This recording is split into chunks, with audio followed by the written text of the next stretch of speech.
Chapter 1731, Taking Shape. Chapter 1731, Taking Shape.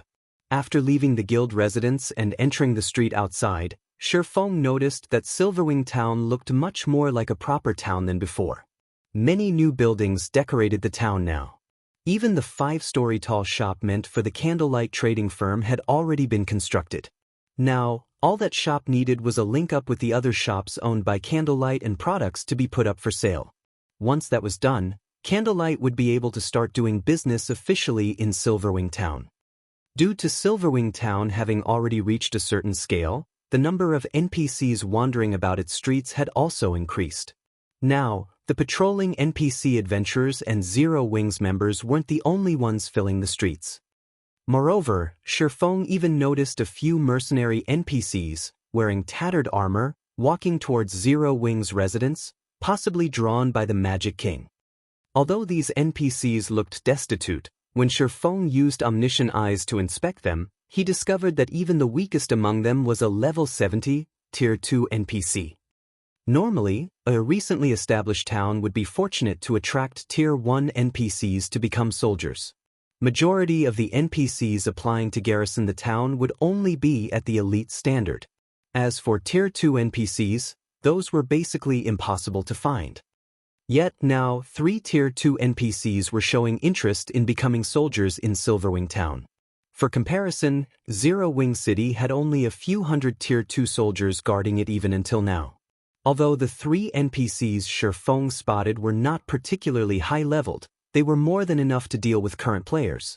Besides, NPC soldiers leveled up much more quickly than players. It's no wonder people were saying that a powerful hero could give rise to a city. When Shifeng looked at the 3 Tier 2 NPCs, he could not help but recall the first-rate guilds that owned powerful heroes in the past. Although the funds and resources of those first-rate guilds were far from comparable to what super first-rate guilds and super guilds had, due to them obtaining powerful heroes, the defensive capability of their cities was not one bit lower than that of cities operated by superpowers. Back then, even super guilds had trouble taking action against cities defended by powerful heroes. Only after acquiring Tier 6 players were super guilds able to deal with those cities easily. The reason for this was the strength of a hero not being limited to just themselves. Powerful heroes were also capable of recruiting powerful and talented NPCs to become soldiers of the cities they protected. In the past, the cities protected by such powerful heroes had plenty of its soldiers promoted to Tier 3, with some even reaching Tier 4. Buffed by the city's defensive magic array, these NPCs were capable of exhibiting extremely frightening combat power. Without an absolute advantage, trying to capture such a city was practically impossible. After walking a short while, Shifeng arrived at the edge of Silverwing town. Currently, a large number of architects could be seen demolishing the old walls of the town and building new ones in their place. Although the town's original walls had some defensive properties, they were useless against attacks at the Tier 2 standard and above. The new walls being built, however, could stop even Tier 3 attacks. Moreover, they possessed much higher durability as well as resistance to siege weapons. They also had an added effect that prevented players from crossing over them from above. For a neutral town, such walls were a must-have defensive measure. However, the cost of constructing these new walls was not cheap, a minimum of 10,000 gold for the entire perimeter of Silverwing town. If not for Zero Wing having a money-printing machine like Zero Wing City generating large amounts of coins every minute, the guild couldn't have afforded to construct these new walls, in addition to the various hotels, bars, smithies, and restaurants.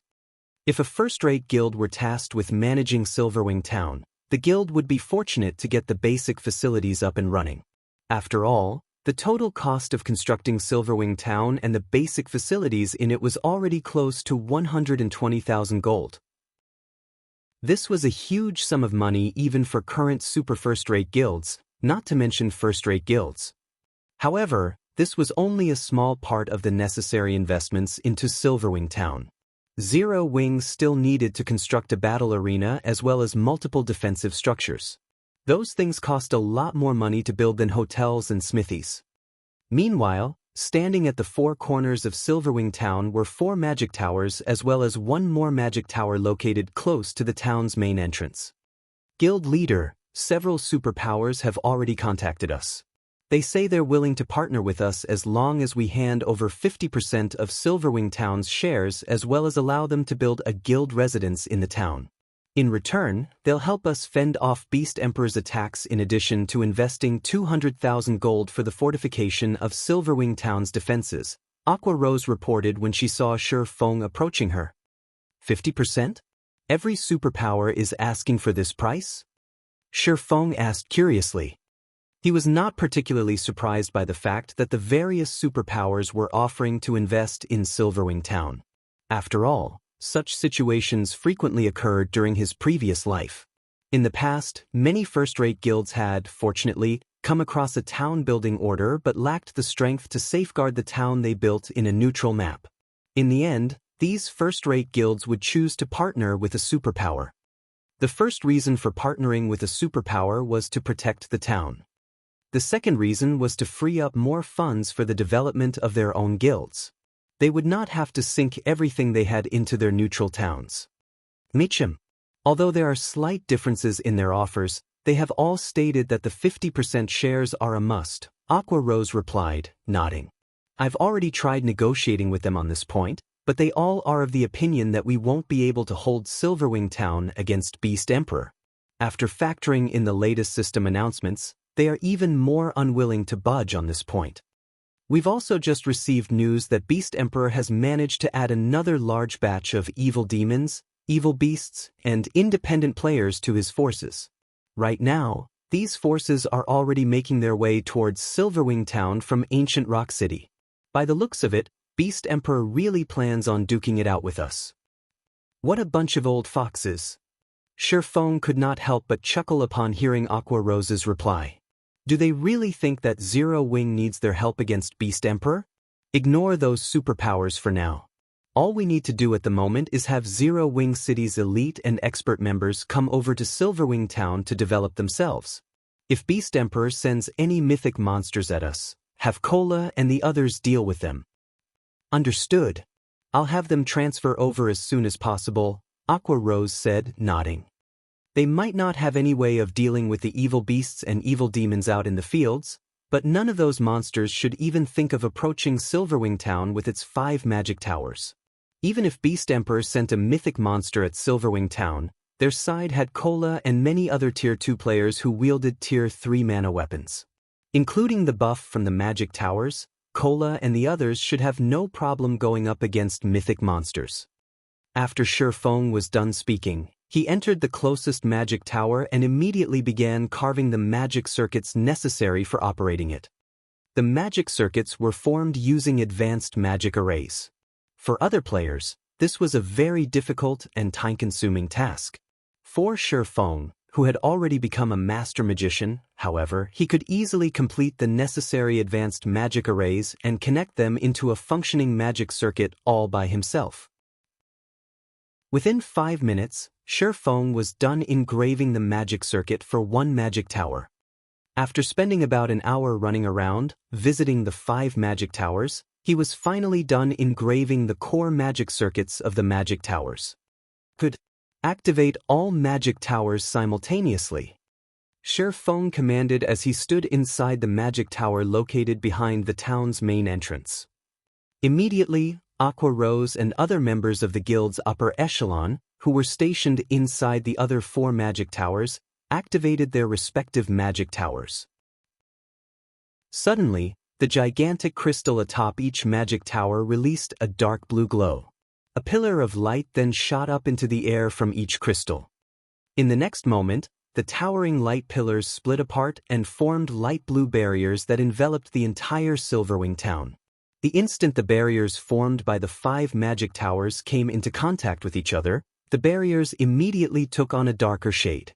By the time the barriers of the 5 magic towers fully merged with each other, a dark blue translucent dome had formed around the entire Silverwing Town. The spectacular scene was visible even to players over at the primordial divine ruin. What's going on? What's happening in Silverwing Town? Everyone present at the primordial divine ruin was dumbfounded as they looked at the dark blue dome covering Silverwing town, because they could feel the density of the mana around them actually increasing gradually. Chapter 1732, The Effect of 5 Magic Towers. Chapter 1732, The Effect of 5 Magic Towers. Silverwing Town's sudden transformation immediately attracted the attention of the various major powers at the primordial divine ruin. What's going on with Silverwing Town? It's actually causing such a powerful mana drain. Cuttlefish, who was observing Zero Wing's newly built town from an open-air restaurant in the primordial divine ruin, was filled with confusion. Although Silverwing Town appeared to be located right beside the primordial divine ruin, in reality, over 1,000 yards separated the two locations. Despite the distance, the commotion in Silverwing Town affected even the primordial divine ruin. If the rise in mana density in the primordial divine ruin was already so remarkable, what about inside Silverwing Town? After thinking up to this point, Cuttlefish could not help but shudder. Nowadays, the understanding that superpowers had towards the effects of mana density was different from before. After conducting extensive research in libraries and live experiments, they had already discovered just how valuable locations with high mana density were. Areas with high mana concentrations did not only help players maintain a calm mind, allowing them to display greater combat power in return, but also accelerated the recovery of players' stamina and concentration.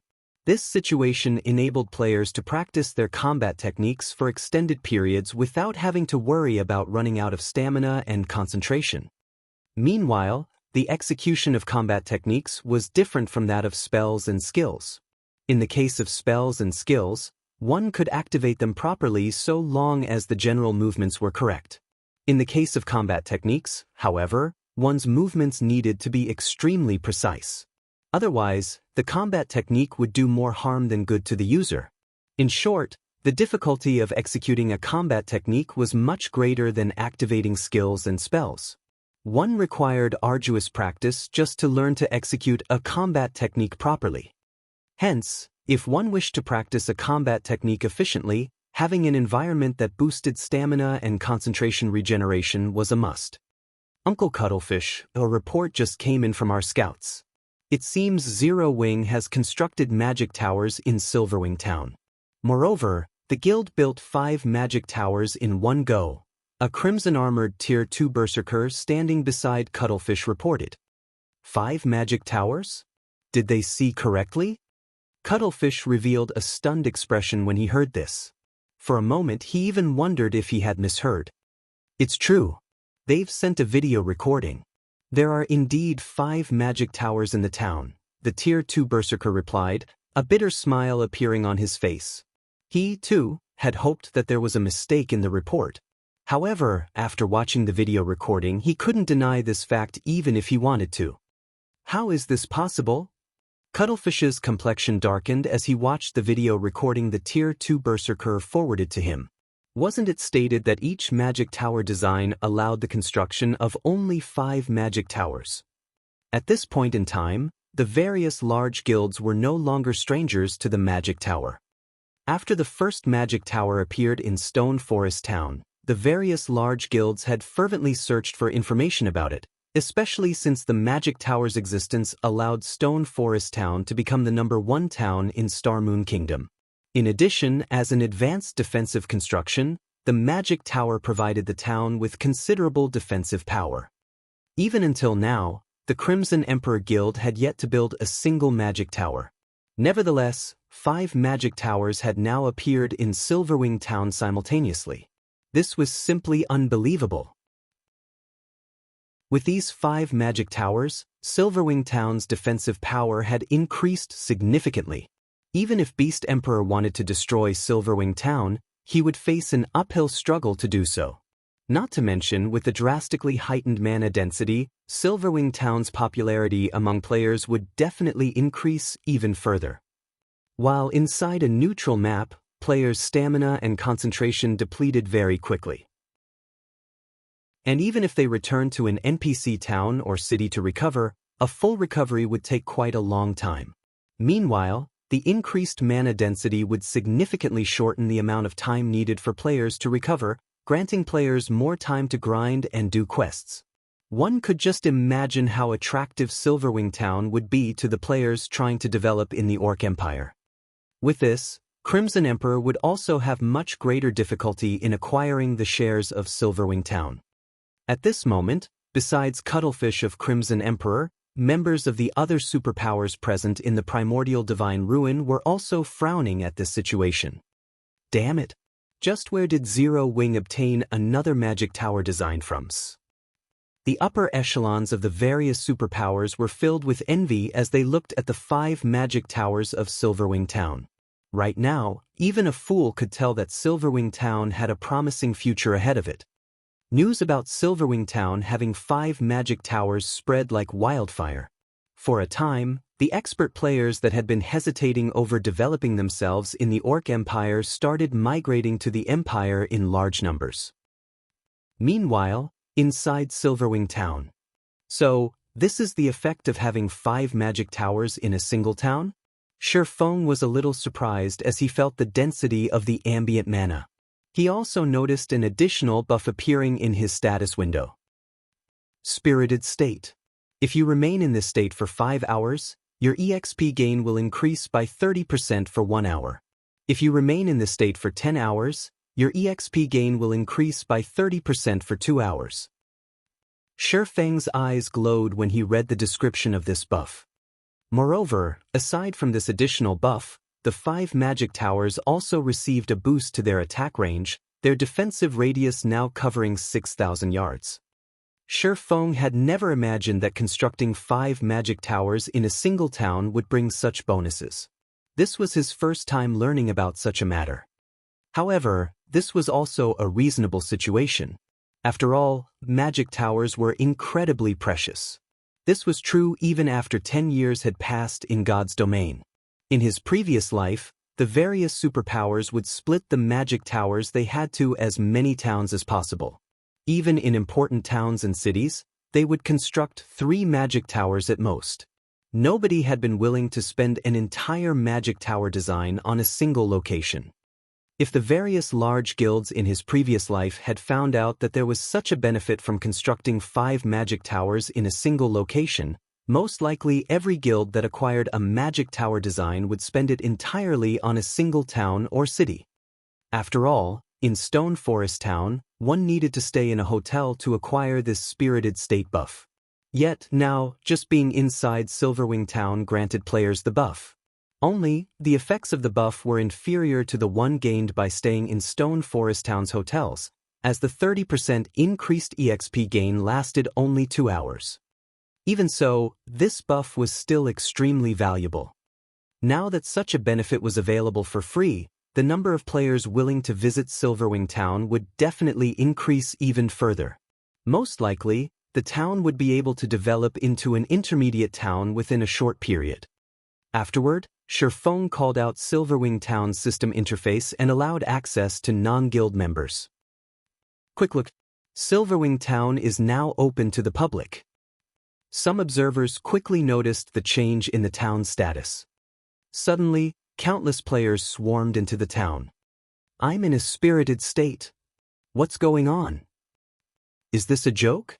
We can accumulate 2 hours of increased EXP gain buff just by staying inside Silverwing Town? All hail Zero Wing. The players that entered Silverwing Town could not help but gape in shock when they looked at their status windows. Originally, Silverwing Town was already a very attractive location for players. After all, it not only boasted a higher mana density than even Stone Forest Town but was also located right beside the primordial divine ruin. Now that players could even gain the spirited state buff just by being in the town, Silverwing Town was basically heaven for players. Within just a few minutes of opening to the public, Silverwing Town's player population had already shot past 100,000. Moreover, this number continued to skyrocket. The player population would most likely zoom past 200,000 before the hour was over. Guild Leader, we detected a large number of players and evil beasts heading in our direction through the magic towers. Many among these players are dark players. By the looks of it, they are planning to camp outside the primordial divine ruin and start a war of attrition with us, Aqua Rose said, frowning as she looked at the approaching evil beasts and dark players through the crystal ball of a magic tower. Beast Emperor Sure is persistent. Sherfong could not help but chuckle as he looked at the images Aqua Rose sent him. Since that is the case, if they dare come close to the primordial divine ruin, make sure to give them a proper greeting using the magic towers. Chapter 1733, Earth-shattering blow. Chapter 1733, Earth-shattering blow. A large group of evil demons and evil beasts, easily over 50,000 in total, had set up camp in the wilderness outside of the primordial divine ruin. This particular group also included some cloaked players, which all radiated killing intent. Just looking at these players could make one shiver. Some of these players didn't even bother with black cloaks to hide their identities, revealing the black IDs above their heads. It was obvious that these players had slain a frightening number of players. They were definitely not ordinary expert players. All of these players were very well geared.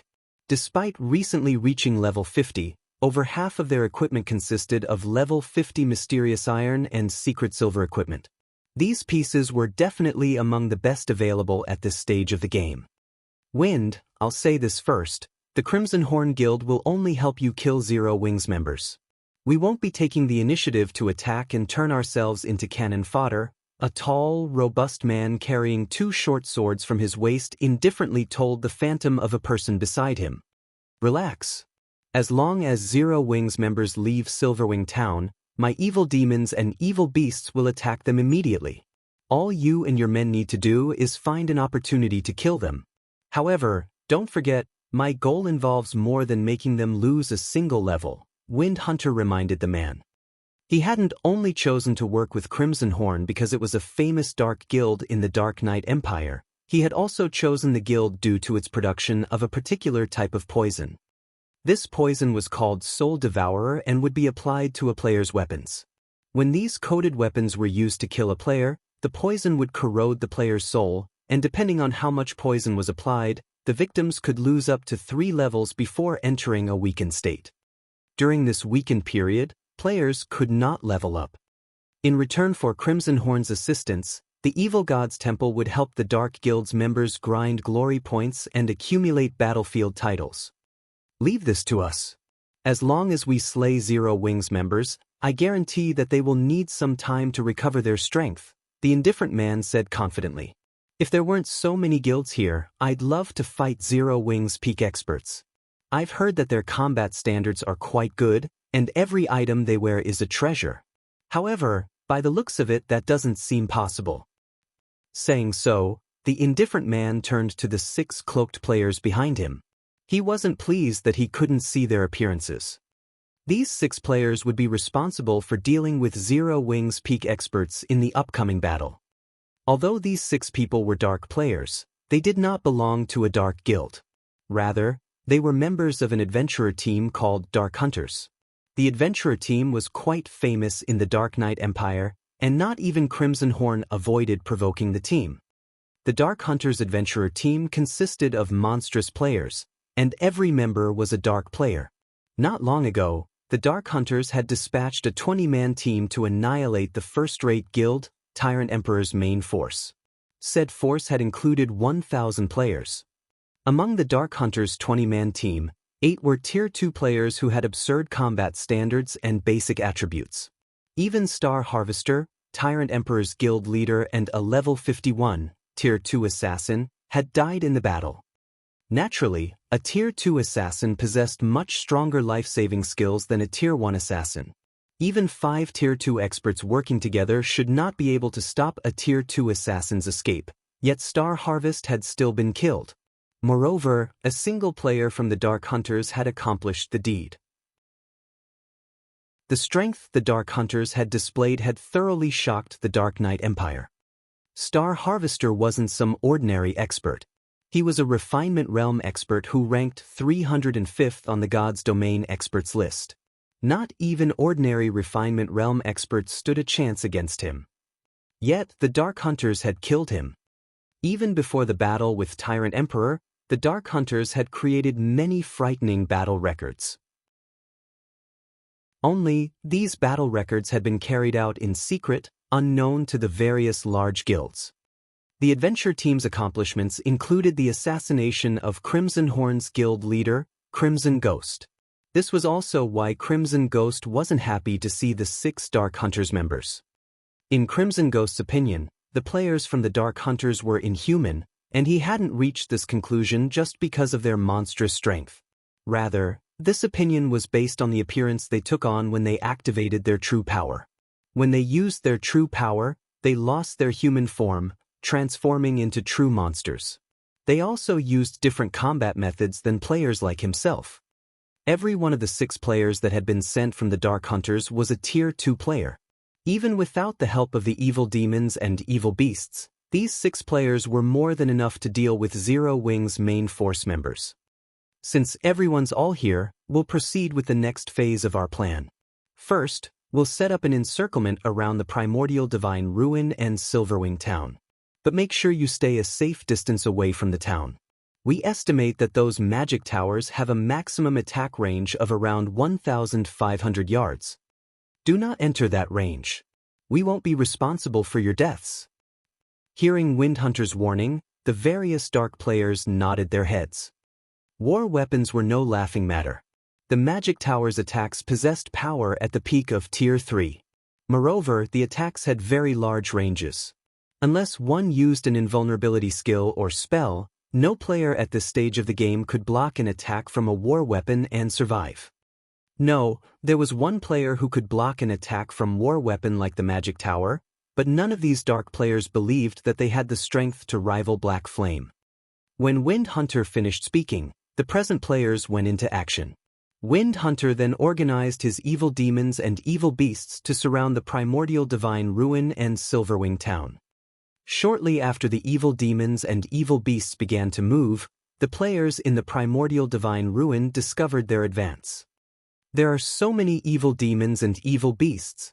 That should be at least 50,000, right? Is Beast Emperor launching another assault? The crowd at the Primordial Divine Ruin gulped when they saw the approaching evil beast and evil demon army. Although they knew that Beast Emperor only planned to target Zero Wing, they couldn't help their growing fear and anxiety as they watched the monsters draw near. Good. They're finally here. When the various superpowers upper echelons saw the evil demons and evil beasts, their moods considerably brightened. Let's see how Zero Wing maintains its arrogance after this. As long as Beast Emperor was willing to fight against Zero Wing would be under a considerable amount of pressure regardless of whether Beast Emperor won or lost. In that case, they would have an opportunity to acquire the shares of Silverwing Town. However, when the evil beasts and evil demons were less than 1,000 yards away from the Primordial Divine Ruin, one of the magic towers in Silverwing Town, which stood over 3,000 yards away from the monster army, began to gather energy. The mana around the magic tower swiftly collected at the gigantic crystal atop the tower. After a 2-second charge, a pillar of black-white light shot up from the gigantic crystal. Even the players at the Primordial Divine Ruin could clearly see the pillar. What's Zero Wing trying to do? The sudden development confused everyone watching. As these players wondered about the light pillar, it angled downward and shot into the center of the evil beast and evil demon army. Following which, the light pillar expanded and devoured the nearby evil demons and evil beasts. Every monster at special elite rank or below died instantly as the light washed over them. Only chieftains and above had survived, although the monsters at chieftain rank had very little HP remaining. The attack had even heavily injured the Grand Lord ranked evil demons and evil beasts. Chapter 1734, Silverwing's Might. The light pillar that had blasted into the evil demon and evil beast army had only stopped expanding after it had covered a 100-yard radius. It then gradually disappeared. As the beam attacks horrific energy scattered, the fading light revealed a massive crater in the field the monster army occupied. Only the chieftain rank and above evil demons and evil beasts remained alive, while all else had been burned to ash. A single attack had killed hundreds of evil demons and evil beasts, and every surviving monster was heavily injured, drastically decreasing their combat powers. Not even the Grand Lords that had received the attack had been spared. Seeing this, the players at the distant primordial divine ruin gaped in shock. That had been too powerful. The power of that attack could practically rival that of a Tier 4 spell. What's going on? Didn't they say that Silverwing Town's magic towers should only have an attack range of roughly 1,500 yards? The expressions of Crimson Horn's members darkened as they stared at the crater only a short distance away. Had the beam attacks been shifted slightly, it would have killed more than just evil demons and evil beasts. The death count would have included players like them as well. Crimson Horn's members weren't the only ones horrified by this sudden attack. The various superpowers members fell into heated discussions, finding Silverwing Town's attack inconceivable. How does that magic tower have such a long attack range?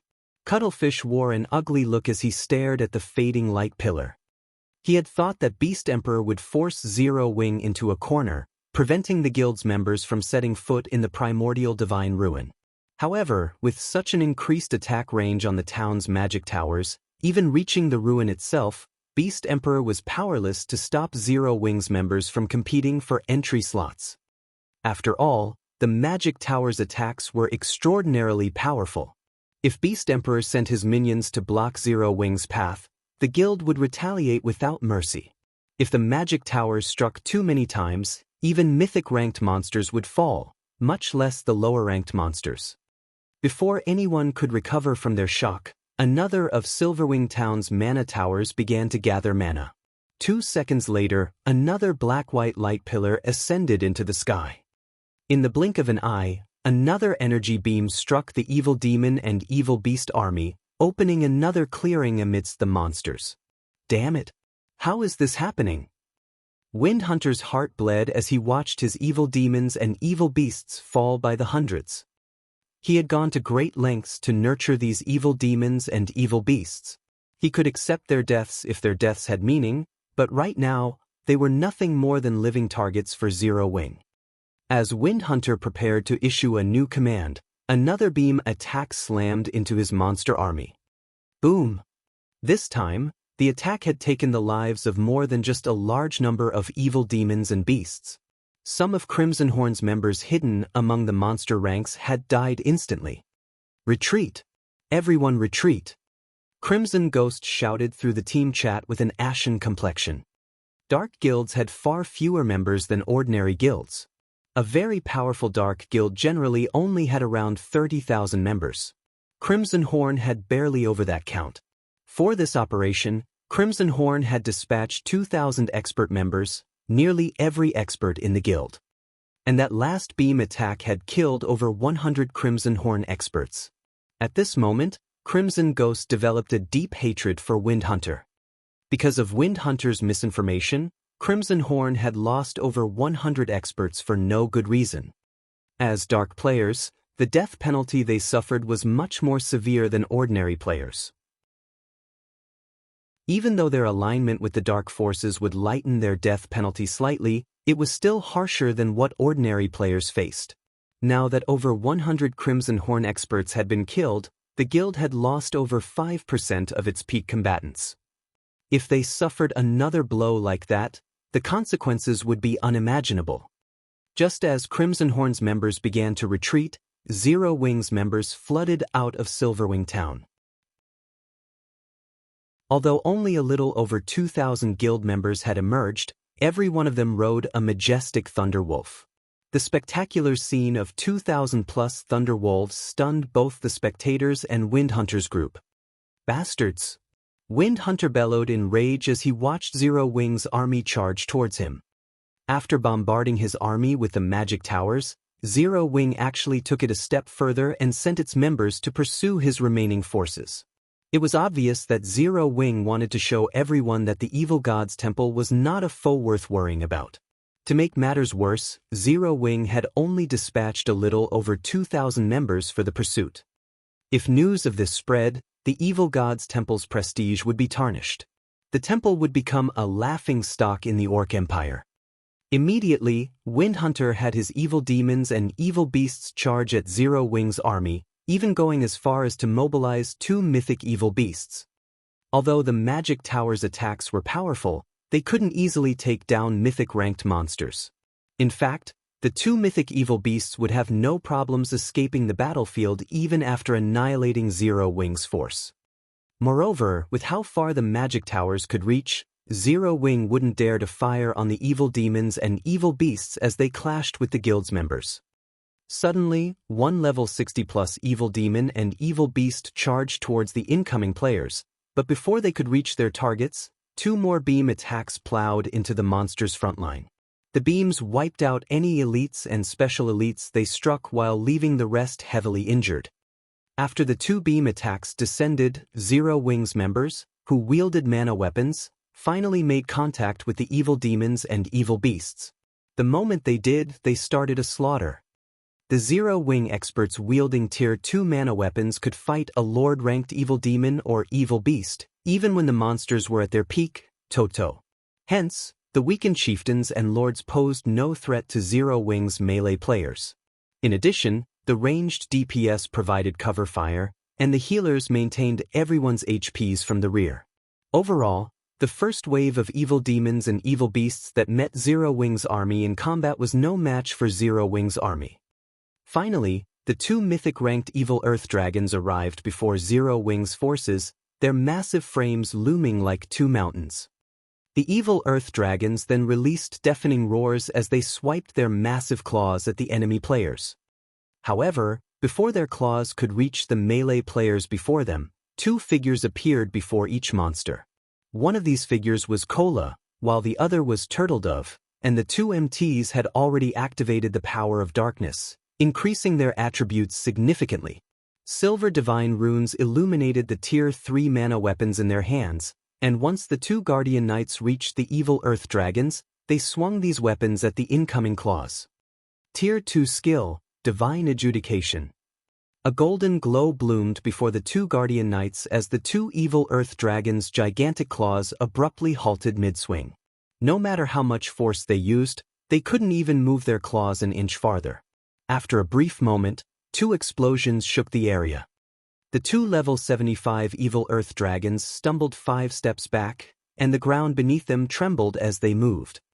Before the mythic evil beasts could recover their stances, Kola and Turtledove advanced once again and arrived before their targets. They then swung their weapons, and the silver divine runes covering the Tier 3 mana weapons brightened as the blades fell on their targets. Tier 2 skill, Dragon Annihilator. Tier 2 skill, Current Blade. Kola and Turtledove used their respective legacy skills without hesitation. The moment their attacks connected with the evil Earth Dragons, the 2 mythic monsters let out agonizing cries as they were pushed back by 20 yards, a damage of over -800,000 appearing above each of their heads. Although the evil Earth Dragons' HP bars had only decreased by a very small fraction, barely noticeable to ordinary players, expert players with acute perception noticed the change. The players watching from the primordial divine ruin were frozen with shock, staring at Kola and Turtledove with dumbfounded expressions. Chapter 1735. A Nest of Monsters. Chapter 1735. A Nest of Monsters. The nearby Crimson Horn members couldn't help but gasp when they players pushed the evil Earth Dragon's titanic frames backward by over 20 yards. They were as shocked as if they had witnessed 2 ants push back a tiger and a lion. How is this even possible? Is Zero Wing just a nest of monsters? Both Crimson Horn's members and the various spectating players at the primordial divine ruin were at a loss for words. Aside from how massive the evil Earth Dragons were, just the fact that they possessed the strength of mythic monsters should make them impossible for players to go up against. Watching Black Flame kill a mythic evil demon had been scary enough, yet 2 more monstrous players had risen in Zero Wing. No, this can't be possible. They must have used some kind of special potion to boost their strength. They can't keep this up for long. Windhunter's eyes nearly fell from their sockets when he saw the evil earth dragons slide back. He was sure that Kola and Turtledove must have used some special method to grant them the strength to face mythic monsters for a short time. There were certain tools in God's domain that could grant players extraordinary power for a short time. Even Windhunter had such a tool in his possession, but it wasn't strong enough to allow him to go toe-to-toe with a mythic monster. As for the possibility that Zero Wing actually had 2 more players on Black Flame's level, that was simply absurd. He absolutely refused to believe that Zero Wing could produce 3 experts that could contend with mythic monsters on their own.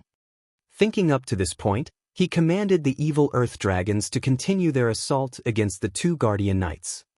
Once the 2 mythic evil beasts had stabilized themselves, they whipped their tails at the 2 MTs. The massive tails swept up a powerful storm as they moved, forming a pitch-black rift wherever they passed. Faced with such an attack, even a Tier 2 metric tons with their life-saving skill activated would risk an instant death if they took the strike head-on. However, Kola and Turtledove remained unfazed as they swung their Tier 3 mana weapons again. 2 silver lights then clashed with the evil Earth Dragon's colossal tails as 2 loud explosions echoed across the battlefield. Even the crowd at the primordial divine ruin, which was over 1,000 yards away, could clearly hear the explosions. This time, neither side had gained an advantage over the other by the time the clash ended. However, the ground beneath them had cracked, the fractures extending out over 20 yards away. The frightening display of power made the watching players shudder. Boom. Despite the clash ending in a draw, neither side wanted to give up the fight. For a time, both sides exchanged one blow after another. Meanwhile, the surrounding Zero Wing members massacred evil demons and evil beasts in a frenzy. Any Zero Wing member could solo a Great Lord, dealing around minus 50,000 damage with their attacks. As for Aqua Rose, Alluring Summer, Blackie, and Violet Cloud, who wielded Tier 3 mana weapons, their spells easily dealt over minus 100,000 damage to their targets, with some dealing over minus 200,000 damage. From time to time, they would also use large-scale destruction spells, causing hundreds of thousands of damage to a clump of monsters. Although the evil demons and evil beasts greatly outnumbered Zero Wing's army, the army of 2,000-plus players had them completely outmatched. Before even 30 seconds had passed since the battle began, over 100 weakened chieftains and lords were killed already. None of the spectating powers had expected this battle to take this turn. They had assumed that Zero Wing would rely on its magic towers to protect itself. They had never thought that Zero Wing's members actually possessed such extraordinary strength. If the rest of Zero Wing's force weren't busy with the other evil demons and evil beasts, the small army would definitely slay the 2 evil Earth Dragons. With such power, it's no wonder why they had no interest in our partnership offers. Quiet Melody, who sat in an open-air restaurant in the primordial divine ruin, could not help but reveal a bitter smile as she watched Kola and Turtledove fight the evil Earth Dragons. She had thought that Zero Wing was trying to keep up appearances by refusing the various superpowers offers for cooperation and would only lower its head after Beast Emperor's forces had cornered the guild. However, with Zero Wing's current display of strength, it certainly qualified to protect Silverwing Town without help. Not even the various superpowers could deal with mythic-ranked monsters so easily. With the 5 magic towers' absurdly long attack range, Zero Wing should have no problems defending Silverwing Town even after the town's protection period. That damned Windhunter. He nearly made us enemies with Zero Wing. Fortunately, we haven't actually fought Zero Wing's members yet. We should still have time to escape Zero Wing's notice. Crimson Ghost could not help but glare at the distant Windhunter as he watched the evil demons and evil beasts' extermination. Zero Wing's strength was nothing like what Windhunter had told him. Every one of Zero Wing's experts was ridiculously strong. Not even a Tier 2 player like him dared to face Kola and Turtledove head-on. With the MT's incredible destructive power, they could likely kill him in one hit. The fight before him could no longer be described as a battle. This was basically a one-sided slaughter. When Crimson Ghost recalled how he had lost over 100 guild experts, He truly felt fortunate. If not for that incident, he wouldn't have given the command to retreat. Had his army of 2,000 players assaulted Zero Wing's members, the consequences would have been disastrous. Seeing Zero Wing's frightening combat power also instilled an indescribable shock in Crimson Ghost. Not even the super first-rate guilds that ruled over the Dark Knight Empire were capable of fielding such a powerful player army. Yet, an up-and-coming guild from Star Moon Kingdom had accomplished just that. Moreover, based on his investigations, Zero Wing didn't have the support of any backers. Meanwhile, the 6 cloaked players from the Dark Hunters rested in a corner of the battlefield. After observing the battle for some time, the ranger carrying a crystalline longbow shook his head. This won't do. Zero Wing's members are much stronger than we anticipated. We're canceling our plans to plunder their weapons temporarily.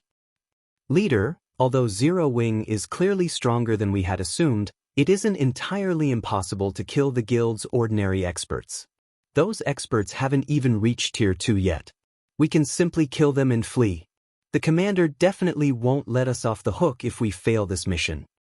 Although the ranger leading this party wanted to cancel the operation, the other 5 members shook their heads, objecting to the idea. When they thought about how frightening their commander was in particular, and the punishment awaiting them if they failed, they couldn't help but shudder. Their party leader might be able to bear the penalty, but they couldn't. Hearing his party members' objections, the ranger glanced at Zero Wing's ordinary experts. As his party members had said, although these Zero Wing players had higher basic attributes than theirs, their combat standards were lacking.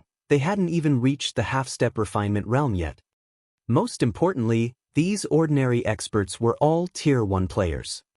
The differences between Tier 1 players and Tier 2 players weren't limited to basic attributes. There was also a massive gap between their skills and physiques. With the strength of their 6-man party, they should be able to pick off a few of these ordinary experts before departing safely. Based on his observations, there were fewer than 10 players on Zero Wing's side that could pose a threat to their party. The others weren't a problem. Fine. But finish things quickly. Flee as soon as you get your hands on their weapons, the ranger said, nodding after giving the matter some thought. Their mission required that they obtain the weapons Zero Wing's peak experts wielded, but trying to kill Cola and the others was too much of a challenge right now. On the off chance that Zero Wing's peak experts surrounded them, their deaths would be almost certain. If they targeted the weaker experts, though, they'd have higher chances of success. Although they wouldn't obtain the weapons Zero Wing's peak experts wielded, at least they wouldn't return empty-handed. Under the Ranger's lead, the Dark Hunters' 6-man party charged towards Zero Wing's members, who were embroiled in a battle with the evil demons and evil beasts. Chapter 1736, Confrontation with the Dark Hunters. Chapter 1736, Confrontation with the Dark Hunters. On the chaotic battlefield, Cola and Turtledove continued to block the evil Earth Dragon's attacks. Meanwhile, the other Zero Wing members frantically cleared out the heavily injured evil beasts and evil demons, rapidly dwindling the army's numbers. The battle was thoroughly in Zero Wing's favor. Because of this, Zero Wing's excitement continued to mount as they fought. The mana weapons' incredible attack power couldn't compare to their normal weapons, and even though they were Tier 1 players, they completely overwhelmed the Lord-ranked evil demons and evil beasts. Although the slain monsters didn't drop any loot, these players did receive a bountiful amount of EXP. After fighting for just a short moment, their experience bars had grown by a noticeable chunk. Upon reaching their level, they required a ridiculously high amount of EXP for each level up. Sometimes, they'd grind for 10 minutes straight without any noticeable change to their experience bars. Now, however, they should be able to gain enough EXP for a full level after fighting these evil demons and evil beasts for 3 hours or so. With how generous the EXP was from killing these monsters, they had to take advantage of this opportunity as much as possible. Even the spectators at the Primordial Divine Ruin were jealous of Zero Wing's members. It was not very often players encountered such a large army of high-ranked monsters. Even if they did, Most players did their best to stay out of the monster's way. Trying to fight such a powerful monster army guaranteed casualties, after all. The losses would completely outweigh the gains. However, now that Zero Wing had Cola and Turtledove to pin down the evil Earth Dragons, and Zero Wing's other members had the strength to overwhelm the other evil beasts and evil demons, Zero Wing's army could safely grind these enemy monsters. Why wouldn't they be jealous of Zero Wing? It seems Beast Emperor has only failed again. Quiet Melody could not help her bitter smile when she saw that the evil demons and evil beasts had begun to retreat. After this battle, Beast Emperor wouldn't be able to touch Zero Wing at the primordial divine ruin again. Big Sis Melody, look over there. A few dark players seem to be charging into the battle, Blue Jade said suddenly as she pointed at the 6 figures rushing into the heart of the battlefield with flying speed. They must intend to attack Zero Wing. These 6 players were none other than the 6 from the Dark Hunters Adventurer team. What a powerful concealment technique. Who are those people? Quiet Melody watched the rapidly moving figures with astonishment. As one of the Sacred Temple's Vice Temple Masters, she had more than great combat power. She also possessed acute perception. Although the 6 players hid their identities and appearances with black cloaks, Quiet Melody could tell that they were all Tier 2 players based on their movement. Tier 2 players had far higher basic attributes than Tier 1 players, and their mobility wasn't something that Tier 1 players could hope to rival. Hence, it was very easy to differentiate between Tier 1 and Tier 2 players. However, what truly surprised Quiet Melody was the 6 players' movement technique. All 6 moved with incredible stealth. As they weaved their way through the army of monsters, they were able to utilize the surrounding monsters' bodies and auras to hide themselves. It was likely that even she wasn't as adept at concealing herself and her aura as these 6 players were. If not for her bird's eye view of the battlefield, she wouldn't have discovered these 6 players at all. What? The Dark Hunters are actually making a move? Crimson Ghost, who had long since retreated from the battlefield, could not help his surprise when he noticed the 6 figures approach Zero Wing's army. At this point, Zero Wing's superiority in this battle could not be any more obvious. There was no reason to continue this fight with the guild, yet the 6 Dark Hunters insisted on doing so. Crimson Ghost was truly confused. Elsewhere on the battlefield, Wind Hunter had noticed the 6 Dark Hunters players moving towards Zero Wing's army as well. They're going to strike. Wind Hunter's frown relaxed slightly. Originally, he hadn't planned on enlisting the help of the Dark Hunters Adventurer team in this fight against Zero Wing. Beast Emperor had invited them. Moreover, Beast Emperor had even specifically instructed him not to provoke the Dark Hunters casually. It was clear that even Beast Emperor was a little afraid of this adventurer team known as the Dark Hunters. Initially, Beast Emperor's decision had left him slightly disgruntled, but after seeing that all 6 of the adventurer team's representatives were Tier 2 players, his opinion of the Dark Hunters had changed slightly. When he had tried to fight one of these representatives, he had learned exactly how powerful these 6 players truly were. If these 6 players were pitted against a 1,000-man team of ordinary Tier 1 experts, the expert army would suffer catastrophic losses even if the 6 eventually died. When the 6 Dark Hunters had stated their intentions to hunt Zero Wing's peak experts, he had agreed without hesitation because of this. Originally, he had thought that the Dark Hunters had planned to abandon this fight like Crimson Horn's members had. He never thought that the Dark Hunters would still make a move. This was definitely good news for him. As Wind Hunter considered his next move, the 6 Dark Hunters reached the edge of Zero Wing's army. "Start the attack," the leading ranger commanded as he watched a group of Zero Wing members. The ranger then retrieved the crystalline longbow from his bag, simultaneously firing 9 arrows. Combat technique, 9-star strike. Suddenly, the 9 arrows split and flew at 9 different Zero Wing players. Moreover, every arrow targeted the players' blind spots. Dang. Although the ranger's aim had been accurate, the 9 Zero Wing members noticed the attacks and responded by swinging their weapons at the incoming projectiles. However, They felt as if they had struck an immovable wall the moment their weapons touched the arrows. Not only did the resulting vibrations hurt their arms, but they were also forced to retreat. The power the arrows contained could even rival a Highlord's attack. As Tier 1 players, they wouldn't be able to block such an attack unless they used their berserk skills. However, Zero Wing's ordinary experts all wielded Tier 2 mana weapons, which granted them great strength. They could also stabilize their postures after retreating about 4 steps.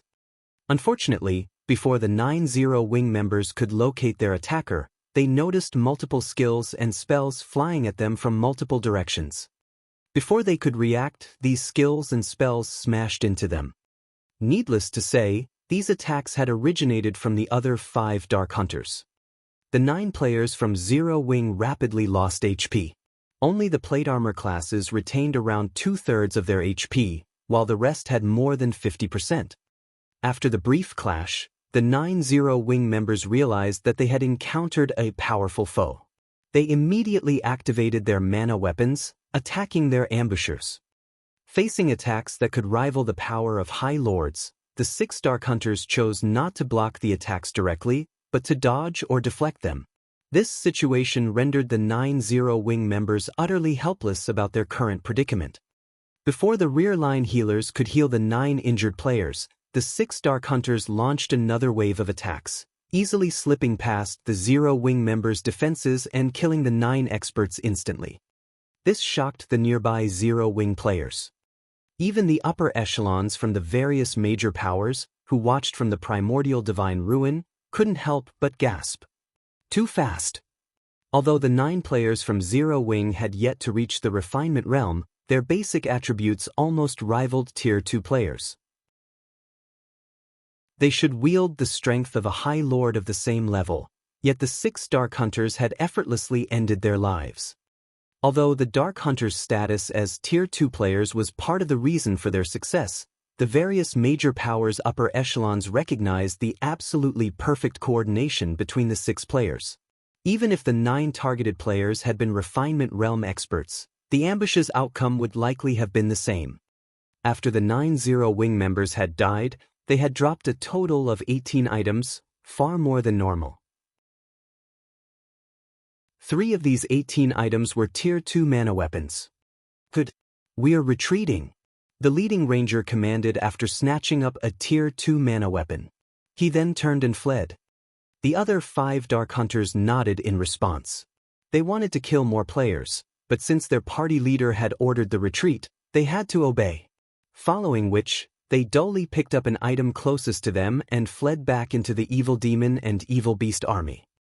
But just as the 6 players melded into the monster army, a figure leaped out of Zero Wing's forces and blocked the Dark Hunter's path. This figure was none other than Fire Dance. Do you think that you can leave so easily after killing our guild members?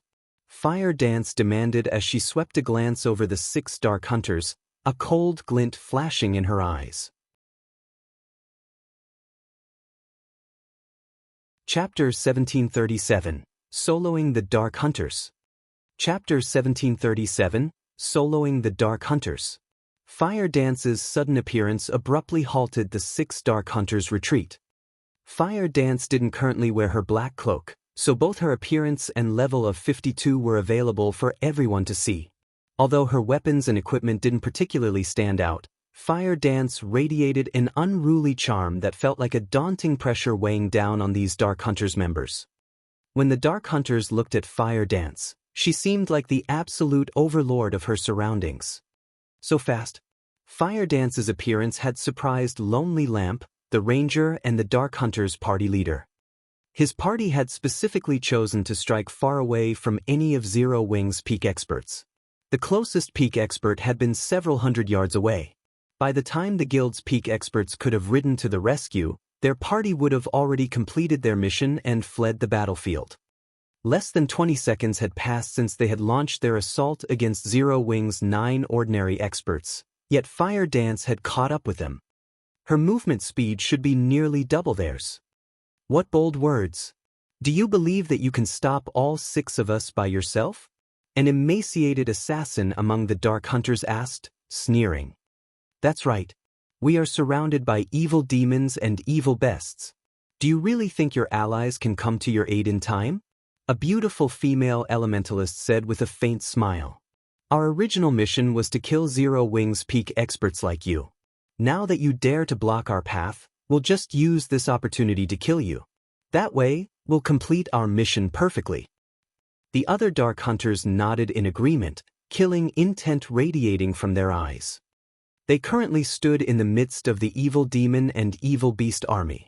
They were also roughly 200 yards away from the nearest Zero Wing member.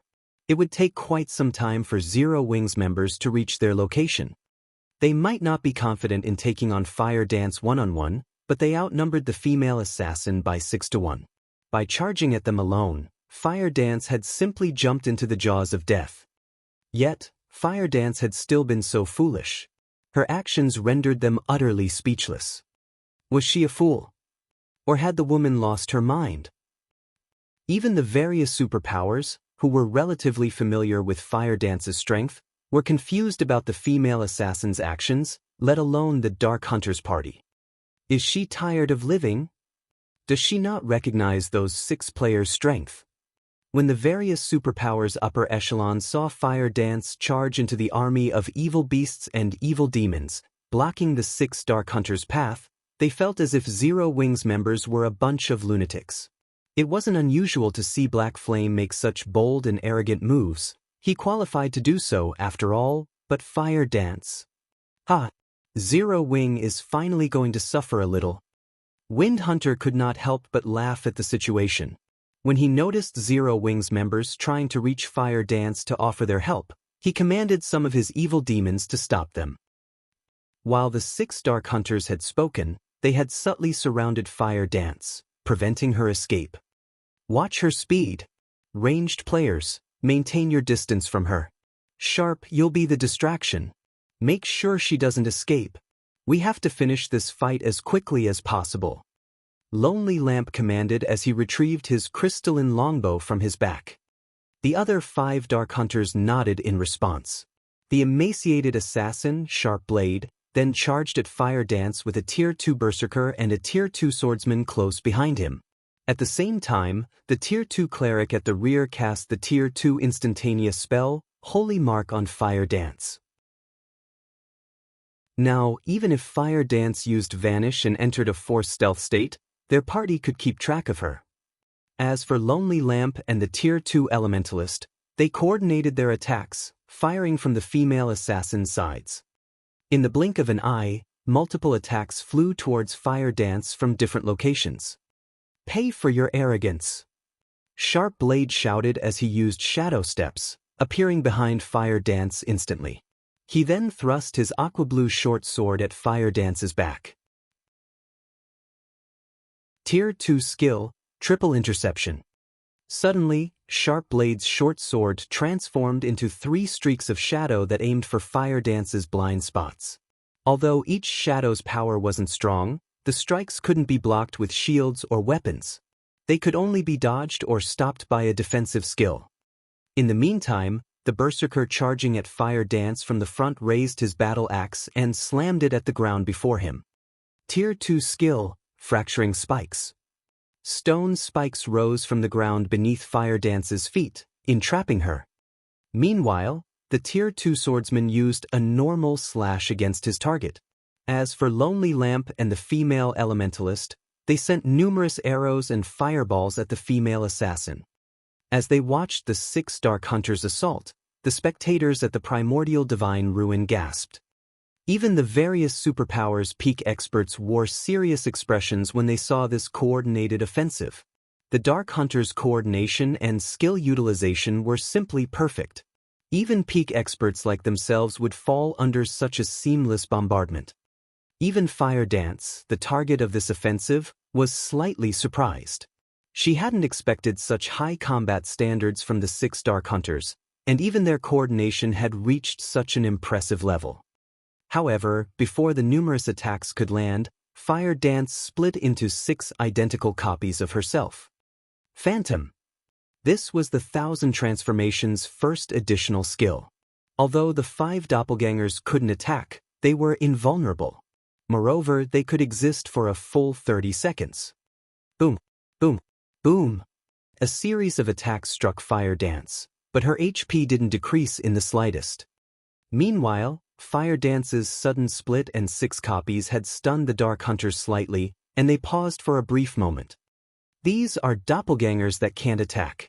One of these 6 doppelgangers must be the real assassin. Lan Hua and I will attack the doppelgangers. The rest of you need to keep an eye out for the real body.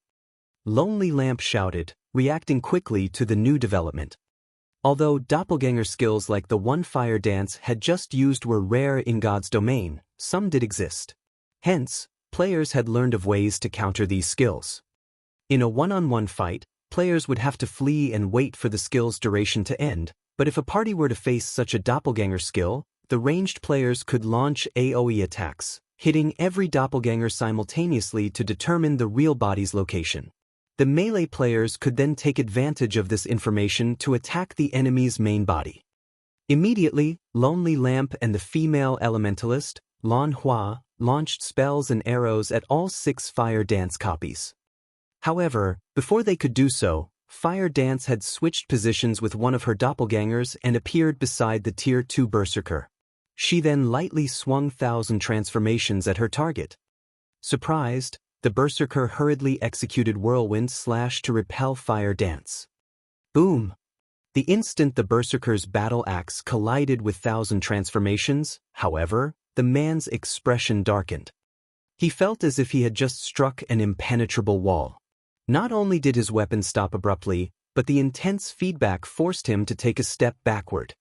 Just as the Tier 2 Berserker stepped back, the Tier 3 mana dagger in Fire Dance's left hand glowed with a beautiful red light as the assassin thrust it towards the Berserker's heart. Damn it! The Berserker was close to losing his mind. You forced me to do this. He currently wielded a two-handed weapon. In terms of strength, he should be stronger than players who used one-handed weapons, yet Fire Dance had surprised him by relying on 1,000 transformations. Her first attack didn't leave him any energy to deal with the weapon in her left hand. As the Berserker finished his statement, his skin began to turn a dark shade of red. His body then seemed to grow a little larger, and just as the Tier 3 mana dagger was about to reach the Berserker, 2 long swords appeared, blocking its path. Boom! Following the sound of an explosion, Fire Dance involuntarily took 3 steps backward, and she gave the Tier 2 Berserker before her a surprised look. The Berserker no longer resembled a human. Instead, he had taken the form of a 4-armed, humanoid lizard. The Berserker now wielded 2 one-handed axes and 2 long swords in his 4 hands. You're quite impressive to force me to transform. But I'll be taking your life now. The Tier 2 Berserker sneered as he charged at Fire Dance. Silence dominated the battlefield. Meanwhile, the spectating crowd at the Primordial Divine Ruin watched this unbelievable scene with dropped jaws. A player had actually transformed into a monster. A mutated player? Feng revealed a surprised expression when he saw the Tier 2 Berserker from Silverwing Town's walls. Chapter 1738, Dark Mutation. Chapter 1738, Dark Mutation. When the Tier 2 Berserker had transformed, Zero Wing's nearby players were dumbfounded. They had seen plenty of Berserk skills that slightly altered their user's appearance, but this was the first time they had seen a Berserk skill causing such a huge transformation. After transforming, the Tier 2 Berserker's aura had undergone a massive transformation. Not only was his aura much stronger now, but it also no longer felt human. However, this was still not the worst part. The most important change was to the Berserker's body. Currently, the Berserker had 4 arms instead of 2. Of course, having an extra set of arms wasn't necessarily a good thing as human minds weren't accustomed to controlling more than one set of arms. If a person suddenly grew an extra set of arms, they'd have some difficulty controlling the new appendages. However, if the Berserker could control all 4 arms properly, he'd have a massive advantage in battle. A player with 4 arms would be able to execute more varied attack methods than a player with a single set. The four-armed player could also commit 2 arms to offense and 2 to defense. If the Tier 2 Berserker could coordinate all 4 of his arms properly, his combat power would double at the very minimum. Meanwhile, the various power spectating members were dumbfounded by the Berserker's transformation. What did he do? Did he really use a Berserk skill? There's such a transformation skill in God's domain as well? Curiosity filled the spectating crowd as they watched the transformed Tier 2 Berserker. Even the various superpowers upper echelons had no idea of what the Berserker had just done. In fact, the Berserker's transformation had surprised them even more than watching Kola and Turtledove tank 2 mythic evil beasts. The Tier 2 Berserker's transformation had shattered their understanding of God's domain. Sure enough, he still had to use it? Lonely Lamp could not help but sigh when he saw Dark Bear, the Tier 2 Berserker, transform. This was the Dark Hunters Adventurer team's greatest secret. Not many people knew about this transformation ability. However, now that they had revealed this secret to the public, their adventurer team would definitely face trouble in the future. However, the Berserker's decision to transform didn't particularly surprise him. After all, Fire Dance had displayed extraordinary combat power. Had Dark Bear refused to transform, she would have likely killed him already. Aside from Lonely Lamp and the other Dark Hunters members, only Shifeng had a clear idea of what was happening as he watched the battle from Silverwing Town's walls. The Tier 2 Berserker's transformation ability was known as Mutation in God's domain. Mutation was a method of increasing one's combat power by abandoning one's human body. It was somewhat similar to Demon Player's demonification. The transformation process had no time limit, and it could be activated and deactivated at any time. To become a mutated player, one had to perform a particular ritual which required the sacrifice of many players, even dark players. In addition, despite being dark players themselves, mutated players hunted other dark players. They did so because it was the only way a mutated player could mutate further and grow stronger. This was akin to how demon players improved their ranks. Only, mutated players had more of a restriction than demon players. Moreover, mutated players gained more combat power when they transformed than demon players. This was because, in their mutated form, mutated players would gain a body that was far more suitable for battle. Their attributes and life ratings also increased. In return, physical control became more difficult. Mutated players had a harder time remaining calm in their mutated form as well. But one had to admit that mutation allowed players to become extremely powerful. Shifeng had never expected to find a mutated player at this stage of the game. By becoming a mutated player, players took a similar stance as the Evil God's Temple, becoming antagonistic to both dark and normal players. Furthermore, gaining a mutation was incredibly difficult as the process couldn't be conducted on the God's Domain continent. Normally, mutated players would only appear after pathways between the continent and other worlds opened. Back on the battlefield, after a short moment of silence, the transformed Berserker charged at Fire Dance. Not only had the Berserker gained an extra set of arms after his transformation, but his movement speed and reaction speed had also undergone a qualitative transformation. In the blink of an eye, the Berserker appeared before Fire Dance. He then swung his one-handed axes down at the female assassin, while his 2 long swords flew towards Fire Dance's sides. The weapons moved so quickly that even Tier 2 players would barely be able to keep up with them. Die! As Dark Bear shouted, his arm muscles bulged, and his weapon's speed increased even further. Tier 2 skill Rock Smash. Once Fire Dance recovered from her shock, she simply swung the Tier 3 mana dagger at the incoming axes, rather than activating a life-saving skill to protect herself from the sudden assault. Silver Divine runes lit up along the dagger as it was about to collide with the axes. Boom! Sparks scattered as the weapons collided, and the resulting impact's shockwaves cracked and shattered the ground beneath the weapons. Lonely Lamp and the other Dark Hunters, who watched from the sidelines, were dumbfounded by this scene. Fire Dance's attack had actually sent Dark Bear flying back by a full 15 yards. When Dark Bear landed, his arms, which wielded the two axes, trembled violently, whereas the axes themselves released a low hum. Meanwhile, a damage of more than -2,000 had appeared above Dark Bear's head. Although receiving -2,000 damage was nothing considerable since Dark Bear had over 100,000 HP after transforming, if this scene repeated, it'd only be a matter of time before Dark Bear died. However, the most unbelievable aspect of the clash had to be the fact that Fire Dance had accomplished the feat without activating a berserk skill. After entering his mutated form, Dark Bear's strength rose by 80%, yet he had still lost against Fire Dance's strength. Is she a monster? Dark Bear wondered to himself as he stared at Fire Dance in shock. Dark Bear could tell that Fire Dance had simply used the previous exchange to probe his strength. She hadn't used her full power. During that exchange, the Zero-Wing assassin hadn't even used a skill. Had Fire Dance applied a skill to her previous attack, the power of her strike would have definitely been much stronger. Had that attack struck his body, rather than his weapons, he would have likely lost at least 50% of his HP. In other words, Fire Dance only needed 2 attacks to finish him off. Even Lonely Lamp and the other party members now feared Fire Dance, watching her with somber expressions, not to mention Dark Bear. Similarly, the outcome of the exchange between Dark Bear and Fire Dance had stupefied the crowd at the Primordial Divine Ruin.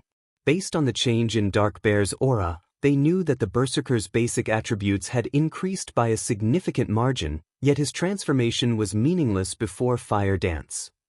However, what these players didn't know was that the strength Fire Dance could exert after sacrificing 1 point of durability from her Tier 3 mana dagger was far beyond what any Berserk skill could achieve. We can't hold back against her. Everyone transform. We need to finish her off quickly. If the other peak experts get here, we'll be in trouble. Lonely Lamp hurriedly commanded, losing his previous composure. Fire Dance alone was already troublesome for them. If another of Zero-Wing's peak experts arrived, they would have no choice but to turn tail and flee. After saying so, Lonely Lamp and the other 4 Dark Hunters took on their mutated forms, but not all of them had grown an extra pair of arms like the Tier 2 Berserker. Lonely Lamp grew an extra pair of eyes, and his arms merged with the crystalline longbow he wielded. Overall, these players' transformations suited their classes. You are the first player to single-handedly force our entire party to transform since we joined God's domain. But at the end of the day, you're still just one person. As long as we ignore the risks, we will secure victory, Lonely Lamp said, smirking at Fire Dance. He then retrieved 12 black arrows that radiated a horrific aura from his bag. At this point, Lonely Lamp had no intention of holding anything back.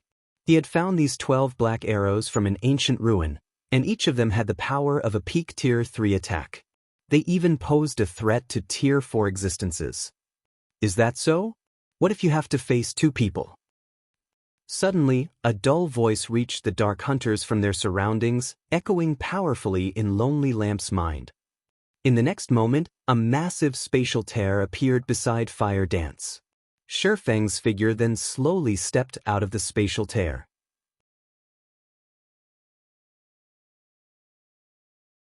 Chapter 1739. Annihilating the Dark Hunters. Chapter 1739. Annihilating the Dark Hunters. Black Flame? Lonely Lamp's expression darkened when he saw Shifeng. The other 5 Dark Hunters also halted their assault as they stared at the swordsman, fear surfacing in their gazes. After the battles in Stone Forest Town and near the Primordial Divine Ruin, Black Flame's fame had spread to the various countries across God's domain, including the Dark Knight Empire.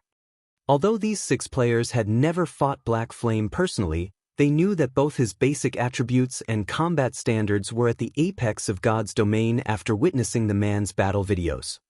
Even under normal circumstances, their 6-man party would have to take extreme care around Black Flame.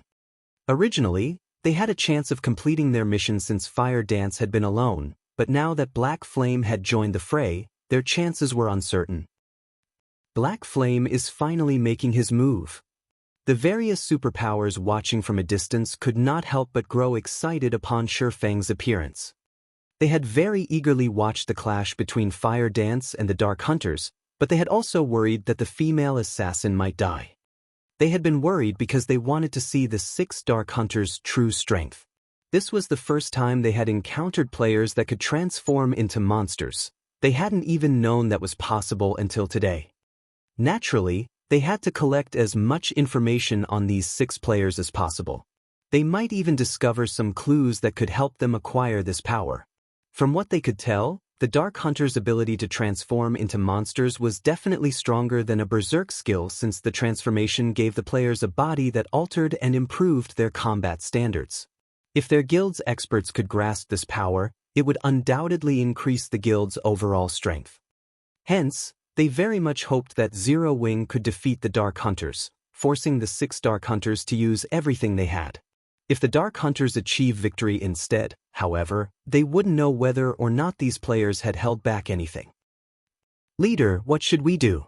Even if we have the strength to defeat 2 of them, it'll likely take a long time to do so, Lanhua asked through the team chat as she quietly observed Shifeng. Our opponents are too powerful. Prepare to retreat. Lonely Lamp said, breathing a deep sigh as he glanced at Fire Dance and Shifeng. If their party tried to fight Shifeng and Fire Dance, regardless of the battle's outcome, the Dark Hunters' party would be annihilated in the end. It wouldn't take long for Zero Wing's other peak experts to arrive, after all. If they did die, they'd suffer an even worse death penalty than ordinary dark players, which wasn't an outcome Lonely Lamp wished to see. Understood. Although the other 5 Dark Hunters felt reluctant, they nodded and prepared to flee. What? Leaving so soon? Lonely Lamp and his party members' actions surprised Shifeng a little. He hadn't expected the Dark Hunters to be so decisive, retreating the moment they realized how disadvantageous their situation had become. Guild Leader Black Flame, you jest. We are not so foolish as to think that the 6 of us can stand against you and Commander Fire Dance, Lonely Lamp calmly explained as he looked at Shifeng. Since we've already accomplished our mission, albeit barely, we will be taking our leave. Saying so, Lonely Lamp fired the 12 black arrows in his hands, aiming 4 at Fire Dance and 8 at Shifeng. Each arrow carried power at the peak of Tier 3. Current players had no chance of blocking them. Even against a monster like Shifeng, Lonely Lamp was confident that his arrows would push the swordsman back slightly. Meanwhile, their party could use the opportunity to leave the area safely. However, Shifeng unhurriedly unsheathed Killing Ray and lightly swung the blade at the air. Suddenly, a blue lightning bolt tore through the space before him. Lightning slash. The massive lightning bolt devoured all 12 black arrows instantly, and the intense shockwaves that resulted even made the surrounding space tremble. After a brief moment, the black arrows disintegrated. Lonely Lamp and his companions, who prepared to run, were thoroughly dumbfounded. They forgot about their retreat as they stared at the vanishing black arrows. How is that possible? Lonely Lamp could not believe what he had just seen. Those were 12 black arrows they were talking about. Even a mythic monster would have trouble dealing with such an attack, yet Shifeng had crushed it with a single move. For a moment, he even wondered if heaven were playing some joke on him. He truly hadn't thought that Shifeng would actually block all 12 black arrows successfully. He had watched Shifeng's battle against the mythic evil demon. The man shouldn't be capable of blocking the black arrows so easily. At the very least, blocking the attack should have pushed the swordsman back by over a dozen yards. Naturally, the spectating crowd was similarly dumbfounded. Strong. Too strong. The various superpowers were no strangers to black arrows. They all had their own small stockpile. Normally, these arrows were stored in their guild warehouses, only to be used against sufficiently valuable bosses. However, after watching Shifeng destroy 12 black arrows so effortlessly, they felt like fools. They had all treated these black arrows, which could be blocked so easily, like priceless treasures. You can't possibly think that you can leave safely after that little trick, do you? Shifeng said indifferently as he glanced at the 6 Dark Hunters before him. Leader, what should we do? Lonely Lamp's party members asked the ranger.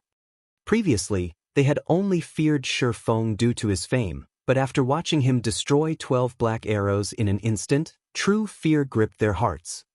They finally realized why so many people called Shifeng a monster. "We don't have any other choice. Use the advanced Mad Demon Potion," Lonely Lamp said, gnashing his teeth as he stared at Shifeng. Hearing this, the other 5 Dark Hunters were shocked. The advanced Mad Demon Potion was a special berserk potion, which they had gone to great lengths to purchase. When consumed, it would grant mutated players like themselves another boost in power for 30 seconds. It was akin to a twofold berserk. However, this twofold berserk did not come without a price. Once the potion's duration ended, they would lose 40%'s worth of EXP. In addition, they would also fall into a weakened state for a short time. Hence, they understood that this potion should never be used unless absolutely necessary. But they also realized that this potion was their only chance of escape right now. Guild Leader Black Flame, you are as amazing as the rumors say. However, I'm afraid that you still lack the strength to keep us here. Saying so, Lonely Lamp took out an advanced Mad Demon Potion and drank it. The other 5 Dark Hunters did the same. Suddenly, the 6 Dark Hunters' auras grew more intense. Previously, their auras had rivaled great lords of the same level, but now, their auras were even stronger than that of a Grand Lord of the same level. Immediately, the 6 players split up and ran. "I don't think so." Shifeng revealed a calm smile. Following which, he activated Power of Darkness, skyrocketing his basic attributes. He then stabbed the Abyssal Blade into the ground. Forbidden Domain. Abyssal Curse. With Shifeng as the center, pitch-black ripples spread up to a 30-yard radius. At the same time, every one of his enemies within a 500-yard radius became unable to use any skills, spells, or tools. Not only did Abyssal Curse's activation bind all 6 Dark Hunters, but it also decreased their basic attributes by 20%. Reacting quickly, the 6 tried to activate their control removal skills. However, no matter how much Lonely Lamp and the others willed for their skills to activate, their skills remained inactive. As the 6 Dark Hunters struggled to break free of their restraints, Shifeng raised Killing Ray once again and lightly swung the sacred sword at the Dark Hunters. Lightning Edge. Countless arcs of lightning formed before Shifeng, forming a river that devoured Lonely Lamp and the others. When the river of lightning faded, only 7 items lay on the ground where the Dark Hunters had stood.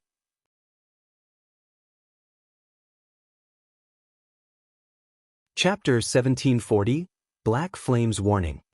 Chapter 1740, Black Flames Warning. The moment the 6 Dark Hunters died, silence filled the battlefield. Even the Crimson Horn members, who currently fled the battlefield, could not help but pause to look at the fading river of lightning. For a moment, the watching players even wondered if their eyes were playing tricks on them. It wouldn't have been unusual if Shifeng had merely slain a bunch of ordinary experts with a single hit, but the 6 Dark Hunters hadn't been ordinary experts. They were bona fide great experts. Every one of them was strong enough to make the various dark guilds in the Dark Knight Empire shudder with fear. Yet now, as if swatting a bunch of flies, Shifeng had incapacitated and killed the 6 Dark Hunters with a single swing of his sword. They died? How is this possible? Those are the Dark Hunters we are talking about. Crimson Ghost, who had long since put some distance between himself and the heart of the battlefield, stared at Lonely Lamp and his companion's prior location in a daze. He had experienced Lonely Lamp's strength personally before. After transforming, Lonely Lamp and the other Dark Hunters' combat power was only slightly weaker than his when he activated a Berserk skill. However, unlike his Berserk skill, Lonely Lamp and the others' transformation did not have a duration. Once his Berserk skill's duration ended, he'd meet death very quickly. Moreover, Lonely Lamp's party had consumed a mysterious potion that had heightened their aura's intensity. Needless to say, their basic attributes must have risen further.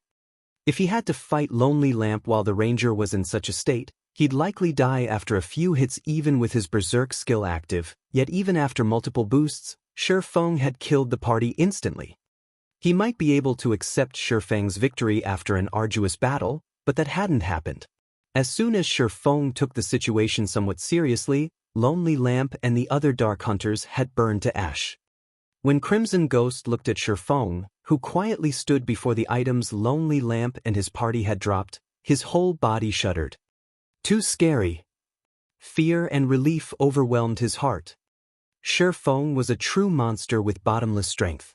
If he weren't certain that Feng was, in fact, a player, he might even suspect that Feng was an NPC the main god system had created to prank God's domain's players. Fortunately, he had not allowed his army to fight Zero Wing's forces. Even if some of his players survived, his army would have suffered severe losses. Meanwhile, the players from the various superpowers that watch from the primordial divine ruin gasped when the Dark Hunters had been annihilated, their eyes nearly falling out of their sockets.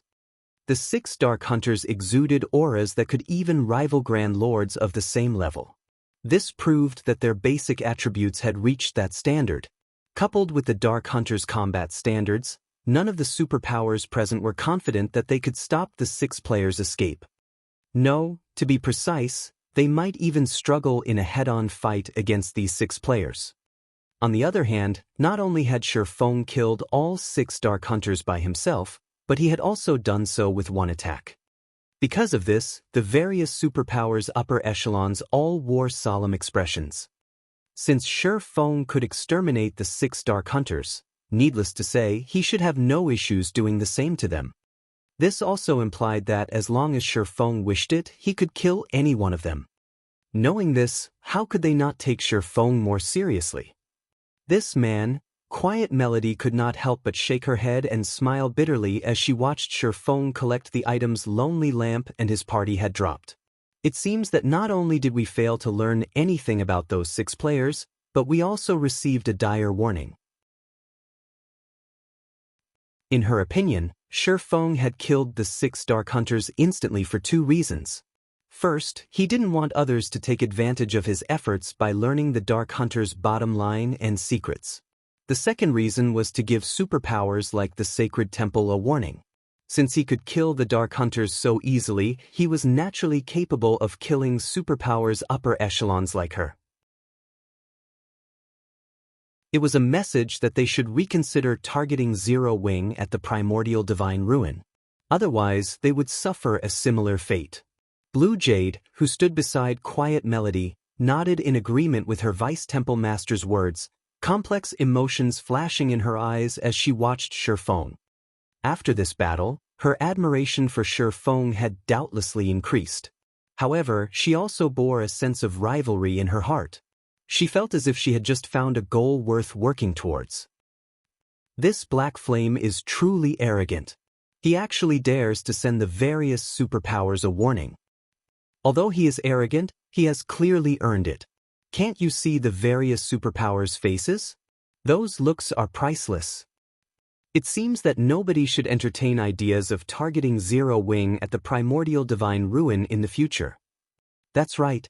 Not only does Silverwing Town have such powerful and long-range defensive structures, but it is also protected by so many incredible experts. Even without the NPC guards, nobody would dare to target Silverwing Town and Zero Wing. Both the guilds and the adventurer teams resting at the primordial divine ruin elevated their opinions of Zero Wing. Some adventurer teams even thought of joining the guild as a whole. Now that Zero Wing dominated the Orc Empire's primordial divine ruin, its development speed would be astounding. It might even become a super first-rate guild in the virtual gaming world in a short time. If they joined Zero Wing before the guild became a super first-rate guild, they would have a higher chance of becoming internal members. If they became core members, they'd be set for life. Damn it! Did Black Flame purposefully wait until the Dark Hunters attacked to make his move? Wind Hunter, who watched the battle from a safe distance, cursed as the Dark Hunters died, his complexion paling. He had thought that Lonely Lamp's party could cause Zero Wing some trouble, but they had only succeeded in throwing their lives away. Moreover, he had dispatched quite a few evil demons and evil beasts to reinforce Lonely Lamp's party. As a result, his minions were more clumped than usual, allowing the magic towers to target the monsters more easily. Suddenly, Beast Emperor's phantom appeared beside Wind Hunter. Beast Emperor then said, "All right, that's enough. Wind, you need retreat as well. We no longer have the ability to do anything against Silverwing Town."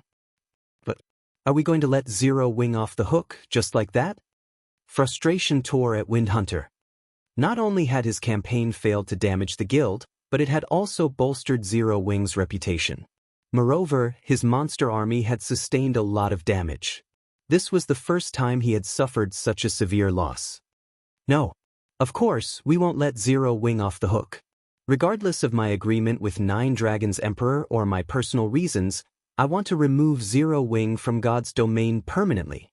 But it's not time for that yet," Beast Emperor said as he glared at Shifeng's distant figure, killing intent radiating from his eyes. Because of that man, his path to promotion had been cut short. How could he possibly spare Zero Wing after the losses he had suffered? However, thanks to this operation, Zero Wing has provoked the Dark Hunters. Provoked the Dark Hunters? Wind Hunter could not help his confusion. That's right.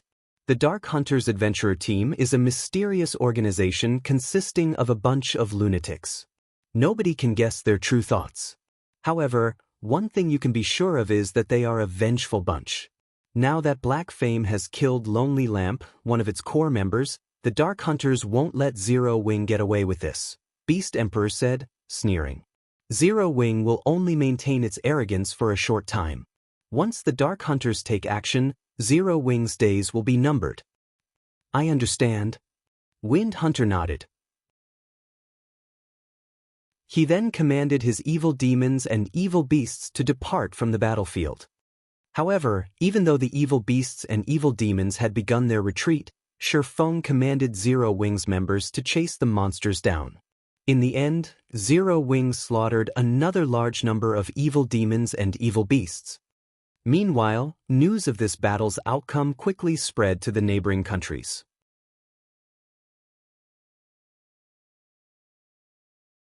Chapter 1741, Popular Silverwing. Chapter 1741, Popular Silverwing. After the battle outside of Silverwing Town, Zero Wing's prestige and reputation skyrocketed. Zero Wing is amazing.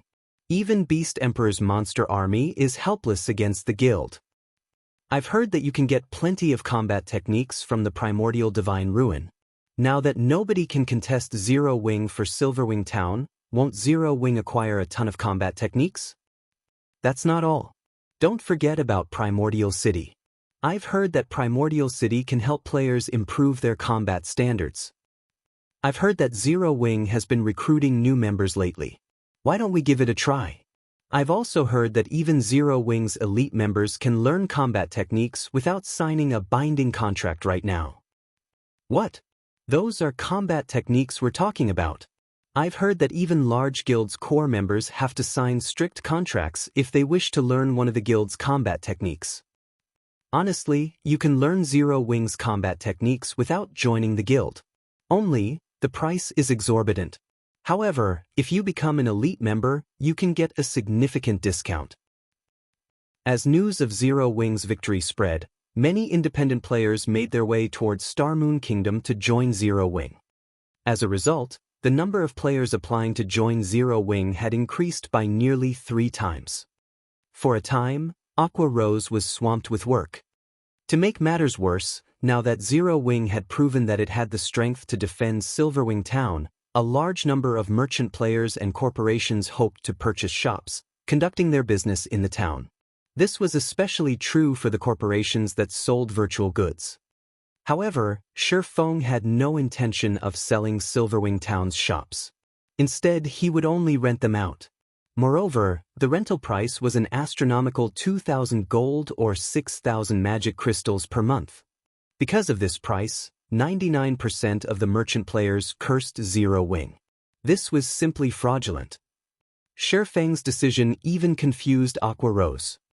With 2,000 gold, one could buy a very good plot of land in an NPC town.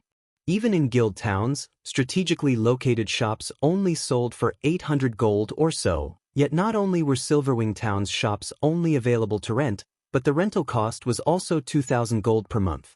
With so much money, players could permanently purchase 2 good plots of land in another guild town.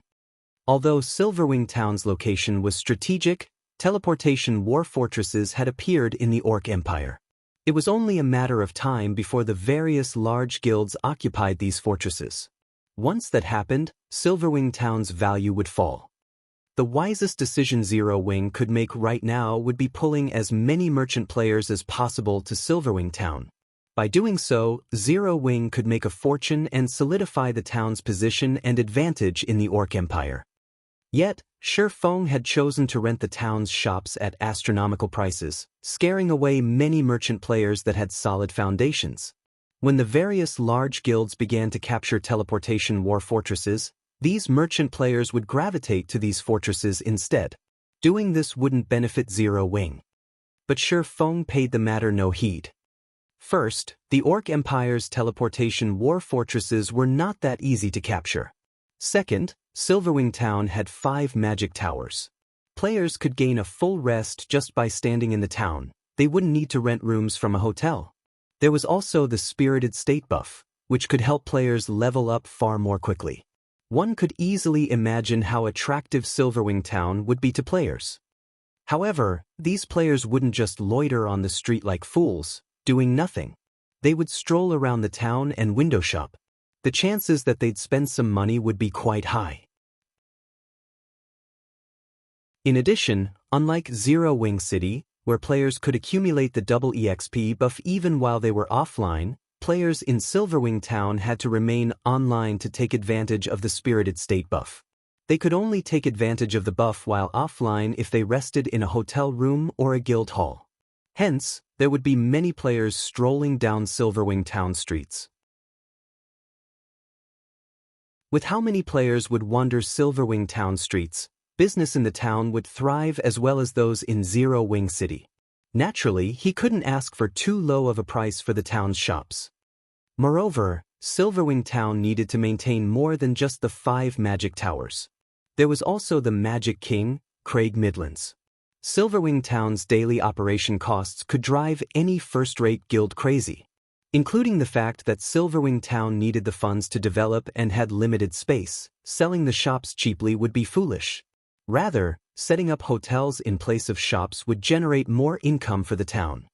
In the end, only 6 merchant associations were willing to rent shops in Silverwing Town. Although there were so few, Zero Wing had still earned 12,000 gold. This allowed the guild to construct more high-rise buildings in the town, which would, in turn, hasten the town's promotion to an intermediate town. A neutral town's promotion conditions weren't like those of towns constructed within kingdoms and empires. In addition to the population and town reputation requirements, the neutral town also needed to achieve certain conditions. These conditions involved a certain number of high-rise buildings and NPC merchants. Unfortunately, due to safety concerns, NPC merchants would rarely set foot into neutral maps. The town needed to earn a C rank in safety, but trying to do so with a basic town was excruciatingly difficult. Because of this, neutral towns had a hard time getting promoted.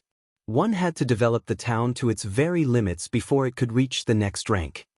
Of course, there were methods that could hasten this process, and one involved using a town promotion order. Only, the town promotion order a neutral town required was unusual. To upgrade a basic neutral town to an intermediate neutral town, one would need a gold-ranked town promotion order. Meanwhile, gold town promotion orders could be used to upgrade an intermediate town to advanced rank in kingdoms and empires. One could easily imagine how difficult such a promotion order would be to obtain. Even Feng did not have a guaranteed method of acquiring a gold town promotion order. All he could do was hasten the construction of high-rise buildings in Silverwing Town. Although it was true that Silverwing Town currently had the ability to stop Beast Emperor's forces, he wasn't so arrogant to think that Silverwing Town's current state would always be enough to stop Beast Emperor. After all, the Evil God's Temple, which Beast Emperor belonged to, was everyone's enemy on the God's Domain continent. If given enough time to grow, Beast Emperor could definitely become strong enough to overcome Silverwing Town's current defenses. Moreover, Beast Emperor wasn't the only enemy Zero Wing had to worry about. The various superpowers also eyed Silverwing Town. With these superpowers' foundations, they would only grow stronger as time passed. Once the various superpowers realized Primordial City's true importance and gathered sufficient strength, they wouldn't miss the chance to strike at Silverwing Town. The various superpowers only saw the benefits Silverwing Town currently offered. However, they had neglected to notice the potential threat Silverwing Town could become. Hence, Shifeng needed to develop and fortify Silverwing Town as quickly as possible. However, although Zero Wing currently had a gold mine like Zero Wing City, which earned a large number of coins and magic crystals each day, it wasn't enough to sustain the guild's development. This was because Zero Wing had constantly recruited new members recently. Since the start of the latest recruitment drive, more than 150,000 players had joined the guild. This number would only increase as time went on.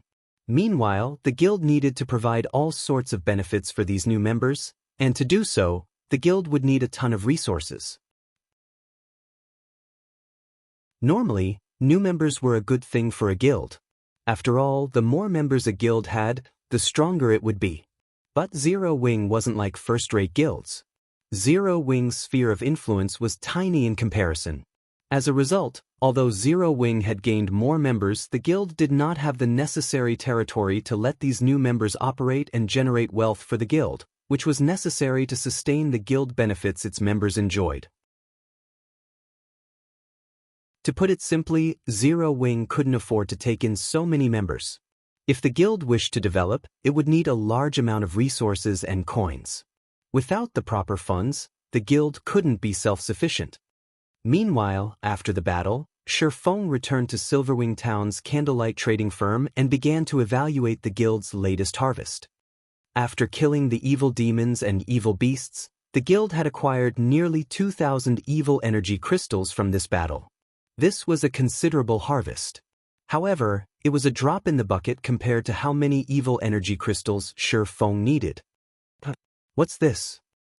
As Shifeng inspected the loot from the Dark Hunters, he noticed a skeletal hand made entirely of crystal. Surprisingly, Shifeng couldn't actually inspect the skeletal hand normally. The system simply stated that it was an unknown item. His curiosity piqued. Shifeng used omniscient eyes to inspect the skeletal hand. The instant he tried to appraise the item, he heard the sounds of a series of system notifications.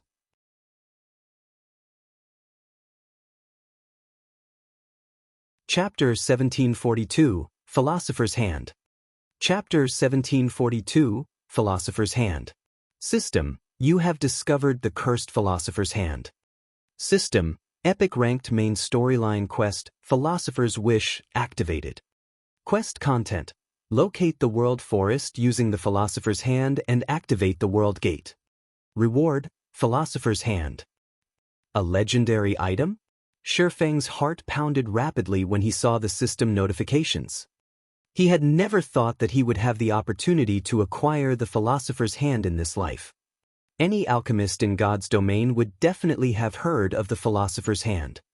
Like the Philosopher's Stone, the Philosopher's Hand was a treasure of the alchemy world, so Shifeng knew quite a bit about it. It was a bona fide legendary item. Unlike the Philosopher's Stone, the Philosopher's Hand was a complete, undamaged item. Countless lifestyle players dreamed of using its abilities.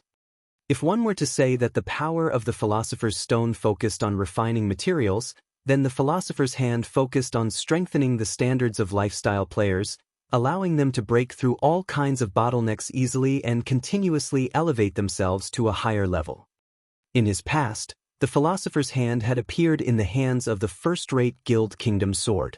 With the help of the Philosopher's Hand, the lifestyle players working under Kingdom Sword were able to develop rapidly. Back then, this incident had shaken the entire Dark Knight Empire. The trading firm operated by Kingdom Sword also quickly became one of the top 3 trading firms in the Dark Knight Empire, inciting the other first-rate guilds' envy. However, the Dark Knight Empire was an empire even stronger than the Black Dragon Empire. There were a total of 4 superpowers fighting over the empire. One could easily imagine what kind of end had awaited Kingdom Sword. In the end, the 4 superpowers requested that Kingdom's sword sell its Philosopher's hand. Although it was presented as a request, in reality, it was closer to coercion. However, Kingdom's sword had already grown to become an extremely powerful first-rate guild by then. The guild had plenty of expert members and was already well on its way to becoming a super first-rate guild. Naturally, Kingdom's sword had refused the superpowers' requests. After all, the requirement to become a super first-rate guild was to have sufficient financial strength and resources. If Kingdom's sword sold its Philosopher's hand, that would be equivalent to severing its path towards becoming a super first-rate guild. Originally, it would have indeed been very difficult for one superpower to deal with a powerful first-rate guild like Kingdom's sword. The surprising thing was that the 4 superpowers had actually worked together to deal with Kingdom's sword. As a result, Kingdom's sword had become history from then on. However, the guild leader of Kingdom's sword was also ruthless. Even when his guild had been on the brink of annihilation, he had still refused to hand over the Philosopher's hand. In the end, none of the 4 superpowers had gotten their hands on it, and the alchemy treasure had vanished from God's domain with the Kingdom's sword guild. Shi Feng found it truly surprising that the Philosopher's hand had appeared before him. If not for being targeted by 4 superpowers, there was no doubt that Kingdom's sword would have become a super first-rate guild. After all, the further one progressed in the game, the more important lifestyle players became to guilds. Many weapons, equipment, and items had to be crafted by the various lifestyle players. It was simply impossible to sustain a guild's development with dropped items alone. Looking at the Philosopher's hand, many ideas danced in Shi Feng's mind. Although Silverwing Town seemed free of issues right now, the town would face great danger in the future. Sufficient power would be needed to maintain the town's safety. Although he had acquired the Bronze Guardian puppet design, Zero Wing simply wasn't capable of producing the Bronze Guardian puppet right now. It might be fine if he had obtained a design for the common Guardian puppet, as it did not require master-ranked lifestyle players to be produced. However, the Bronze Guardian puppet's minimum requirement was to have a master forger, a master alchemist, a master engineer, and a master enchanter. In addition, some parts needed to be made by 2 different kinds of masters, while some needed all 4 kinds of masters working together to make them. The Bronze Guardian puppets could only be crafted after meeting the requirements. Even then, the production success rate was very low. If one wished to produce the Bronze Guardian puppet reliably, the master lifestyle players selected had to be intermediate or advanced masters. Basic masters were too unreliable. Fulfilling these conditions was wishful thinking for the current Zero Wing. Master lifestyle players were not available on demand. Even 10 years after God's Domain had launched, basic masters had been extremely rare and had been greatly respected by the various large guilds, let alone intermediate and advanced masters. However, if Zero Wing acquired the Philosopher's hand, it would be possible to nurture a bunch of basic masters within a short time. Building up some intermediate masters might even be possible. At that time, Zero Wing could start the production of the Bronze Guardian puppet. Just thinking about such a future was incredibly exciting. Bronze Guardian puppets possessed combat power at the peak of Tier 3. Moreover, players could control them fully since they were much easier to control than summon creatures. A Void Realm expert that was ignorant of the realms of truth could still, at the very minimum, exhibit combat power at the refinement realm when controlling a Guardian puppet. Most importantly, unlike summon creatures, Guardian puppets could be used permanently. They even dealt additional damage to buildings and magic arrays. Whether they were used in a siege or defensive battle, Guardian puppets were the perfect tool. Countless guilds had dreamed of obtaining Guardian puppets in the past. Guardian puppets were so powerful that the first-rate guilds that had them could even afford to provoke superpowers and get away with it. If he could produce several dozen Bronze Guardian puppets now, nobody in God's Domain could threaten Silverwing Town. Even if 10 mythic monsters charged at the town, the monsters could be easily stopped with 40 Bronze Guardian puppets. After all, Guardian puppets had extremely high defense, rivaling Tier 4 monsters. If he had 100 Bronze Guardian puppets right now, he would immediately set out to annihilate ancient Rock City's evil god branch temple right now. Of course, these were only fantasies. However, with the Philosopher's Hand, it was entirely possible to turn these fantasies into reality. Setting aside those ideas for the moment, Feng quickly inspected the Philosopher's Hand's statistics. Cursed Philosopher's Hand. As the creator of the Philosopher's Hand failed to complete his wish before death, the creator's soul had attached itself to the Philosopher's Hand and cursed it to lose all of its power. Only after removing this curse will the Philosopher's Hand recover its original abilities. 20 stalks of soul-dissolving flower are necessary to activate soul guidance and remove the curse. Soul-dissolving flower? What a ruthless price! Feng could not help but frown after reading the item's introduction. In God's domain, any item pertaining to souls was extraordinarily valuable. Feng knew a little about the soul-dissolving flower. It was an extremely rare epic material and the main material needed to produce the master-ranked meditation potion. The meditation potion was one of the rare few potions capable of helping players learn combat techniques more easily. After consuming a master meditation potion, the potion would offer players guidance that would help them grasp combat techniques very quickly. In the past, the potion had been highly sought after by the various major powers. Unlike skills and spells, players needed to train arduously to learn a combat technique. Even expert players struggled to learn basic combat techniques, not to mention advanced combat techniques and above. Hence, one could easily imagine how valuable the soul-dissolving flower was. On the market, each stalk could sell for 300 gold. Even so, nobody would be willing to sell a soul-dissolving flower they had obtained as they were exceedingly rare, so rare that even the various superpowers could only get their hands on a small number. The flower's rarity was because it did not exist on the continent of God's domain. Instead, it only existed in other worlds and higher planes, which made them extremely difficult to acquire. Yet, the Philosopher's Hand actually required 20 stalks of soul-dissolving flower. At this moment, Feng finally understood why the Philosopher's Hand had only appeared after mainstream players had already reached level 80. At that time, the pathways connecting the continent of God's domain and other worlds had already been opened. Most likely, Kingdom Sword had only managed to collect the 20 soul-dissolving flowers after that event. It seems there's a need to make another trip to the Ice Crystal World. The only other world Feng could freely travel to right now was the Ice Crystal World. Although there was also the option of visiting a higher plane, it would take a very long amount of time to collect 20 soul-dissolving flowers all by himself. Meanwhile, there were many players in the Ice Crystal World. Done thinking, Feng contacted Lifeless Thorn and the other members of the Asura adventurer team and had them gather in White River City. After grouping up, they headed towards the Ice Crystal World.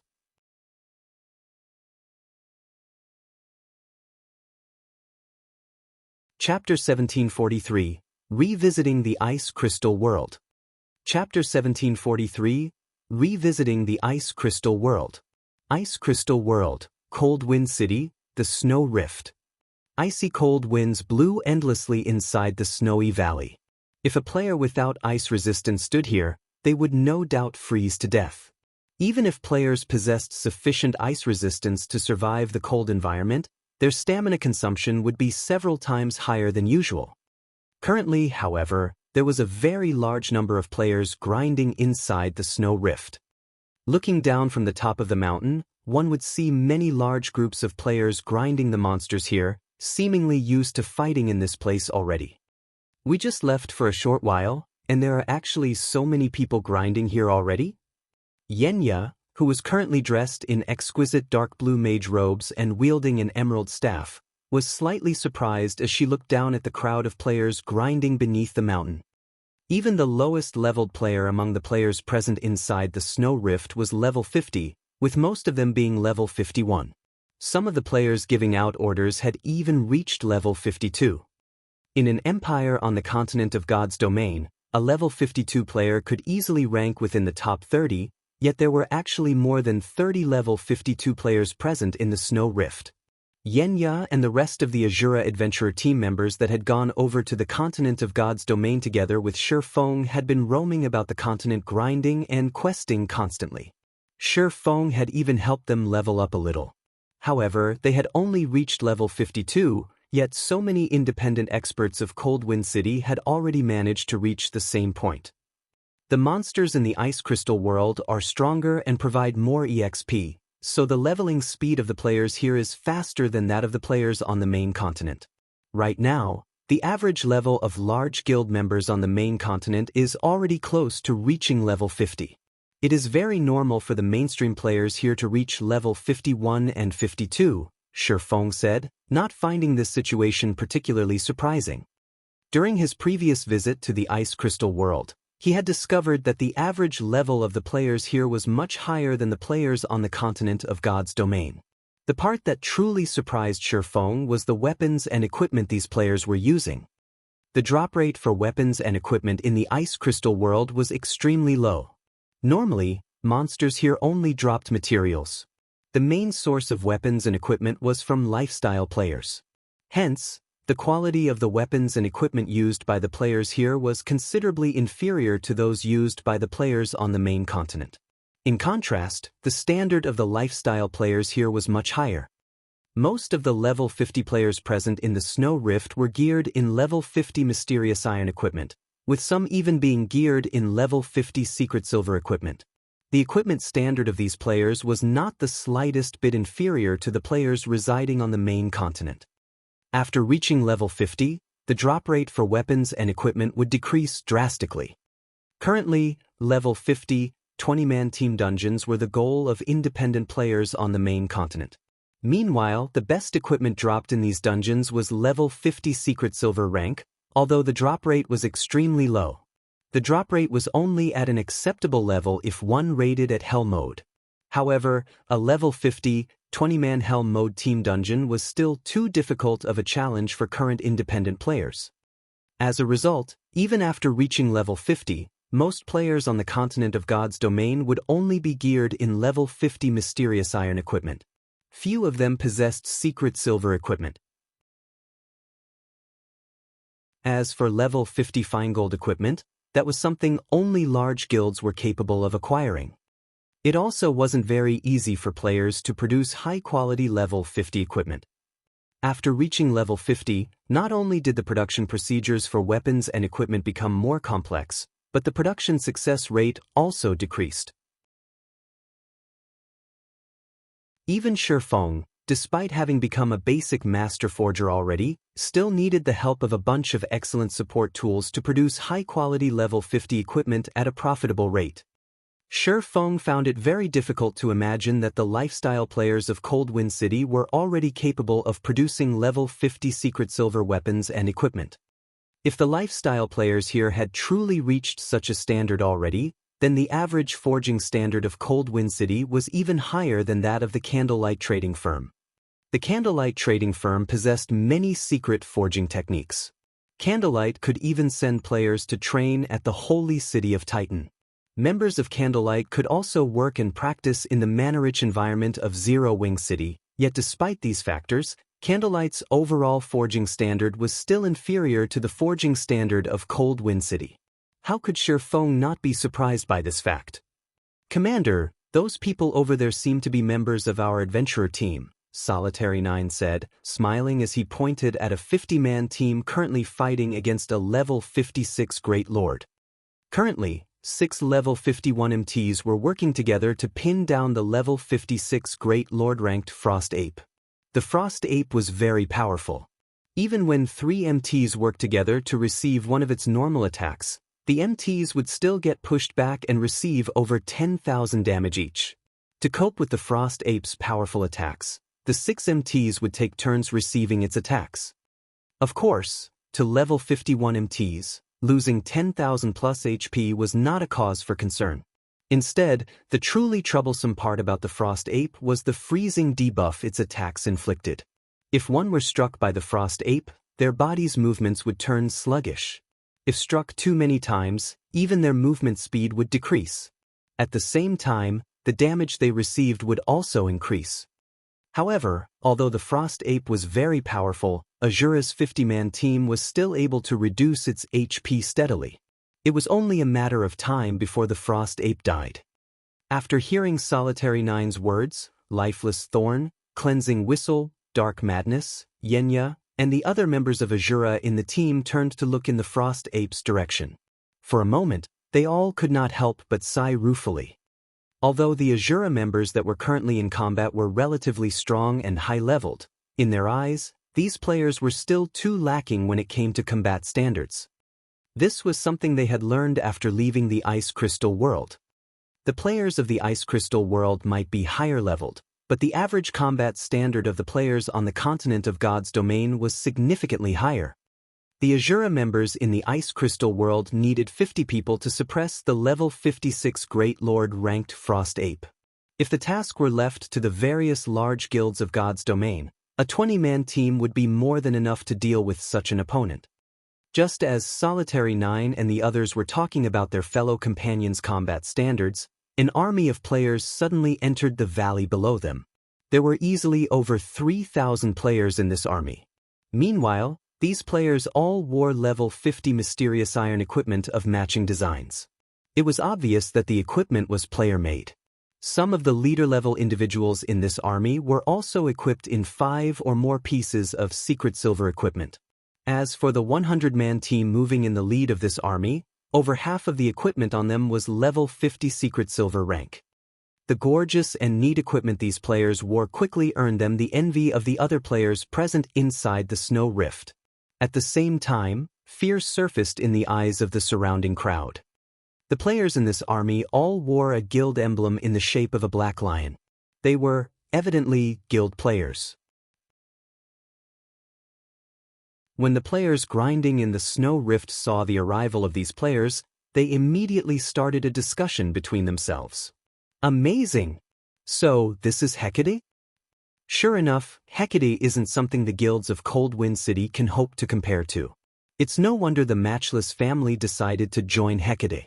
Moreover, with how much pressure Hecate is placing on the Centurion dynasty, I believe it won't be long before the Centurion dynasty disbands. I really wish I could join Hecate. I heard that there are plenty of weapons and equipment made available for exchange in the guild. One is eligible to exchange for level 50 secret silver equipment just by becoming an elite member. It's a pity Hecate's recruitment requirements are too high. As the players grinding in the snow rift watched Hecate's army slowly approach, they felt a sense of yearning towards the guild. Right now, they had to grind arduously for rare materials and then use these materials to trade for a piece of level 50 secret silver equipment from Hecate. If they could become members of Hecate, however, they would not have to go through all that trouble. They also wouldn't have to make unfavorable trades with Hecate. Hecate is reserving this place. Non-members leave this place immediately. If you're not gone within 5 minutes, we'll forcefully evict you from this place. Just as the spectating crowd was chatting among themselves, a few of Hecate's members suddenly started evicting players from the map. What? Hecate has occupied several high-resource leveling maps before. This leveling spot is something we found after going through great lengths. How can you guys just come here and take it from us? That's right. This is too much. Without this place, how are we supposed to grind for rare materials? For a time, the various independent players all complained about Hecate's tyrannic actions. What? You guys have something to say about this? At this moment, a savage man wearing light blue armor walked out from Hecate's army. The man then sent a glance at the crowd before him, sneering, "If you have something to say, fine. Come say it to my face." Hearing this man's words, everyone suddenly went quiet. The savage man before them was named Vast Heaven, and very famous in Coldwind City. On the first day he had arrived in Coldwind City, he had killed over 30 experts from the Centurion dynasty. Afterward, in the guild war between Hecate and the Centurion dynasty, not only did Vast Heaven manage to kill over 100 players all by himself, he even managed to slay Centurion dynasty's guild leader, Sky Slicer. How could they possibly dare fight him? Everyone started quietly leaving the area, no longer daring to say anything about Hecate's actions. Meanwhile, Asura's 50-man team finally defeated the Frost Ape and were about to pick up their loot and leave as well. Wait a minute. This place is already under Hecate's management. You guys over there leave those materials behind. Vast Heaven shouted as he looked at Asura's members. Vast Heaven, we killed this boss. Don't you dare go overboard. The Berserker serving as the leader of Asura's 50-man team said as he looked at Vast Heaven. What, you guys want to fight? Vast Heaven laughed. Sure. Come at me. I'll even let all of you attack me together. If you manage to kill me, I'll immediately have my men leave the area.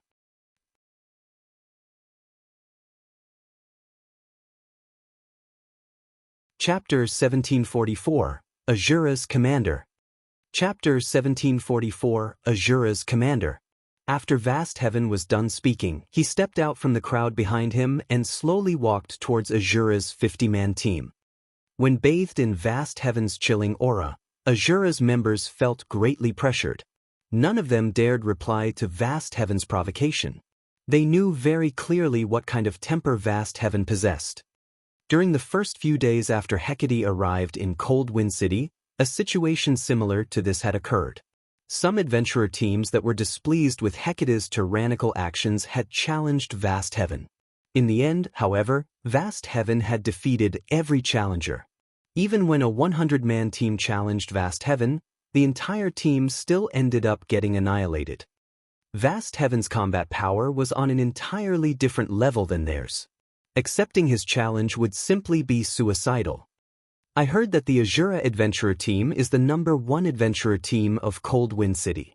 Your commander has even been labeled a monster and was able to oppress the 2 large guilds in Cold Wind City single-handedly. Your adventurer team is also famed for being filled with experts. So, how did your adventurer team end up having a weak bunch like you? Vast Heaven sneered as he sent a glance at the silent players before him. It seems those rumors really are just that, rumors.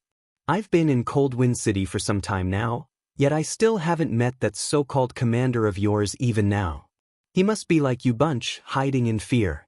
And to think you all even dare call yourselves the #1 adventurer team of Cold Wind City. This truly is disappointing. Well, it was my fault for expecting there would be capable experts in a backwater village like Cold Wind City. The expressions of Asura's members darkened when they heard Vast Heaven's words. However, they were also powerless to refute Vast Heaven's words. Vast Heaven's strength was clear for all to see. He was definitely one of the strongest experts present in all of Cold Wind City. Even if their commander and the other experts of their adventurer team were present, they were unlikely to win against Vast Heaven. Leave the loot behind.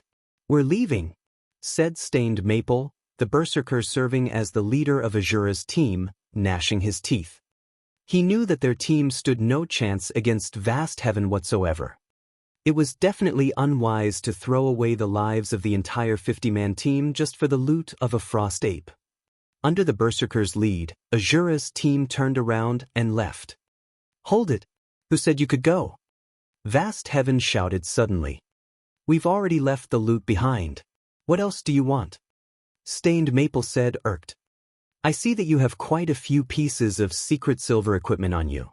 Hecate just so happens to be in need of level 50 secret silver equipment. Since I've already come all the way here, you wouldn't let me leave with nothing, right? Vast Heaven said, chuckling. Hand over 5 pieces of secret silver equipment as my labor fee. Afterward, you guys can leave. Rage immediately burned in the eyes of Asura's members when they heard Vast Heaven's words. This was too much. They had already chosen to concede, yet Vast Heaven was even telling them to hand over 5 pieces of secret silver equipment. That was basically asking for their lives. Nowadays, while it was indeed true that the mainstream players of Cold Wind City had already reached level 50 equipment was still scarce. Right now, even level 50 mysterious iron equipment was worth a fortune, not to mention secret silver equipment. Just 1 piece of level 50 secret silver equipment was already worth far more than the value of the Frost Ape's loot.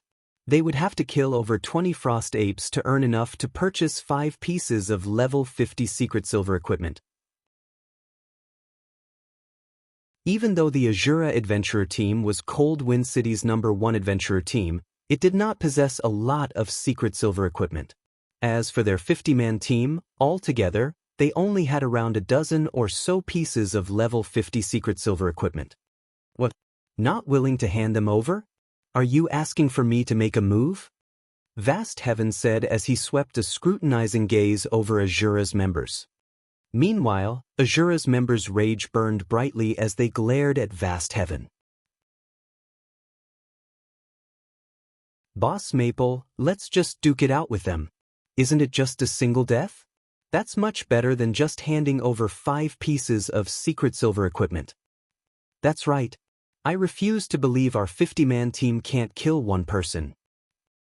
Asura's members were expressing their anger on the team chat one after another. They were all willing to fight against Vast Heaven rather than handing over 5 pieces of secret silver equipment without putting up a fight. Alright, we'll fight with everything we got. Even if we can't kill him, we'll make him lose a few teeth. Stained Maple said after giving the matter some thought. After all was said and done, Vast Heaven was only a level 52 berserker.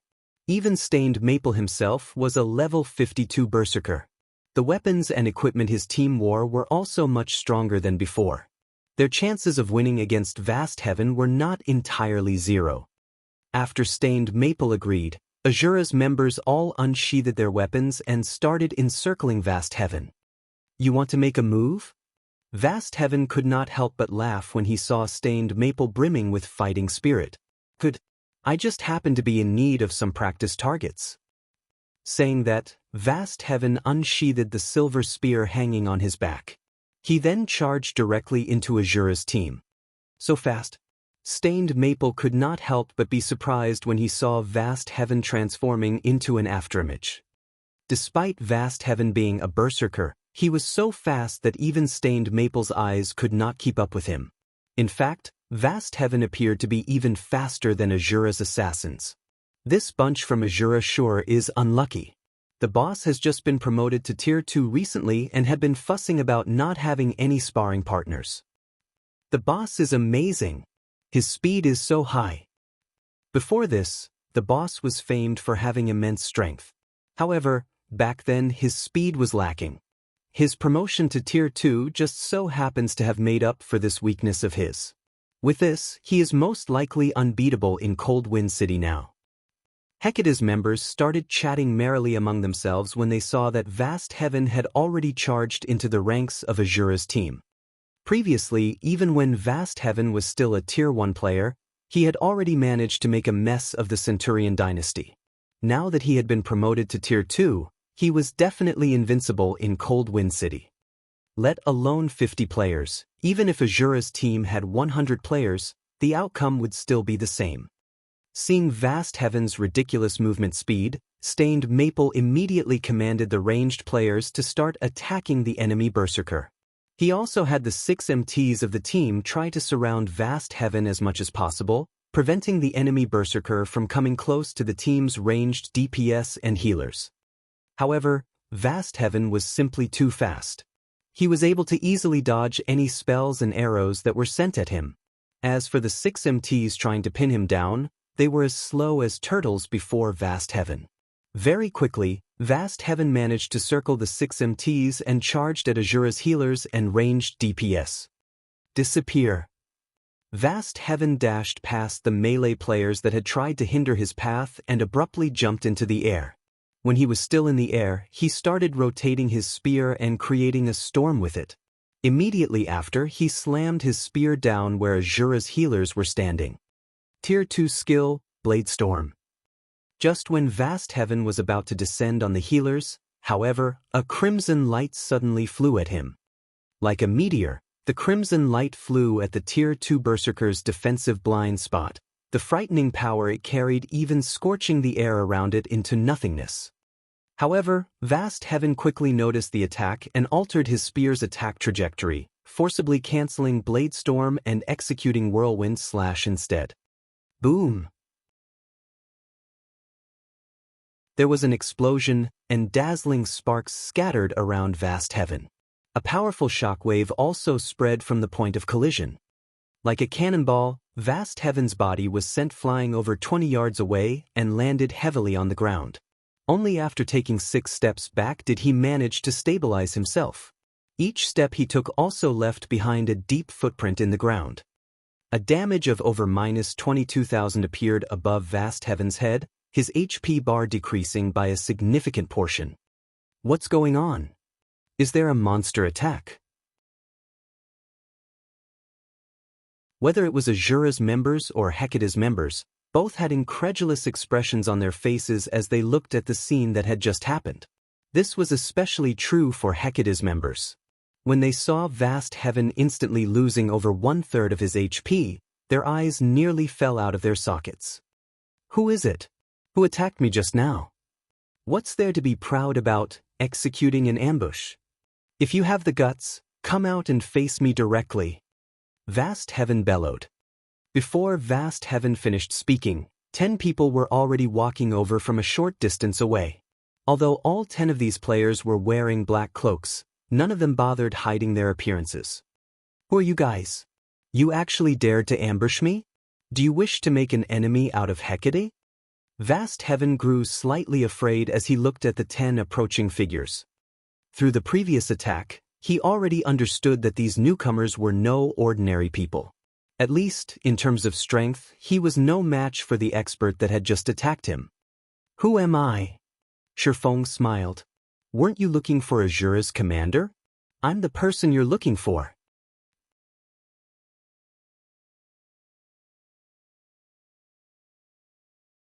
Chapter 1745, You Lack the Qualifications. Chapter 1745, You Lack the Qualifications. You're Asura's commander? Vast Heaven revealed a stunned expression as he watched Shifeng walk towards him step by step. How is this possible? After he had arrived at Cold Wind City, he had heard many things about the Asura adventurer team. Even the guild leader and vice-guild leader of the Matchless family feared them. Originally, he had been eager to challenge Asura's members to a fight. However, the performance of the adventurer team during recent times was simply too disappointing. While it was indeed true that Asura had many expert members, in his opinion, these expert members were no different than amateurs that were not worth him spending energy to fight. After all, he had defeated several experts that were originally ranked in the top 10 of Cold Wind City. These top 10 experts were only slightly stronger than ordinary experts and were still far from rivaling him in terms of combat standards. As a result, he no longer paid any attention to the Asura adventurer team. In fact, in his eyes, even Cold Wind City's #1 expert was most likely a joke. But now someone had suddenly appeared before him, declaring that they were Asura's commander. Moreover, this person had even managed to push him back using just a single blow. How could he possibly believe this situation to be true? Commander! It's really the commander! Even the vice-commanders are with him. The oppressed Asura members had excited expressions when they saw Shifeng and his team members appear. They never thought that Shifeng's group would actually return to Cold Wind City. Moreover, Shifeng had even managed to send an expert like Vast Heaven flying with a single hit.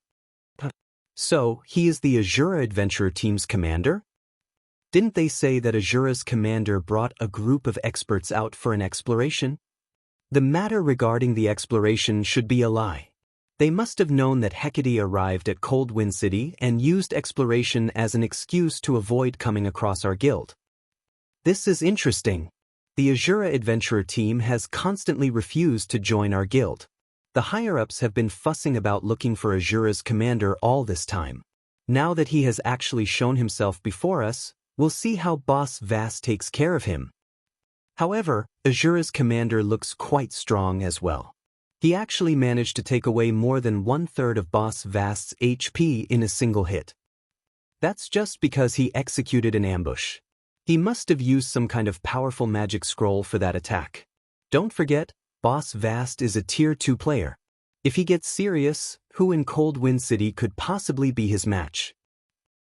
Hecate's members could not help but start a discussion among themselves when they saw Shifeng's group approaching, filled with curiosity about the Asura adventurer team's commander. At the same time, they also eagerly waited for Vast Heaven to teach Shifeng a lesson. Nowadays, the Asura adventurer team was in rapid decline. The only reason why the adventurer team's members were still sticking around was that they still held hope that their commander and the top experts of the adventurer team would return soon. Now that Asura's commander had returned, if said commander were to be killed by vast heaven, the Asura adventurer team would most likely crumble instantly.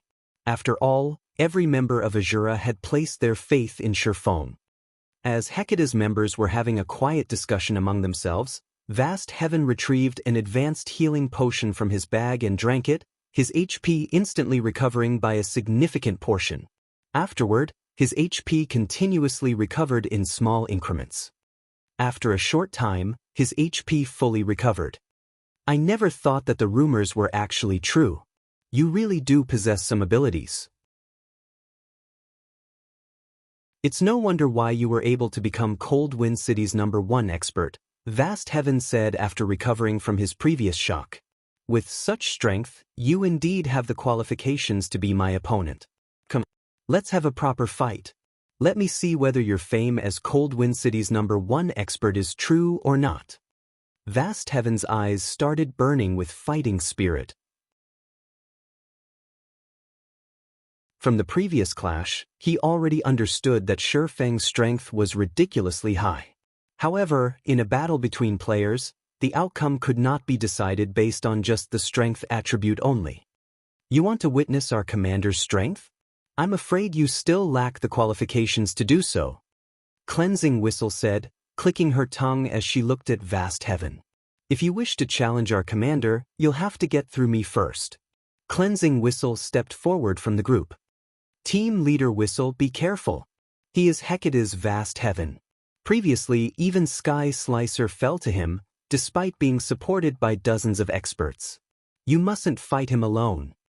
Stained Maple warned Cleansing Whistle in a panic. He knew very clearly just what kind of strength Cleansing Whistle possessed. After all, he was originally a member of the Wave Heart Adventurer team and had joined Asura with Lifeless Thorn and Cleansing Whistle. While Cleansing Whistle was indeed very strong, she should only be roughly equal to the Centurion Dynasty Sky Slicer. Meanwhile, Vast Heaven was someone who had single-handedly slain Sky Slicer together with dozens of experts from the Centurion Dynasty. Vast Heaven's strength was no trivial matter.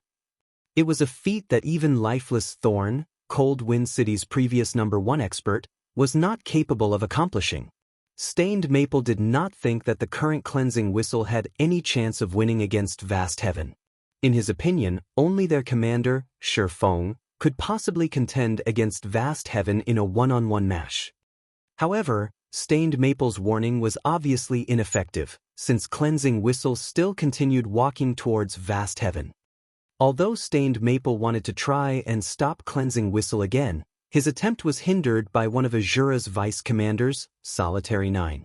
When Stained Maple turned to look at the rest of Silverwing's group, he noticed that nobody on the team showed any intention of stopping Cleansing Whistle. Instead, they simply took on the attitude of spectators, making it look like this upcoming fight had nothing to do with them whatsoever. This is insane. Every one of them has lost their minds. Stained Maple was rendered speechless by his allies' actions. Despite having clearly stated that even the Centurion Dynasty was powerless against Vast Heaven, Silverwing and the others were actually allowing Cleansing Whistle to go into battle all by herself. This was basically sending Cleansing Whistle to her death.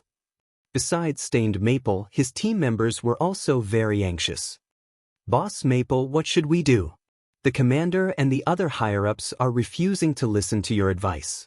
I heard that Vast Heaven has a special tool that can increase the death penalty of the players he has killed. If he uses that special tool, we don't have a choice. If Cleansing Whistle looks to be getting pushed back, we'll charge in together. Stained Maple said through the team chat as he gritted his teeth. He was determined that he would not let Cleansing Whistle die. Currently, the Asura Adventurer team was in a precarious situation and in urgent need of powerful experts to take charge of it. Meanwhile, Cleansing Whistle was one of the top 10 experts in the Adventurer team. The Adventurer team could not afford to let her get killed and lose multiple levels. The other members in Stained Maple's team nodded in agreement. Meanwhile, Seeing Cleansing Whistle slowly walking towards Vast Heaven, Hecate's members started making a clamor. Who is this lady? She actually dares to challenge Boss Vast. Boss, let us take action. We'll teach this little girl a proper lesson.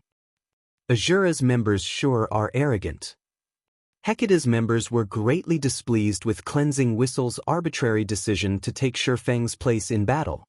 They all wanted to charge forward and kill Cleansing Whistle now. You're going to fight me?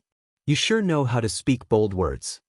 Vast Heaven could not help but laugh as he looked at Cleansing Whistle's slender figure. I know who you are. You're the 6th ranking expert of Cold Wind City, right? However, even the ones ranked above you failed to last more than 10 moves against me. How many moves do you think you can possibly last against me? He was filled with feelings of ridicule as he watched Cleansing Whistle walking towards him. Even before he had completed his Tier 2 promotion, he had managed to defeat experts ranked higher than Cleansing Whistle with great ease. Now that he had reached Tier 2, he could easily defeat those experts in just 2 or 3 moves. After all, the difference between tiers was massive. You sure speak a lot of nonsense. Or are those your last words? Cleansing Whistle replied in annoyance. Die! Vast Heaven shouted in rage. He readied his spear and activated charge, his body transforming into an afterimage as he instantly arrived before her, although she stood over 20 yards away. He then thrust his spear, sending 8 rapid jabs at Cleansing Whistle's defensive blind spots. Tier 2 skill, Star Piercer. The combination of a Tier 2 skill's power and his strength attribute meant each one of his jabs carried strength rivaling that of a great lord of the same level. Just as the 8 streaks of silver light were about to come into contact with Cleansing Whistle, the female swordsman brandished her 2 swords. They created multiple arcs of light before her. Tier 2 skill, Split Flash. Dang. When swords and spear collided, sparks scattered into their surroundings. The sounds of miniature explosions also rang out one after another. In the end, not only did Cleansing Whistle block all 8 spear jabs, but she even managed to force Vast Heaven to retreat 3 steps, damages ranging in the hundreds appearing above the berserker's head in succession. In contrast, Cleansing Whistle remained standing steadily in her original position, her HP still completely intact. Although both sides had only clashed once with each other, the difference in strength was already clear for all to see.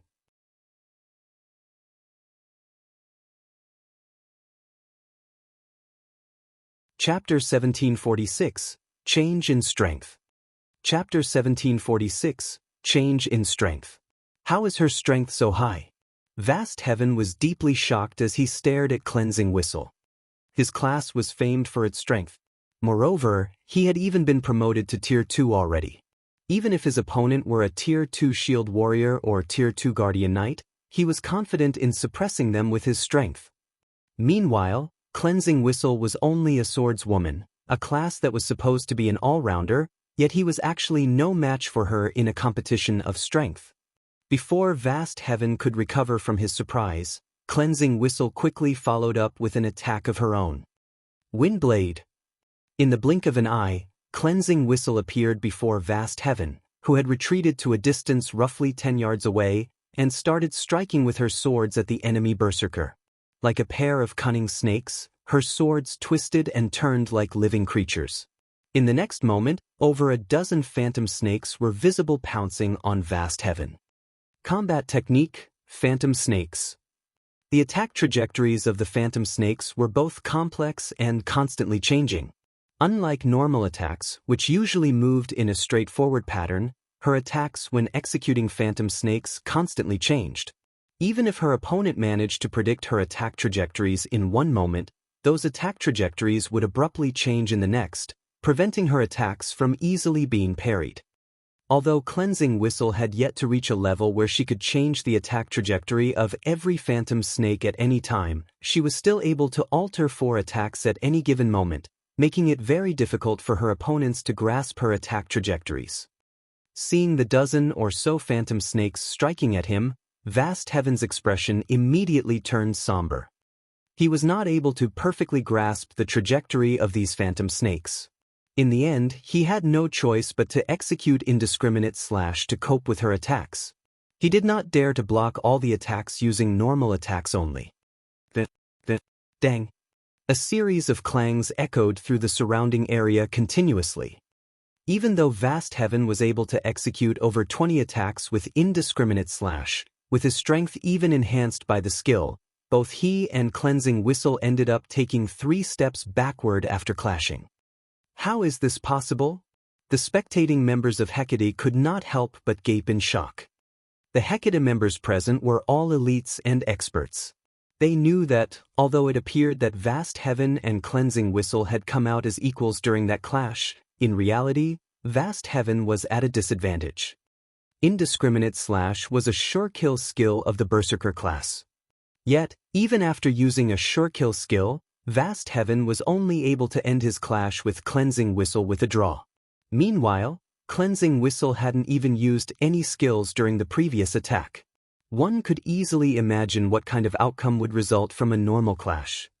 Looking at Cleansing Whistle again, an indescribable sense of fear sprouted in the hearts of Hecate's members. Vast Heaven was a bona fide Tier 2 Berserker. His combat standard ranked at the top of Hecate. Yet, he was actually being overwhelmed by a player from some backwater city. If they were to tell this matter to the other experts of Hecate, their words would most likely be treated as a joke. At this moment, let alone Hecate's spectating members, even Vast Heaven himself was looking surprised and confused. He could not understand just how Cleansing Whistle could be so powerful. How is this possible? I'm a Tier 2 Berserker.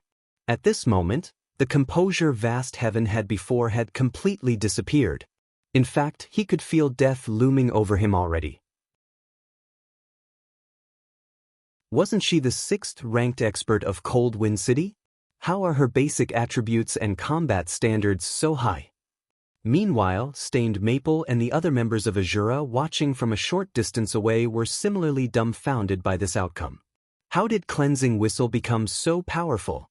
When Stained Maple saw Cleansing Whistle suppressing Vast Heaven with ease, he could not help but think he was hallucinating.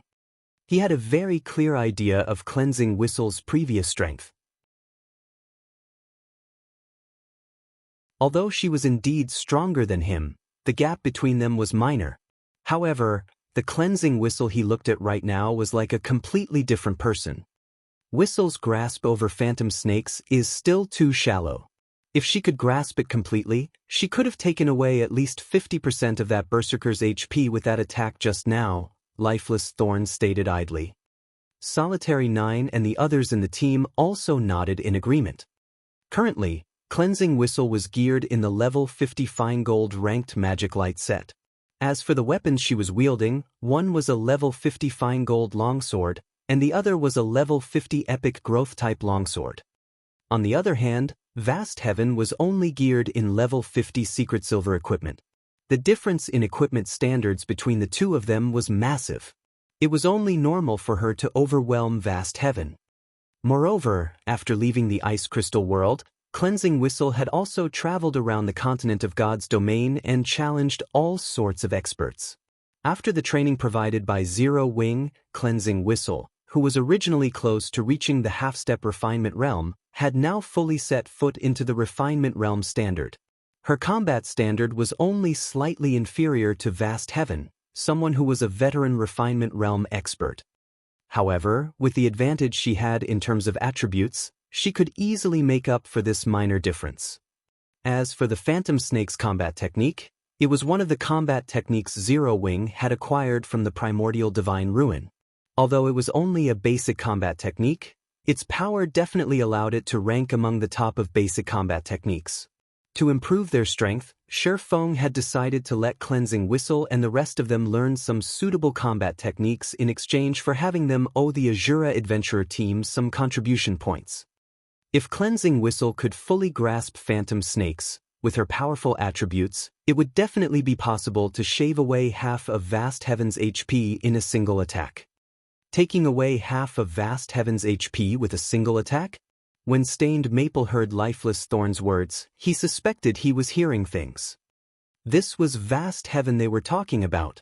The Berserker was someone capable of going up against dozens of experts from the Centurion dynasty all by himself.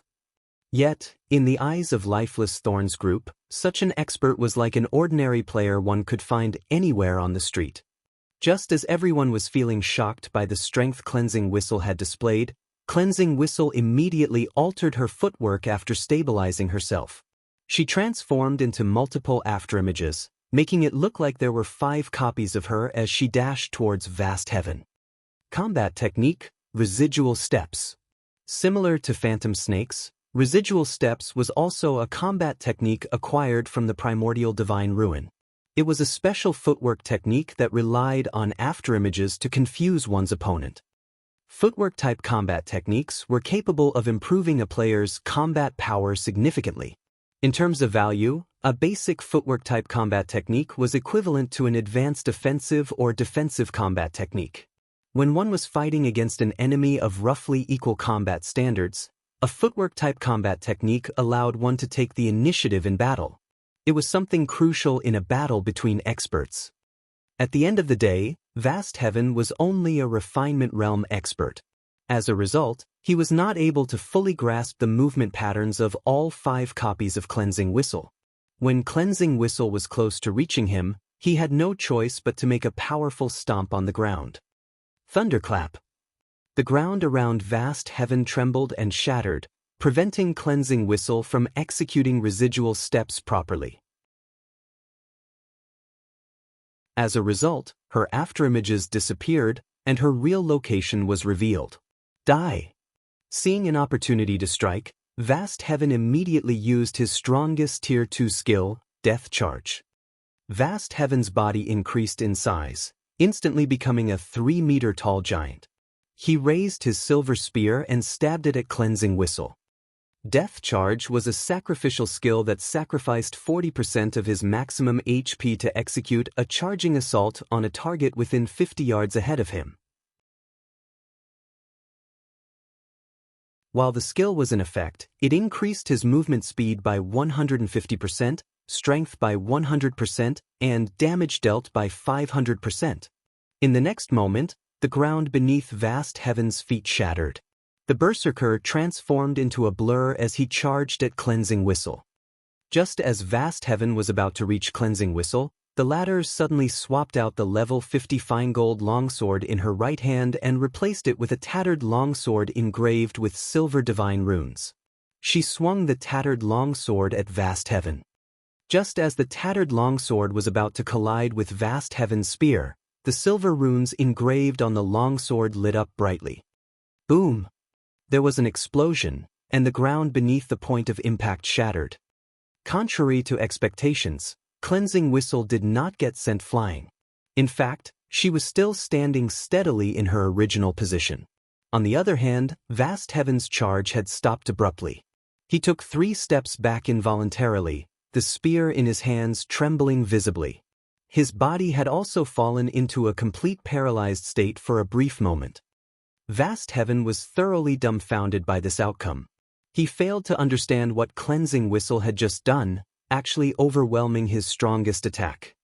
However, before Vast Heaven could recover from his brief paralyzation, Cleansing Whistle quickly swung the epic growth-type longsword in her other hand. Tier 2 skill, Storm Fury.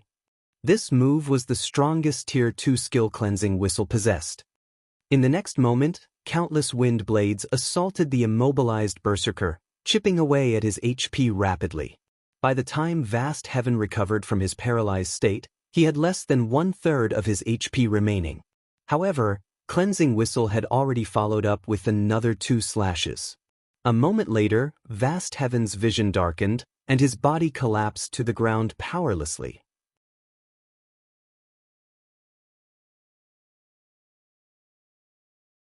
Chapter 1747, King Returns. Chapter 1747, King Returns. As Vast Heaven's body transformed into particles of light and disappeared from the snow-covered field, an exquisite pair of silvery gray arm guards took the Berserker's place. Before the spectating crowd could recover from their daze, Cleansing Whistle collected the arm guards and stored it in her bag. She then shifted her gaze towards Hecate's army. Who else wants to duel? Cleansing Whistle asked with a faint smile as she glanced at Hecate's members. She had just acquired a piece of level 50 secret silver equipment by killing one player. This was far more profitable than raiding a team dungeon. Seeing the cute smile on Cleansing Whistle's face, dread filled the hearts of Hecate's members. Too scary. Vast Heaven was a Tier 2 expert, yet Cleansing Whistle had fought as if she had randomly encountered some common monster.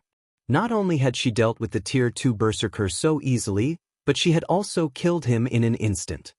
This was a Tier 2 player they were talking about. Even if Cleansing Whistle were also a Tier 2 player, there shouldn't be such a huge difference between her and Vast Heaven. Moreover, a Tier 2 Berserker had even more HP than a Tier 1 metric ton of the same level. Yet Cleansing Whistle had. Faced with such power, who would possibly dare challenge Cleansing Whistle to a duel? Hecate's members remained silent for a time. Meanwhile, Stained Maple and his companions were ecstatic once they snapped out of their daze. Hecate had constantly suppressed their adventurer team in Cold Wind City, so watching Cleansing Whistle kill Vast Heaven, one of Hecate's top fighters, was truly a joy to behold. Amazing! So, this is the effect of the special training the commander had mentioned? Stained Maple could not help but shift his gaze towards Shifeng, astounded. When Shifeng had first established the Asura adventurer team, he had stated that as long as they were willing to work hard, he would help them grow stronger. He had assumed Shifeng's claim was merely a boast. Now, however, it would seem that Shifeng had told the truth. The man really had a way to make them stronger. Moreover, the improvement wasn't insignificant. Take Cleansing Whistle, for example. Compared to the last time he had seen her, when she had still been a member of the Waveheart adventurer team, she was like an entirely different person. However, the increase in her strength wasn't limited to her basic attributes. He could also tell that Cleansing Whistle's combat standards had undergone a qualitative transformation. When Stained Maple looked at Cleansing Whistle now, he felt a mental pressure similar to Lifeless Thorn's previous aura. Only, this pressure was not as intense Lifeless Thorn's. When Stained Maple thought about how Cleansing Whistle had grown so much stronger after leaving with Shifeng, passion and anticipation rose within him. He knew that Vast Heaven held a high position in Hecate. Although he had no hope of reaching Cleansing Whistle's current standard, as long as he became as strong as Vast Heaven, he would qualify to look down on the various large guilds. Meanwhile, when the distant spectating independent players saw Vast Heaven die, their jaws hit the ground. He died? Vast Heaven actually died. Who is that woman? I know her. She's Cleansing Whistle. She used to be the 6th strongest player in Cold Wind City. The 6th strongest player? Are you kidding me? Vast Heaven has defeated 2 players who ranked higher than Cleansing Whistle by himself. Even if Cleansing Whistle has become significantly more powerful in such a short time, she shouldn't be able to kill Vast Heaven so easily, right? As the spectating crowd watched Cleansing Whistle, they started to research the woman. However, what they learned shocked them. Vast Heaven was a berserker, while Cleansing Whistle was a swordsman. Normally, berserkers had an absolute advantage in terms of strength in a melee battle against swordsmen without the involvement of skills. Thus, in a one-on-one confrontation, berserkers were far stronger than swordsmen. Yet, when Cleansing Whistle had fought Vast Heaven, she had suppressed the enemy berserker from start to end. This proved that the woman wore higher quality equipment than Vast Heaven. But what surprised them most was the improvement speed of Cleansing Whistle's combat standards. Before joining the Asura adventurer team, Cleansing Whistle's combat standard had only been slightly higher than independent experts like themselves. However, the combat standard the woman had just displayed was clearly far superior to theirs. The combat technique Cleansed Whistle had just employed, in particular, had seemed like some kind of skill or spell. They had never seen such mystifying combat techniques before. No one would believe that Cleansed Whistle had hidden her strength before she had disappeared. After all, before joining the Asura adventurer team, Cleansing Whistle had constantly competed with Lifeless Thorn for the position of Cold Wind City's strongest expert. Why would she have held back while doing so?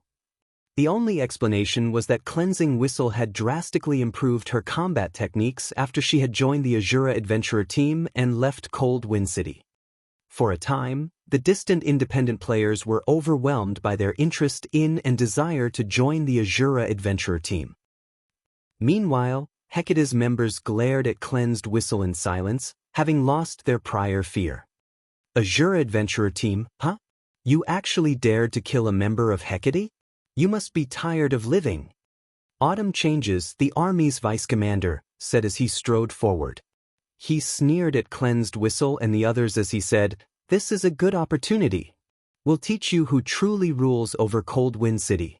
Everyone charge." Vast Heaven's death was indeed shocking.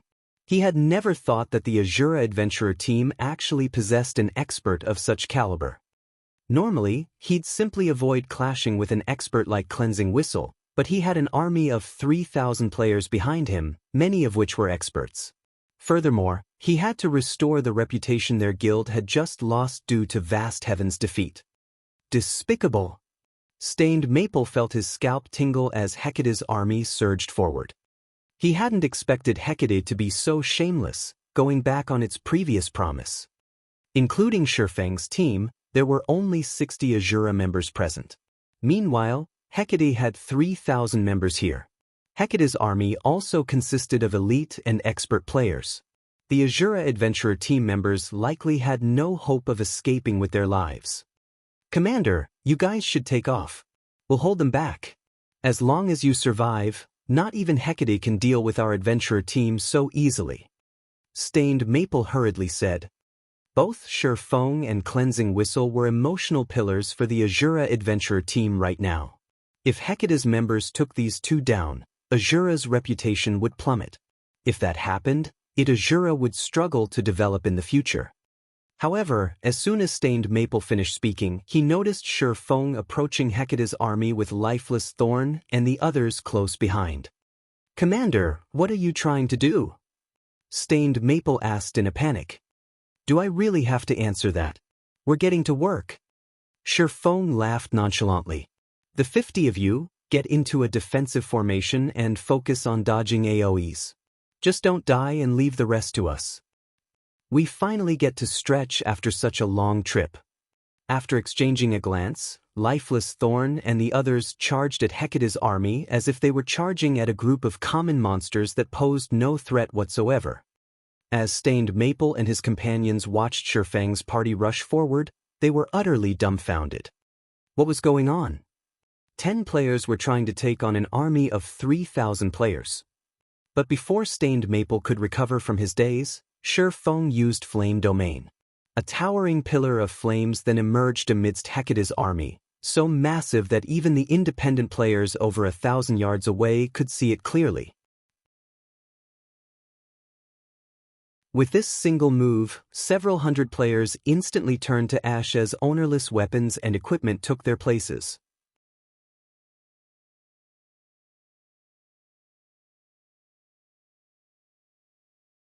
Chapter 1748, Small Display of Strength. As the towering pillar of fire dissipated, it revealed a charred circle within the snow-covered plain. Even players over 30 yards away could feel the rising heat that radiated from the scorched area. Aside from the weapons and equipment, nothing remained in the 70-yard radius of charred earth. A large-scale destruction spell? Autumn Changes paled when he saw the burned ground. Although he had his players spread out, Shifeng's large-scale destruction spell had slain over 300 of his people. That was more than 1/10 of Hecate's army. The players that had just died were all experts and elites from Hecate. This was the first time the guild had suffered such a devastating loss since Hecate had arrived in Cold Wind City. They'd need an astronomical amount of resources to recuperate from this. The responsibility he'd bear would also be massive. "Kill them. I want all of them dead." Autumn Changes bellowed as he glared at Shifeng, the person who was responsible for this loss. He'd only be able to avoid a severe punishment if he annihilated the Asura members before him. Hearing Autumn Changes' command, Hecate's members snapped out of their daze. Although they still somewhat afraid of Shifeng's group and worried that their enemies had more large-scale destruction spells in store, they had over 2,600 players on their side. How could Asura possibly stop them all with just 60 members? Like a pack of hungry wolves, Hecate's members descended on their enemies. Of course, although Hecate's members had been stirred into a frenzy, their movements were still well organized. Their actions displayed these players' vast experience in team battles, and instead of charging as one, they split into dozens of smaller groups to deal with each individual opponent. Each of the groups that aimed for Shifeng's team of 10 consisted of 50 players. Stained Maple and his team became incredibly nervous as they watched the army of thousands approach.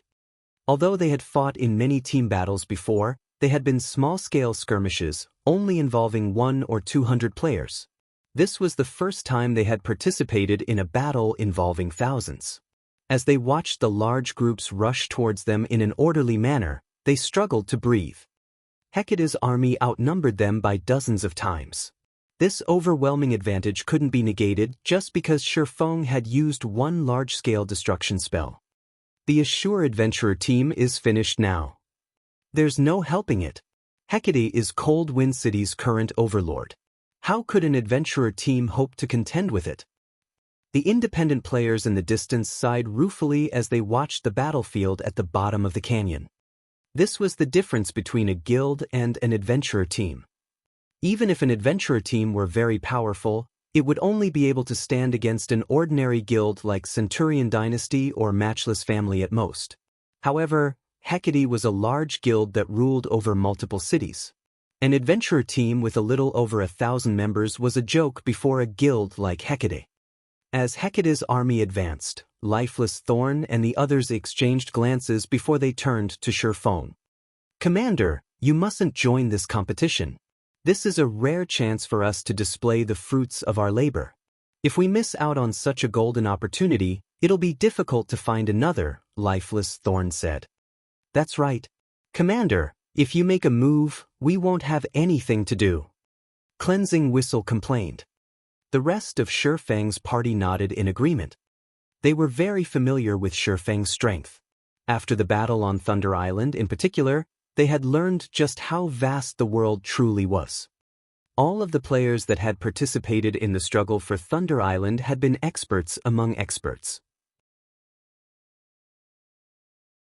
Refinement Realm experts had been a dime a dozen, yet Shifeng had slaughtered everyone that had stood in his path.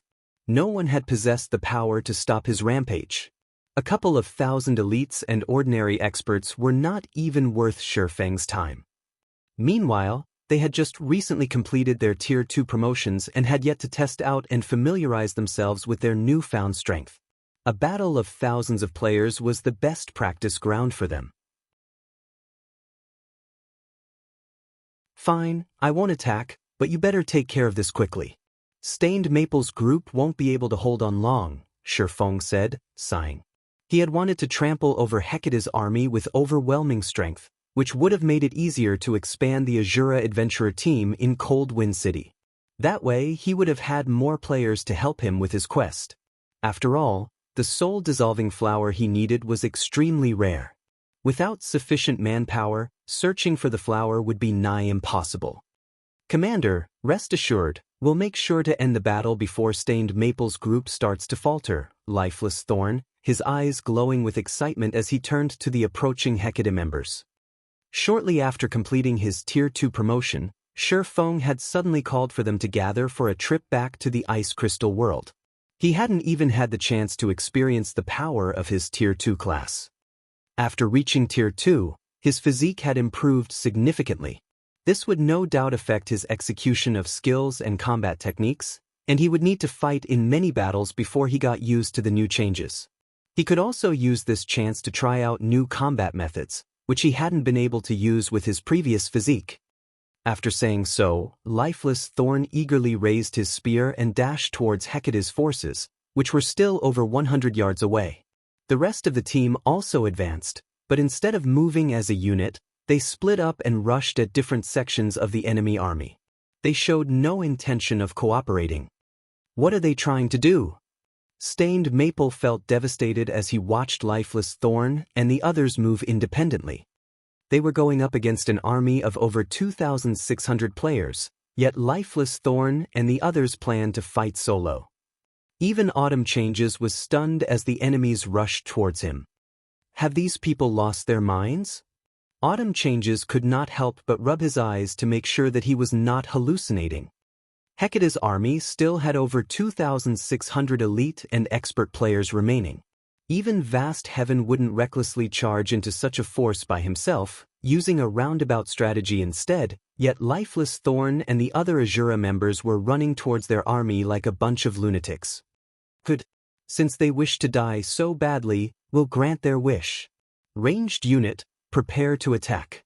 Once they're within 50 yards, launch your attacks and blast them to smithereens. Autumn Changes commanded. Hearing Autumn Changes' orders, the ranged players at the rear line readied their bows and channeled their spells. As soon as Lifeless Thorn was within range, they would launch their attacks. 20 yards. 30 yards. 60 yards. The moment Lifeless Thorn crossed the 50-yard mark, Hecate's ranged players fired their spells and arrows. These arrows and spells blotted out the sky. Come! Lifeless Thorn revealed a wild grin as the attacks rained down. He responded by swinging his sword at the incoming attacks. Tier 2 skill, Blade Storm. With a light swing, a storm formed before Lifeless Thorn. Like a barrier of wind, the violent storm blocked every spell and arrow Hecate's members had launched. Not a single attack had made it through. How is that possible?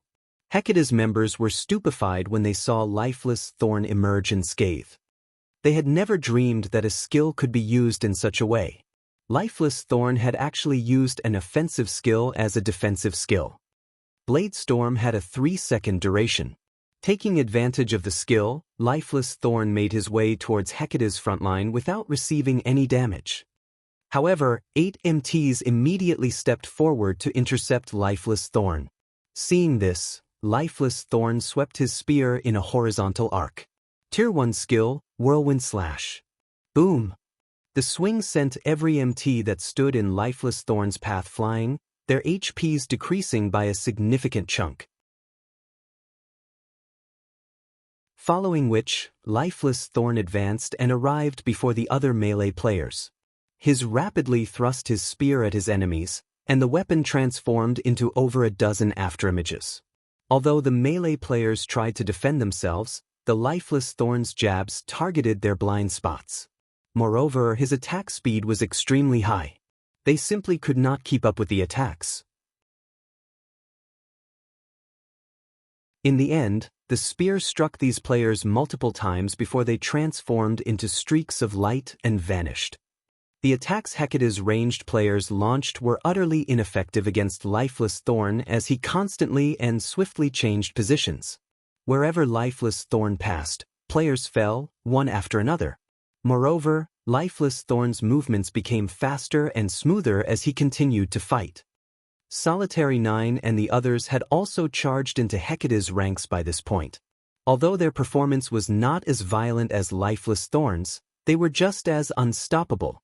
Whenever they used a Tier 2 skill, they instantly killed 10 or more players. Although Solitary 9 and the others took some hits, they instantly recovered the lost HP with an advanced healing potion. Meanwhile, the Hecate members that had charged at Shifeng were even more miserable.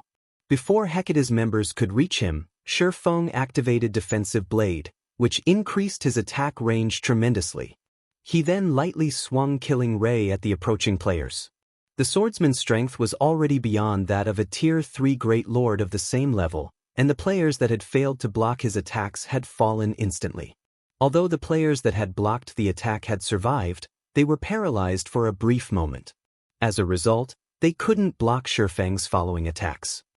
At this moment, the difference in tiers and attributes could not be more obvious. Asura and Hecate's members were on an entirely different level. How is this possible? Autumn Changes was racked with confusion as he watched this happen. With just 10 members, the Asura adventurer team had rendered Hecate's 3,000-man army utterly helpless. Just who are these people? Before even 1 minute had passed, Hecate's army had lost an additional 800 or so players. In contrast, Shifeng's group of 10 had yet to suffer a single casualty. It's about time we end this battle. Seeing that the enemy's morale had plummeted, Shifeng pulled out the Bible of Darkness and activated demon summoning. Immediately, a massive gate of white bone descended from the sky. As the gate opened, a 5-meter-tall, dual-horned, pitch-black demon emerged.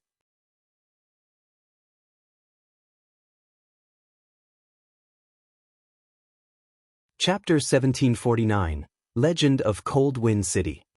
Chapter 1749, Legend of Cold Wind City. The massive bone gate immediately caught the attention of everyone present. When the bone gate abruptly opened, power of darkness flooded out and instantly turned the snowy plain into a barren wasteland. When a 5-meter-tall, 4-armed demon with 2 crimson horns stepped out of the gate, the watching players gasped. Slaughterer Demon, Demon, Great Lord. Level 81. HP 33, 750, 000/33, 750, 000. A level 81 Great Lord. Crap, they can summon Tier 3 monsters. Hecate's members were stricken with fear as they stared at the Slaughterer Demon. It wouldn't have been a major issue if the summoned Great Lord had only been level 50 or 60, but the Great Lord before them was level 81. That was far above their current levels. Although the level suppression system in the game had been nerfed quite a bit by this point, the suppression from a 30-level difference would still be powerful. Naturally, in terms of basic attributes, a level 81 Great Lord was much stronger than a level 50 Grand Lord. Even a 100-man elite team wasn't guaranteed success against an ordinary level 50 Grand Lord, which would be a nightmare if controlled by a player. Suddenly, the Slaughterer Demon unfolded its pitch-black wings and disappeared. The demon then reappeared in the heart of Hecate's army as if it had teleported. The demon had used the Tier 2 skill, Space Jump, which had a longer range than instantaneous movement, allowing the Slaughter Demon to cross a 400-yard distance in a fraction of a second. Emerald flames then flared around the Slaughter Demon's 4 bone swords before it stabbed all 4 into the ground. Boom! With the Slaughterer Demon at the center, emerald fire swirled out, only stopping after it covered a 50-yard radius. Tier 3 skill, Omnidirectional Incineration. Everything the emerald flames touched burned to nothingness. Even level 52, Tier 1 MTs that had activated their life-saving skills had died instantly. In just one attack, Hecate's army lost another several hundred members. After this attack, Hecate's members, who had already felt uneasy, fell to their despair. Retreat! Hurry up and retreat! Autumn Changes shouted in the team chat as the Slaughter Demon prepared to attack again. The combat power Lifeless Thorn's team had displayed had already frightened him. He had never thought that players could become so powerful. Lifeless Thorn and the others were like monsters in player clothing.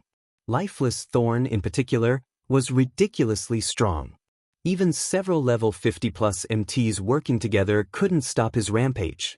Just one of the Berserker's attacks was more than enough to send multiple MTs flying. Meanwhile, cloth armor classes were little more than pests before this man. They'd definitely die if they received a single hit.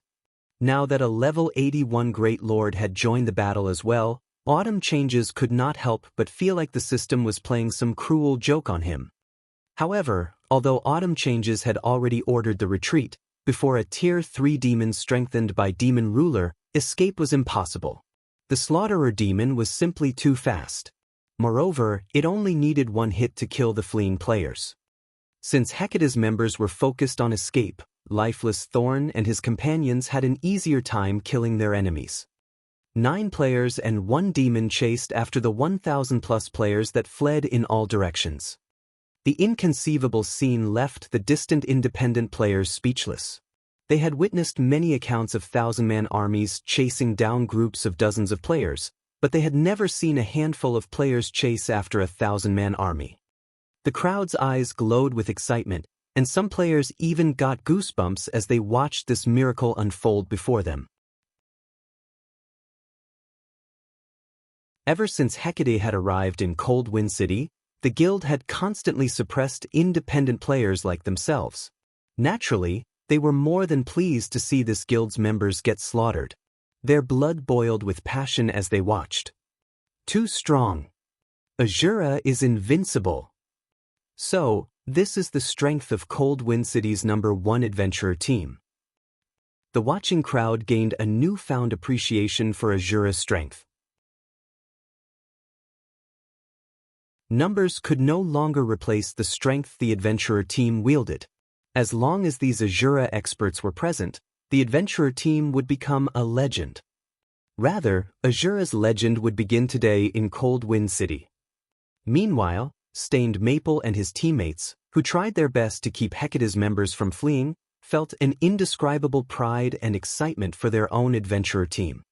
So strong. But the basic attributes and combat standards Lifeless Thorn and his companions had displayed today were absolutely mesmerizing. When they thought about how Lifeless Thorn and the others' newfound strength was due to their commander, Shifeng, their hearts burned with even more passion. Since Lifeless Thorn and the others had improved so much by following the swordsman, these players realized that if their performances were sufficient, they might get to train under their commander as well, experiencing the same explosive strength growth. If they could become half as powerful as Lifeless Thorn and his teammates, they'd be more than satisfied. Meanwhile, many of the spectating independent players had recorded the battle between Asura and Hecate, and some had even uploaded their videos to Cold Wind City's official forums. Battle of the Century in the Snow Rift. Initially, very few players paid attention to the forum post. Those that had checked it out had done so out of boredom. However, as soon as players clicked on the post and watched the videos, they couldn't look away. What's going on? Several players are chasing after thousands? Is this some kind of movie shoot? This battle is real. I am at the battlefield right now. You should have seen it for yourself. Several experts from the Asura adventurer team just slaughtered Hecate's army.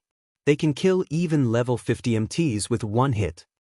When did Asura become so powerful? I am also at the scene of the battle. I'm an assassin, so I managed to get a closer view of the battlefield. It seems that Asura's commander has finally returned. Those are the experts from Asura that left Cold Wind City with the adventurer team's commander a while ago. Just now, Asura's cleansing whistle single-handedly killed Hecate's vast heaven. Moreover, she made it look easy. Cleansing whistle killed vast heaven by herself? Stop lying. Do you know who Vast Heaven is? He's the current #1 expert in Cold Wind City. The city's previous top-ranked experts didn't even last 10 moves against him. How could Cleansing Whistle beat him? I have screenshots and videos. Take a look for yourself. What? It's actually true. That's Vast Heaven. For a time, every player in Cold Wind City was focused on the shocking battle between Asura and Hecate. Cold Wind City's inhabitants were astounded and excited as they watched thousands of Hecate's elite and expert members flee from a handful of players from the Asura adventurer team.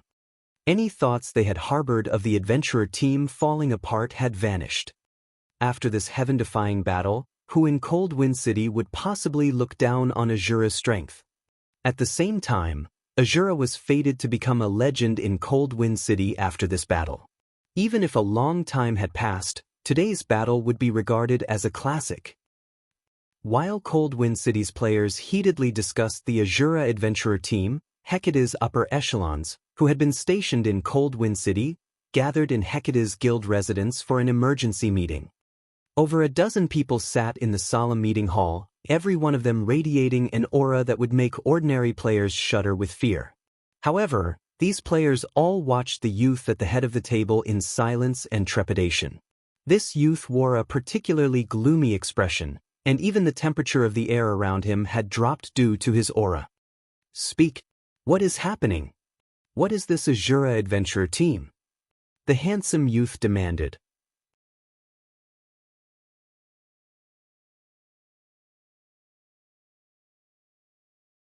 Chapter 1750. Establishing an Adventurer Alliance. Chapter 1750. Establishing an Adventurer Alliance. Inside the silent hall, The handsome man's shout immediately made Hecate's upper echelon tremble involuntarily. Although they were part of the upper echelon of Hecate and possessed great individual strength, when facing the handsome man before them, they instinctively felt a sense of awe towards him. The reason for this was the identity of the male youth before them. He was none other than Carnage, the player nicknamed Hell Knight, who was also one of Hecate's vice guild leaders. Although Carnage was baby-faced, in reality he was already over 40 years old, much older than they were. Moreover, he had worked as a mercenary and was nicknamed the God of Death. It was no exaggeration to say that a large part of Hecate's current success was due to Carnage. Moreover, Carnage was also the head instructor for Hecate's internal training program, and every one of them present inside the meeting hall right now had actually received his tuition. Even vast heaven owed the strength he had today to Carnage's tutelage. Meanwhile, the training they had undergone was akin to going through hell. Hence, they knew exactly what kind of personality Carnage had. Normally, he didn't lose his temper easily. When he did get angry, however, it was like hell descending on the world. And right now, they could sense that he was furious. However, his reaction was only natural. Of the 3,000 elite and expert members the guild had sent to the Snow Rift, over 2,000 had gotten killed. Even when Hecate went to deal with the Centurion dynasty, it had not suffered such a staggering loss. Yet now, the guild had sustained such casualties just because of 10 players. The guild used tons of resources to nurture its elite and expert members. After opening up the path to Cold Wind City, it had sent only 1,000 expert players over. Only after arriving at Cold Wind City and annexing the entire Matchless family did Hecate's guild member count in Cold Wind City skyrocket, the number of elite and expert members breaching 10,000. Meanwhile, among the 3,000 players Vast Heaven had brought to the Snow Rift, nearly 400 were the guild's original expert players. And among the 2,000-plus players that were killed, 300-plus were these original experts, the equivalent to losing more than 1/3 of the total number of experts Hecate had in Cold Wind City. This was a massive loss. The levels lost was one thing, the crucial point was the weapons and equipment lost. In the Ice Crystal world, guild elites and experts relied mainly on lifestyle players for their weapons and equipment. However, very few lifestyle players could produce weapons and equipment of suitable standards for elite and expert players. Not to mention, the materials needed to produce level 50 secret silver weapons and equipment were also extremely valuable and very difficult to acquire. Meanwhile, based on the post-war statistics, they had lost over 200 pieces of level 50 secret silver equipment. Since producing just one piece of level 50 secret silver equipment already required a lot of time and resources, all the more for 200 pieces, this loss would severely impact their guild's raid progress of the Snow Rift. Vice Guild Leader, we've already done a thorough investigation. The people who targeted us this time are all experts of the Asura adventurer team that had disappeared previously. From what we heard, it seems that these experts had gone with their commander on an expedition. However, the strange part is that these experts weren't so strong before. Right now, we still don't know how they managed to gain the combat power they have, a level 52 elementalist reported in a careful tone. They suddenly became stronger? Carnage's lips curled up slightly as he read the report his subordinate sent him. This is interesting. They're just a bunch of hillbillies, yet not only did they gain a massive boost in basic attributes after going out on an expedition, but even their combat standards have undergone a qualitative transformation? It seems this Asura adventurer team has quite a huge secret. Investigate this matter immediately. Use every means available to dig out this secret. As long as Hecate acquires it, then the day Hecate becomes the #1 guild in the north will be just around the corner. Right? Also notify the main branch to send the 12 heavens to Cold Wind City. Upon hearing Carnage's command, everyone in the room was shocked despite themselves. They had never thought that Carnage would actually summon the 12 heavens to a backwater like Cold Wind City. The 12 heavens were the apex combatants of Hecate. In Cold Wind City, aside from Carnage, Vast Heaven was the strongest member of Hecate present. Even so, Vast Heavens level was still insufficient for him to become one of the 12 heavens, only qualifying as a reserve member at most. Normally, the 12 heavens would be split up and dispatched to Hecate's various branch guilds. Nevertheless, Carnage was having all 12 of them come. Hecate's upper echelon shuddered in fear just thinking about this matter. These people could still remember the last time the 12 heavens were all together. Back then, they were gathered to help repel the siege of a super first-rate guild's army. In the end, due to the 12 heavens, the invading super first-rate guild had no choice but to give up on capturing one of Hecate's guild towns. Yet, now, Carnage was actually mobilizing the 12 heavens just to deal with a single adventurer team. This was simply insane. Elsewhere, Shifeng and the others had already returned to Cold Wind City. After reaching the city, the group discovered that nothing much had changed there. The player population in the city had increased only slightly, with the majority of the newcomers being new players to God's domain, and a small portion being Hecate's guild members. Unlike on the continent of God's domain, players belonging to the Ice Crystal world couldn't travel freely between different cities. In the Ice Crystal world, travel between two different cities generally required players to unlock the gate separating the two cities first. Another method was to use a special pathway. However, activating such special pathways was very troublesome. These pathways also had many restrictions. Hence, ordinary players couldn't travel freely between different cities. Currently, outside Asura's residence, Asura's members crowded around the entrance as they welcomed Shifeng and the others' return. "It's the commander! The commander is back! All hail the commander! Asura is invincible!" The Asura Adventurer Team's members were all thrilled to see Shifeng. The shouting of thousands of players echoed throughout the streets of Cold Wind City, firing up the independent players that had come to join in on the fun. Due to Shifeng and the others defeating Hecate's army, Asura's fame in Cold Wind City had recovered to its peak. In fact, the Adventurer Team's fame was even greater than before. The strength Shifeng's group displayed had captivated the independent players of Cold Wind City. As a result, many independent players were now hoping to join Asura. "Commander, with this, I'm afraid the various large guilds of Cold Wind City will target our adventurer team," Solitary 9 said, revealing a bitter smile as he looked at the crowded street around him. The goal of guilds was to take control of NPC cities. Meanwhile, unlike in the NPC cities on the continent of God's domain, players could gain a small portion of control over the NPCs in the Ice Crystal world. Doing so required the support of a large number of players. At the same time, players also needed to complete a series of contributions to the city. At this point, the Asura Adventurer Team's strength was completely different from before. Currently, aside from Asura's members, hundreds of thousands of players crowded the street outside Asura's residence. One could easily imagine how high the Asura Adventurer Team's prestige and reputation were in Cold Wind City right now. With so many players willing to join the Adventurer Team, all Asura needed to do was complete a series of contributions to the city, then it could become the true overlord of Cold Wind City. With such a situation, how could the various large guilds of Cold Wind City possibly let Asura operate unhindered? The large guilds would undoubtedly treat Asura as a thorn in their side and try to deal with it as soon as possible. "Don't mind them. If they want to fight, we'll give them a fight," Shifeng said, chuckling. "Moreover, my original goal was to take control of Cold Wind City and make it the foundation of our Asura Adventurer Team." Solitary 9 and the others could not help their stupefaction at Shifeng's words. They had thought that Shifeng's purpose behind revisiting Cold Wind City was simply a quest. Now, however, it would seem that Shifeng's sights were set much higher than they had imagined. The thought of an adventurer team taking control of an entire NPC city was simply too crazy.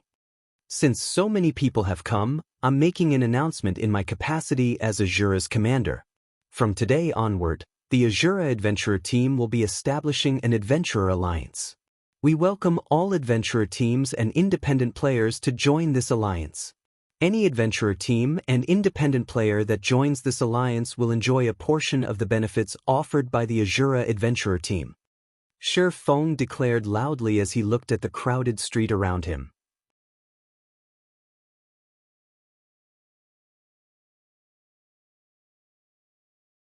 Chapter 1751, Future Help. Chapter 1751, Future Help. Upon hearing Shi Feng's announcement, the hundreds of thousands of players on the street outside Asura's residence fell silent, every one of them staring at Shi Feng in disbelief. However, as if some spell had broken, the sounds of cheering echoed down the street a moment later. All hail Asura! What? The Asura adventurer team is so generous. What a wealthy move. Does Asura plan to unify Cold Wind City? The Asura adventurer team's sudden announcement stunned everyone in Cold Wind City. Meanwhile, some players from the various large guilds, who watched from a distance, gaped in shock. Solitary Nine, Lifeless Thorn, and Asura's other members gave Shi Feng incredulous looks. They all thought that Shi Feng had gone crazy. An adventurer team wasn't like a guild. There were very few restrictions on an adventurer team's members. In fact, some adventurer teams didn't even place a single restriction. They were mostly a large group of players with the same goal. Meanwhile, the Asura offered particularly valuable benefits, even better than what some guilds offered their members.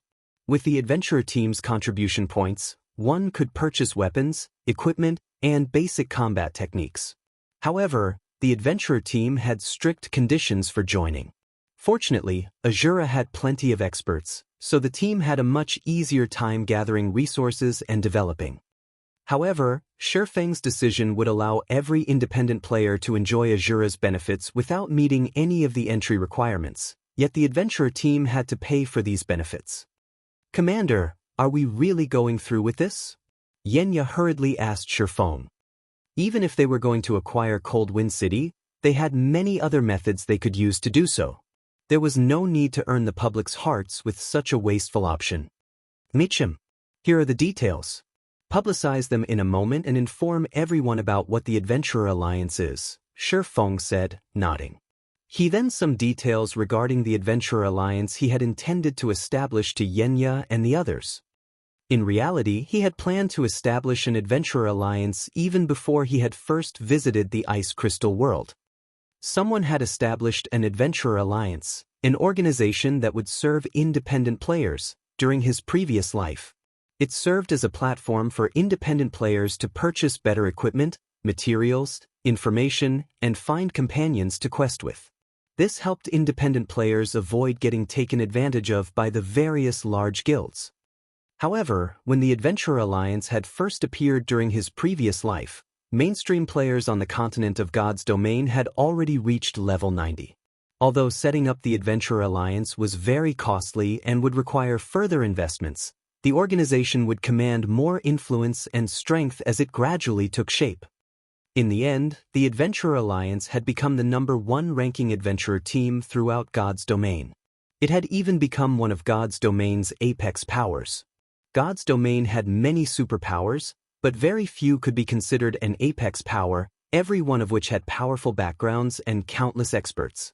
Meanwhile, not even ordinary super guilds had dared to provoke the Adventurer Alliance in the past due to its frightening member count. Many of God's domain's top-ranking apex experts had belonged to the Adventurer Alliance, including Tier 6 God-ranked players. Although the Adventurer Alliance had only established a few restrictions on its members, the Alliance and its members had been inseparable. If any super guild had harmed the Alliance, the independent apex experts and Tier 6 God-ranked experts would have taken action. This was why the Adventurer Alliance had become one of the game's apex powers. In terms of ability to collect materials, not even the secret pavilion had been a match for the Adventurer Alliance. No matter how many members a guild possessed, independent players far outnumbered them. Since nobody had established an organization like the Adventurer Alliance in this life yet, Shi Feng wouldn't hesitate to take advantage of this idea. After all, materials were very important in God's domain, And if he wished to acquire soul-dissolving flowers quickly, this was the fastest way. The Adventurer Alliance could also be a huge help to Zero Wing in the future. Unfortunately, establishing the Adventurer Alliance would require a lot of investments. This was especially true for the weapons, equipment, and the Alliance's resource bank. The Alliance would also require a large number of people to manage and operate the organization. Then it would have to earn a reputation and credibility among independent players. Hence, setting up the Adventurer Alliance's foundation certainly wouldn't be easy. However, Cold Wind City was currently the best place to establish the Adventurer Alliance. First, Cold Wind City wasn't particularly large, with a player population just over 2 million. Meanwhile, unlike the situation on the continent of God's domain, players in the Ice Crystal world could not communicate easily, so Shifeng didn't have to worry about too many players trying to join the alliance at once. This also meant that the initial required investments wouldn't be as massive, and the alliance wouldn't have to worry about collapsing in on itself before it could even take shape. When the Adventurer Alliance had first established in the past, the support it had received from multiple major corporations had been a large part of the reason for its survival during its infancy phases. These corporations had invested an astronomical amount of resources to help the alliance mature. Shifeng's second reason was the love independent players had for the Asura Adventurer team. By establishing the Adventurer Alliance, the Asura Adventurer team would also have an easier time taking control of Cold Wind City. Once Asura controlled the city, it could use the income to sustain the Adventurer Alliance. When Xianxia and the others read the details of Shifeng's idea, their eyes glowed with excitement as they began to understand why Shifeng wanted to take on such a thankless task. Although the initial investments were massive, once independent players got used to using the Asura Adventurer team's contribution points, all sorts of materials, weapons, and equipment would continuously flow into the team's hands. Moreover, Asura would be able to recruit expert players more easily. Immediately, Solitary 9 and the others went into action and started to spread the Adventurer Alliance's details. Meanwhile, when the upper echelons of Cold Wind City's various large guilds received this news, hatred towards Shifeng welled in their hearts.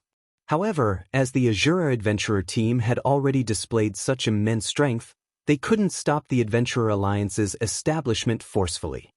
Hence, the city's guilds began to think of ways to stop Asura's plans by deliberately lowering their recruitment standards. They also loosened the restrictions on their guild members, making their guilds more attractive to independent players. After all, there was no way an adventurer team could offer as inviting benefits as a guild.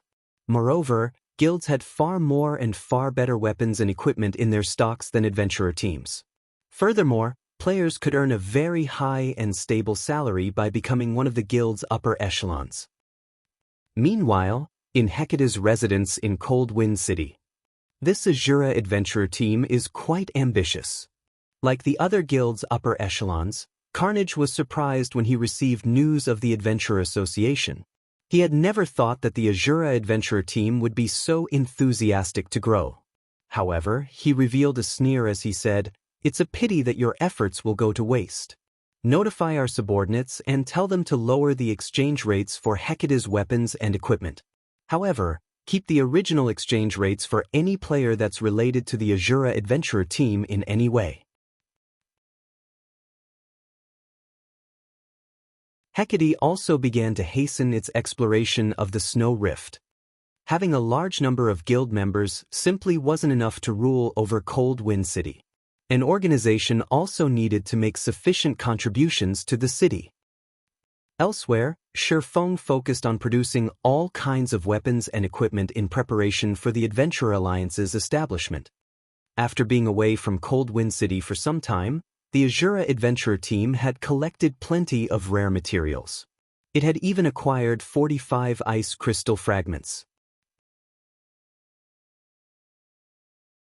Other lifestyle players might find it difficult to produce level 50 secret silver and fine gold equipment, but to Shifeng, who had long since become a master forger, it wasn't a problem. Moreover, he had the assistance of a Tier 3 mysterious flame and the Forging Association's special mana forging room to increase his forging success rate. While Shi Feng forged level 50 fine-gold equipment with the forging designs he had purchased from the Forging Association, he had Lifeless Thorn and the others raid the Snow Rifts bosses and collect materials and ice crystal fragments. In the end, Shi Feng spent 3 whole days cooped up in the Forging Association and produced 300+ pieces of level 50 fine-gold equipment, 100+ pieces of level 50 fine-gold weapons, 10 fine-gold ranked magic light sets, and 500+ pieces of secret silver equipment. He had basically spent all of the resources the Asura adventurer team had gathered during his absence. Now that the preparation work is complete, it's about time to reveal it to the public. Shi Feng revealed a faint smile as he looked at the room cluttered with the weapons and equipment he had crafted.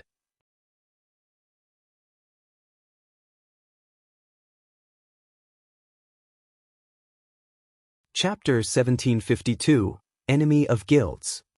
Chapter 1752, Enemy of Guilds. Cold Wind City, Hecate's guild residence. Due to the sudden reduction in Hecate's recruitment requirements and exchange rates for weapons and equipment, the guild hall was crowded with players. Most of these players had been independent players, and all of them traded rare materials for level 50 weapons and equipment. Vice Guild Leader, since we lowered the exchange rates, we've seen twice as many players come to purchase our weapons and equipment. Moreover, these players are all at the elite standard and above. Not only have they signed an agreement stating that they won't support Asura, but they will also secretly discriminate against Asura's members. The other guilds have taken similar measures against Asura as well. Right now, the majority of Cold Wind City's elite players have taken a stand against Asura. Even if Asura establishes that Adventurer Alliance, the Adventurer team won't be able to obtain many resources from the Alliance to increase its strength. Good. Well done. Now, all that's left is to find out how Asura's experts became so strong so quickly. Then, we'll take full control of the city. Carnage was very satisfied with his subordinate's report. He had to admit that the Asura adventurer team posed an even greater threat than the Centurion dynasty when it came to competing for Cold Wind City's authority. However, the adventurer team overestimated itself if it thought it could compete with guilds. The various guilds simply wouldn't allow that to happen. After all, if news of this situation spread, they would become a laughingstock in the other cities. The various guilds would rather sacrifice a portion of their profits to prevent such a thing. Now, due to the various guilds' efforts, the majority of Cold Wind City's elite and expert players had sided with the various guilds. The remaining elites and experts had their own methods of obtaining weapons and equipment, so they weren't interested in the guild's exchange services. All in all, the various guilds had already taken control of Cold Wind City's main source of rare materials. Although the Asura adventurer team had plenty of powerful experts, it couldn't take control of the city by relying on experts alone. An organization would need well-equipped elite and expert players to perform the difficult and necessary contributions. While Asura had quite a number of ordinary expert players, it lacked top-tier weapons and equipment. Producing such items required plenty of rare materials, and the high production difficulties only increased how many materials were needed. With how few members Asura had, the adventurer team simply didn't have the manpower to obtain the necessary resources. Moreover, unlike guilds, adventurer teams did not have specially trained groups of lifestyle players. Even if an adventurer team had its own lifestyle players, it wouldn't have the resources to nurture many, or any, advanced lifestyle players. Now that the various large guilds had severed Asura's source of rare materials, the adventurer team would have no way to compete for the authority over Cold Wind City. Vice Guild Leader, based on our investigations thus far, the Asura experts that have recently returned haven't said a single word about how they had grown so powerful. The adventurer team's other members know nothing about it, either. It seems they're keeping a very tight lid on this secret, the level 52 assassin reporting to Carnage said helplessly. No matter. Keep on looking into it, Carnage said, smiling faintly. It is fine even if we fail to find out about it. Even if we fail to learn Asura's secret, once we take control of Cold Wind City, we'll thoroughly eliminate the adventurer team. Hearing Carnage's words, the reporting assassin could not help but smile. Although the Asura adventurer team had become quite famous in Cold Wind City, at the end of the day, it was still an adventurer team. Asura was both foolish and suicidal if it thought it could go up against Hecate. Once Hecate took control of Cold Wind City, the guild would secure a small portion of the city's authority. This fraction of authority, fortunately, would be more than enough to deal with one adventurer team. A few more powerful experts wouldn't matter in the end. Right? Didn't I send you out to poach Asura's experts? How is that coming along? Carnage asked. He had a very optimistic view of Cleansing Whistle and the others. With such strength, they could become a great source of combat power for the guild if they joined Hecate. Hearing Carnage's question, the reporting assassin fell silent. What? Did they dislike our offer? Carnage asked curiously. Mitchum. They said that they're not interested in a reserve elder position. They said that they might consider joining if we offered them the position of guild leader or vice guild leader, the assassin said honestly. Bang!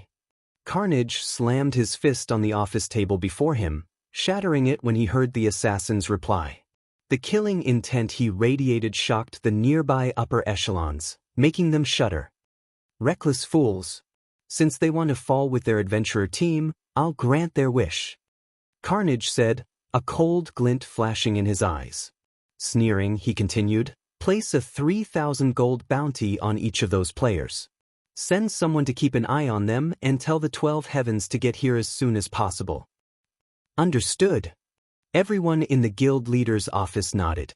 They couldn't help but feel some pity for Cleansing Whistle and her companions, but the group had simply asked for their deaths. Very quickly, Hecate publicized its bounty and caused a huge commotion in the city. Crap. Is Hecate that determined to destroy Asura? 3,000 gold.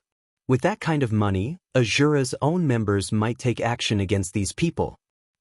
But those players are incredibly strong. They're almost impossible to kill. Who told you that? Although they are very powerful, there are many tools available in God's domain. With a sufficiently powerful tool, killing them is definitely possible. It is just a matter of whether the owners are willing to use their tools or not. For 3,000 gold, though, they might be tempted. It really makes you wonder what Asura's higher-ups are trying to do. First, they provoked Hecate. Then, they made an enemy of every guild in Cold Wind City. Not only has Asura's material sources been cut off, but its peak experts are also targets. As far as I see it, Asura is doomed. I know, right? At the end of the day, an adventurer team is still an adventurer team. It is impossible for an adventurer team to go up against a large guild. Cold Wind City's general populace was sorely tempted by Hecate's bounty. They wanted nothing more than to rush into Asura's residence and slay its experts. However, plenty of independent players pitted the Asura adventurer team. If Asura hadn't set its eyes on Cold Wind City's authority, Hecate might have been powerless against the adventurer team. Eventually, Asura might have even grown powerful enough to intimidate the various large guilds. As everyone talked about the Asura adventurer team, Asura had announced the Adventurer Alliance's official launch and welcomed anyone and everyone to apply for membership at Asura's residence.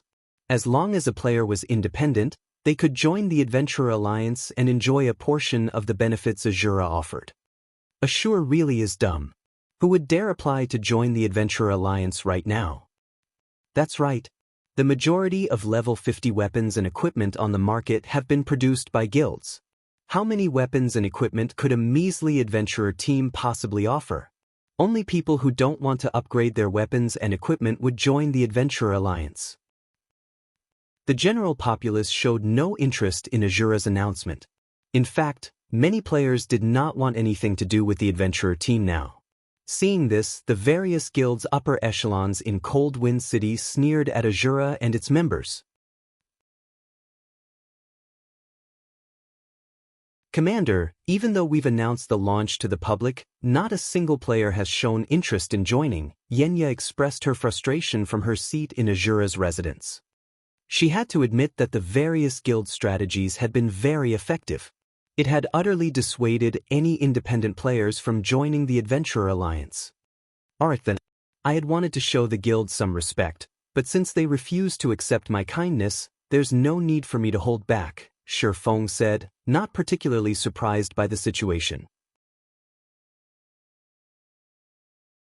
He then instructed, "Tell Solitary 9 to publicize the Adventurer Alliance's exchange list on the forums." "Understood.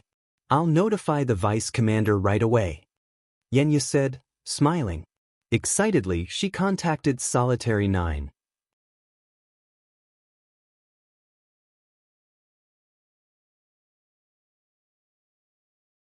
Chapter 1753, Madness-inducing benefits. Chapter 1753, Madness-inducing benefits. Cold Wind City, Frostbone Plain. Many adventurer teams grinded the area's level 50 plus undead. The Frostbone Plain was a level 50 to level 60 map. Although it wasn't a resource-rich map, the undead here had a chance of dropping frost stones since they absorbed power of frost all year long. When frost stones were used in crafting weapons and equipment, the items had a chance of gaining ice resistance. Although each weapon and equipment piece would only have a small amount, if players wore items that all had the bonus, it would add up. Naturally, there were many maps in the ice crystal world that had extremely low temperatures. Without a certain amount of ice resistance, players would be restricted. As a result, items like frost stones, which could increase a player's ice resistance, were very valuable. Moreover, since frost stones' drop rate was incredibly low, many guilds only accepted frost stones as currency for the weapons and equipment they produced. Because of this, grinding frost stones had become the best way for independent players to make money and obtain better items. However, the Frostbone Plains undead were not easy to defeat. These undead rarely acted independently, moving in groups of over 100 instead. Even the weakest of these monsters was an elite, while the stronger undead were usually great lords. From time to time, players even encountered patrol squads, usually consisting of 500 to 600 undead, led by Grand Lord-ranked frost generals. Most of the adventurer teams grinding in the Frostbone Plain operated in units of 100. However, many players watched as a 20-man team fought a level 50-plus frost undead patrol squad with relative ease. The 20-man team systematically annihilated the 100-plus undead in the patrol squad. These players had even suppressed the 2 level 55 Highlord-ranked frost captains. After just 10 minutes, the entire patrol squad had been eliminated, leaving a pile of materials on the ground for the battle's victors. "Brute, your combat standard have improved pretty quickly. You can even solo a frost captain now. If you hadn't handled one of the frost captains, we might have had to flee," a level 51 shield warrior said, smiling at the level 52 guardian knight beside him. The guardian knight wielded a dark blue diamond shield in one hand and a crystalline axe in the other. "I recently researched the war between Asura and Hecate and gained some insight from watching Asura's Solitary 9 and Dark Madness. Otherwise, I wouldn't have been able to tank the Frost Captain by myself," the guardian knight named Brute 7 responded excitedly. "After this hunt, I should have enough materials to purchase a level 50 secret silver chest piece. Once I have that, I might be able to challenge a level 55 Great Lord." Anticipation illuminated Brute 7's features as he spoke about the level 50 chest piece. He had been grinding frost stones in the Frostbone Plain for a long time now. Once he had the chest piece, their adventurer team might be able to explore more of the map and challenge level 55 Great Lords. In the Ice Crystal world, materials drop rates drastically decreased after monsters hit level 50. Meanwhile, Great Lord rank acted like a dividing line for monsters. Not only would Great Lords drop more rare materials of high quality, but they also had a certain chance of dropping mysterious iron weapons and equipment. If their adventurer team could grind Great Lords, their income would increase significantly. The guilds are being too stingy right now. They're asking for several times more materials for each piece of secret silver equipment. Even now, I've only managed to collect half of the materials needed for a piece of secret silver equipment. It's a pity that our forger standards are so low. Otherwise, we could craft our own level 50 secret silver equipment, the shield warrior said, slightly envious when he heard Brute 7's plan. Although their adventurer team had nurtured its own advanced forgers, their advanced forgers were weaker than those in the various guilds in both techniques and their tools. Their adventurer team's advanced forgers even struggled to craft level 50 mysterious iron equipment, not to mention secret silver rank. Yet, without good equipment, they couldn't challenge stronger monsters and obtain better resources. Only the various guilds' forgers could produce level 50 secret silver equipment, and because of that, these guilds demanded exorbitant prices for the items, leaving adventurer team players no choice but to provide these guilds cheap labor. As Brute 7's team rested and chatted amongst themselves, one of the team's members abruptly shouted in the team chat, "Guys, look at the forums. Asura just announced that it has officially established the Adventurer Alliance, stating that anyone who wants to join can apply at Asura's residence." So what? Although the Adventurer Alliance's members get to enjoy some of Asura's benefits, Asura is only an adventurer team. It can't compare to a guild. Who would possibly join the Adventurer Alliance now that the various guilds have singled Asura out? That's right. Since the guilds are the sole suppliers of level 50 secret silver weapons and equipment, only players who don't want to upgrade their items would consider joining the Adventurer Alliance. It really makes you wonder what Asura's upper echelons are thinking. They are actually trying to compete with the guilds for Cold Wind City. Isn't that just suicidal? None of the team's members showed any interest in joining the recently established Adventurer Alliance. They all thought that Asura's commander, Feng, was a fool. Despite his adventurer team's bright future, he had decided to ruin his players' prospects by competing for Cold Wind City. After these players chatted for some time, they discovered that the Asura adventurer team had posted a new announcement. Adventurer Alliance's benefit list. What? They're trying to lure people to join by posting their benefits? What is Asura playing at? Even if Asura offers good benefits, how could it possibly contend with the various guilds, which can produce level 50 secret silver equipment? But as these players clicked on the new post, preparing to laugh at Asura's foolishness, they were dumbfounded by what they saw. What's going on? Am I seeing things? Crap, this is amazing. Not even large guilds can offer this. Is Asura really an adventurer team? Everyone's eyes glowed as they read the benefit list the Adventurer Alliance offered. Even just looking at the offered benefits excited them greatly. The list contained a total of 3 benefits, the first of which regarded the purchase of weapons and equipment. The second involved the purchase of combat techniques. The third consisted of the rare materials and tools available for purchase. Meanwhile, players would only be able to buy these items with the Adventurer Alliance's internal points. These 3 benefits were incredibly tempting, especially when players read the list of weapons and equipment Asura had to offer. If Asura had only offered level 50 mysterious iron weapons and equipment, they might have viewed the adventurer team in a better light, nothing more. If the list included level 50 secret silver equipment, these players would assume that Asura planned to duke it out with the various guilds, and they'd consider the adventurer team a little more mad than they had expected. But there were level 50 fine gold weapons and equipment on that list. This was practically a dream. Level 50 fine gold equipment was as rare as a phoenix's feather, even in the various large guilds. Not even the guild's core members were guaranteed to get a piece, yet the Asura adventurer team was offering these items up for purchase. And that was only the tip of the iceberg. What truly dumbfounded Cold Wind City's players was the level 50 fine gold ranked magic light sets Asura offered. Not even Hecate, Cold Wind City's current #1 guild, likely had such equipment on hand, yet not only did Asura have these items, but the adventurer team was offering them to other players for exchange.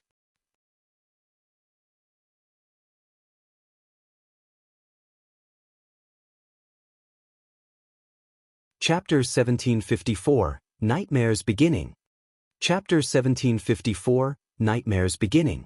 Shortly after the Adventurer Alliance's exchange benefits were published on the official forums, news of the post spread throughout Cold Wind City like the plague. Even the members of the various guilds of Cold Wind City turned green with envy when they read its contents. Level 50 Fine Gold Set Equipment. To the current guilds of Cold Wind City, such equipment only appeared in their dreams. Asura is too ruthless. The adventurer team actually pulled out such a card to lure in independent players. How did Asura get its hands on this magic light set? Crap. If I had this magic light set, I could easily solo tank a level 55 Grand Lord. It's no wonder Asura's top few experts possess such powerful attributes. It turns out that they're wearing this magic light set. The upper echelons of Cold Wind City's various guilds fell silent when they saw the benefits Asura was offering.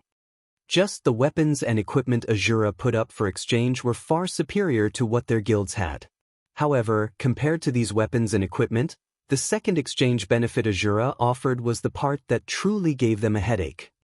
Combat techniques. Combat techniques were much more precious than weapons and equipment. At the end of the day, weapons and equipment were external items. Moreover, as players continued leveling up, they would also have to keep replacing their weapons and equipment. Using their current items forever was impossible. However, that was not the case for combat techniques. Combat techniques would not fall behind the times and could accompany players on their entire journey in God's domain. They provided improvements directly to a player's base combat power and thus were many times more valuable than weapons and equipment. Given a choice between obtaining level 50 Dark Gold equipment or a combat technique, the majority of players would go with the combat technique. After all, if one chose the level 50 Dark Gold equipment, they wouldn't necessarily be able to obtain a combat technique by using it. Moreover, once they reached level 60, their level 50 Dark Gold equipment would no longer be considered top tier for their level. However, if one chose the combat technique, the immediate benefits from the combat technique might not be as much as those of the level 50 Dark Gold equipment, but with their improved combat standards, obtaining equipment that could rival level 50 Dark Gold equipment was only a matter of time. Combat techniques were also something the various guilds constantly sought. Unfortunately, these were truly too rare and difficult to acquire. Even until now, the various guilds had not found a single clue that could lead to the acquisition of a combat technique. Every known combat technique in Cold Wind City right now was created by talented experts. However, these experts would never teach others the combat techniques they had researched and invented through great efforts, as these combat techniques were their trump cards. Sharing their combat techniques would only result in them losing an edge over others. Currently, the only guild in Cold Wind City that possessed a combat technique was Hecate. However, Hecate had a very heavy restriction on the combat technique, and only core members that had signed binding contracts were qualified to learn it. Experts that were not contracted to the guild had no hope of learning it. Meanwhile, inside Hecate's residence. Sitting inside the exquisite guild leader's office, Carnage read the exchange benefits of the Adventurer Alliance with an indescribably grim expression on his face, his eyes having turned bloodshot. The guild's upper echelon inside the room was similarly stupefied by Asura's forum post. Is this Asura adventurer team filled with lunatics? They're actually offering combat techniques for exchange? Are they not afraid that letting outsiders learn these combat techniques will hamper their adventurer team's development in the future? Everyone inside the room voiced their confusion over Asura's crazy behavior. They had never imagined that Asura would make such a bold move in order to obtain Cold Wind City. At this time, a level 52 ranger suddenly entered the room and reported to Carnage, "Vice Guild Leader, I just received a report stating that a large number of elite players contracted to us have just dissolved their contracts. Currently, we have already lost over 1,000 contracted elite players, and this number is still steadily climbing. Have these people lost their minds? Dissolving their contracts means having to pay us 3 gold in compensation." The members of the upper echelons standing at the sides of the room were stupefied when they heard the ranger's words. Although the contracts Hecate signed with the independent players wishing to partner with it could be dissolved, the price to do so was very steep. 3 gold was a lot of money even to expert players, let alone elite players. Although players' income had risen due to their increasing levels, the repair fee for weapons and equipment was also higher. Moreover, players had many other expenses, such as potions and magic scrolls, food and accommodation. In the end, players would be able to save only a small portion of their earnings each day. At this stage of the game, elite players would be fortunate if they had 50 or 60 silver coins in savings, while ordinary players would only have around 10 silver coins banked. Only expert players would have a little more extra money, with most expert players having roughly 5 or 6 gold coins stashed away. Hence, they had set the compensation fee at 3 gold, which was half of the liquid funds of an expert player. Yet now. Meanwhile, outside Asura's residence. Shortly after the Adventurer Alliance's benefits were publicized, a large crowd of independent players had appeared here. Within half an hour of the Alliance's benefits disclosure, over 50,000 independent players had come to apply to the Alliance. The long queue that formed outside of Asura's residence extended across 5 whole blocks. Moreover, the number of applicants was still climbing rapidly. This situation forced Asura to mobilize over 500 members to maintain order at the application site. The spectacular scene stupefied the scouts sent over by the various guilds. Among the players looking to join the Adventurer Alliance were many level 51 and level 52 elite and expert players, and even some well-known adventurer teams of Cold Wind City. In fact, the scouts actually recognized some of those standing in line to be elite and expert members of various guilds. Though, to be precise, these people were former members now. However, the actions of these former guild players were also understandable. Players joined guilds to obtain good weapons and equipment more easily. If they couldn't, they would have no reason to subject themselves to the restrictions of guilds. Now, however, the Adventurer Alliance was also supplying weapons and equipment, and these were even better than the ones offered by the guilds. Moreover, players could exchange for combat techniques, something that even expert players hungered for from the Alliance. The benefits offered by ordinary guilds could not compare to those offered by the Adventurer Alliance at all. Hence, it was only natural that plenty of elite and expert players were trying to join the Alliance. Commander, this move of yours is simply too vicious. I just received a report stating that some of the smaller guilds in Cold Wind City lost a significant portion of their expert and elite members shortly after we announced the Adventurer Alliance's benefits. It won't be long before these guilds are forced to disband. Even Hecate has lost over 300 experts and 4,000 elites thus far, Xianxia reported to Shifeng excitedly as she walked into the residence's basic forging room. She held not a shred of goodwill towards the various guilds of Cold Wind City, especially Hecate. Just because they had refused Hecate's poaching attempts, the guild had actually publicly placed a bounty on their heads. Had Shifeng not sent them to grind bosses in the Snow Rift, a forbidden land for players, she would have gone directly to Hecate's grinding spots and paid the guild back for its kindness. Having received news that the Adventurer Alliance had managed to plunder over 300 experts from Hecate, she was naturally elated. In Cold Wind City, even after annexing the Matchless family, Hecate had only a little over 2,700 expert members.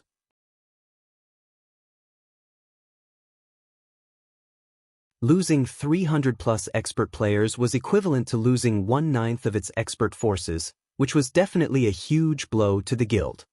Right now, she could already imagine what kind of expression Hecate's higher-ups were making. Vicious, huh? Shifeng laughed, shaking his head. This was only the beginning. He then turned to Xianxia and asked, "Did you get that thing yet?" "Michim. I've already bought the largest plot of land available in Cold Wind City and constructed a 3-story shop on it. As for the interior design, that can only be done after we make a personal visit there. I spent a total of 8,000 gold. Almost all of the funds our adventurer team has gathered thus far have been used up already," Xianxia replied. She then took out a deed from her bag and handed it over to Shifeng. "Good. Let's head over and take a look." Shifeng nodded. After accepting the deed, he immediately left for Cold Wind City's largest plot of land together with Xianxia. Originally, this plot of land was meant for the construction of a guild residence. However, as its location was not very good and the land was quite costly as well, none of the guilds in Cold Wind City had purchased it. This gave Shi Feng a chance to take it for himself. Not bad. This should be large enough, Shi Feng said, nodding in satisfaction as he arrived at the three-story shop. Some independent players were already standing around the entrance of the shop, curiously eyeing the three-story building. In fact, let alone these passers-by, even Xianxia, who was trailing Shi Feng, was curious to find out why he had decided to buy a plot of land in this secluded area. Moreover, he had even wanted such a large shop to be built on it. If he really wished to set up a shop, the wise decision would have been to build one in the city's central district.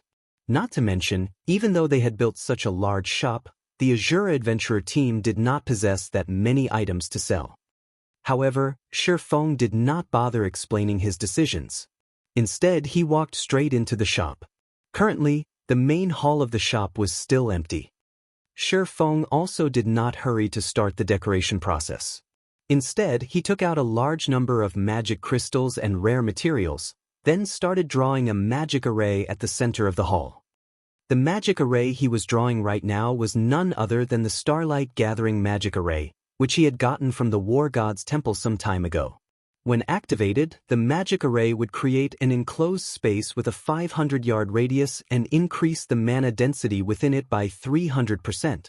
As the materials needed to produce the magic array were extremely rare and the difficulty of drawing it was equivalent to drawing an advanced magic array, Shi Feng had not bothered putting it to use until now. Recently, though, Zero Wing had managed to gather the necessary materials for the Starlight Gathering magic array. Hence, he decided to use the magic array in Cold Wind City. The reason for his decision was the dearth of locations with high mana density in the Ice Crystal world. In fact, the Ice Crystal world wasn't alone in this predicament. Practically every other world faced this problem. Only higher planes had many areas with high mana density. This was also the main reason why the combat standards of otherworld players were weak in general. Without environments of high mana density, players would have great difficulty improving themselves. If he wanted to truly raise the Asura adventurer team's strength, he could not just rely on weapons, equipment, and combat techniques.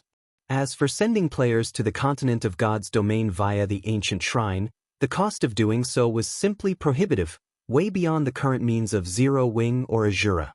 Moreover, having more people cross over would increase the risk of exposure for the ancient shrine's secret. Hence, before coming to the Ice Crystal world, Shi Feng had already decided to create a place similar to Stone Forest Town's battle arena in Cold Wind City. Finally, after spending over an hour, he was done engraving the Starlight Gathering magic array. The illusion of a dazzlingly beautiful galaxy then formed in the center of the hall. "Commander, what's this? It's so beautiful!" Xianxia was immediately captivated by the magic array. "What is this?" Shi Feng smiled. "It's a new world." Saying so, Shi Feng spent 500 magic crystals to activate the Starlight Gathering magic array.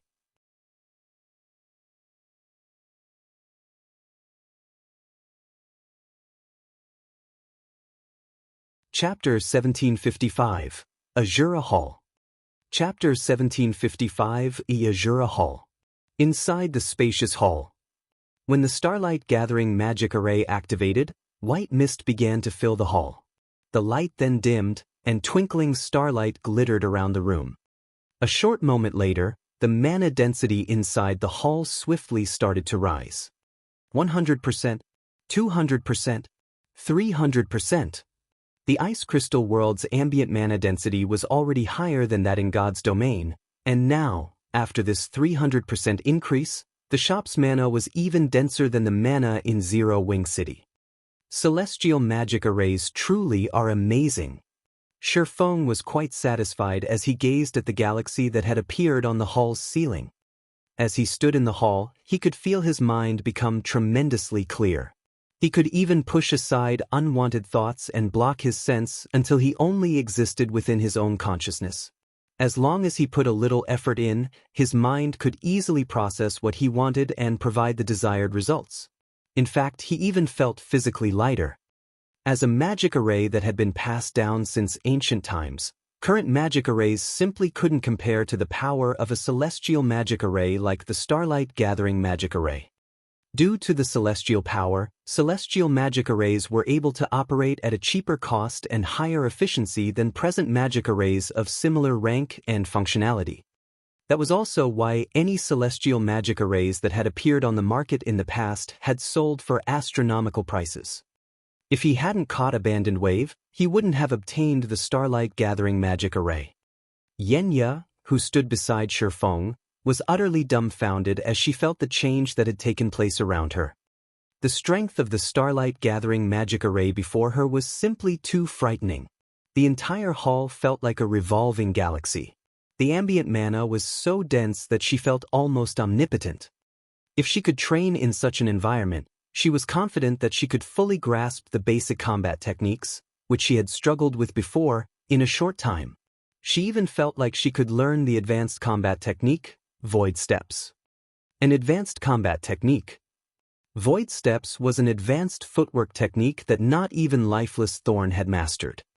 If she could grasp this footwork technique, her combat power would rise to a whole new level. She was even confident that she'd be able to take on Flowing Water Realm experts. After all, with Void Steps, she would have absolute control over the battle's initiative. She could clash or retreat whenever she wanted, and her opponent would be powerless to stop her. Excitedly, Xianxia turned to Shifeng and asked, "Commander, are you planning to make this our adventurer team's training ground?" With such a mana-rich environment, this place could definitely become a sacred training ground for players. Ordinary experts, particularly Cold Wind City's experts, did not understand the true benefits of mana-rich environments. However, Xianxia had learned well the benefits of such an environment. After all, she had gone through plenty of hardships while learning her combat techniques. If not for the combat rooms in Zero Wing City's battle arena, she never would have grasped the several basic combat techniques she now knew so quickly. If she could train in such a mana-rich environment, she could practice her basic combat techniques relentlessly without running out of stamina or concentration. "No," Shifeng said, shaking his head. "I plan to make this the Adventurer Alliance's training ground." A training ground for the Adventurer Alliance? Shifeng's answer stunned Xianxia. Shifeng had already offered the Adventurer Alliance's members amazing benefits, which not even the various large guilds could afford to offer. Yet, he also intended to make this sacred ground one of the Alliance's benefits as well. She didn't dare imagine the craze in Cold Wind City if news of this went public. If Cold Wind City's various guilds learned of this, they'd want nothing more than to eat Shifeng alive. "Of course, I will also segregate a portion of the space specifically for Asura's members," Shifeng said, chuckling. While reserving this place for Asura's members was a good idea, maintaining the Starlight Gathering magic array was not cheap. The magic array cost 500 magic crystals to operate per day. That was the equivalent of running a single magic tower. Since both towns generated massive amounts of income, it didn't really matter that the magic towers in Stone Forest Town and Silverwing Town were expensive to run. However, the Asura Adventurer team did not possess the ability to generate so much income. After all, Asura only had around 3,000 members. It might be fine if the Starlight Gathering magic array's operation required coins, as earning coins was relatively easy for an adventurer team of Asura's caliber, but it was a different story for magic crystals. Furthermore, magic crystals were rarer in the ice crystal world than in the continent of God's domain. If Shifeng wanted to maintain the Starlight Gathering magic array, he needed a huge source of magic crystal income.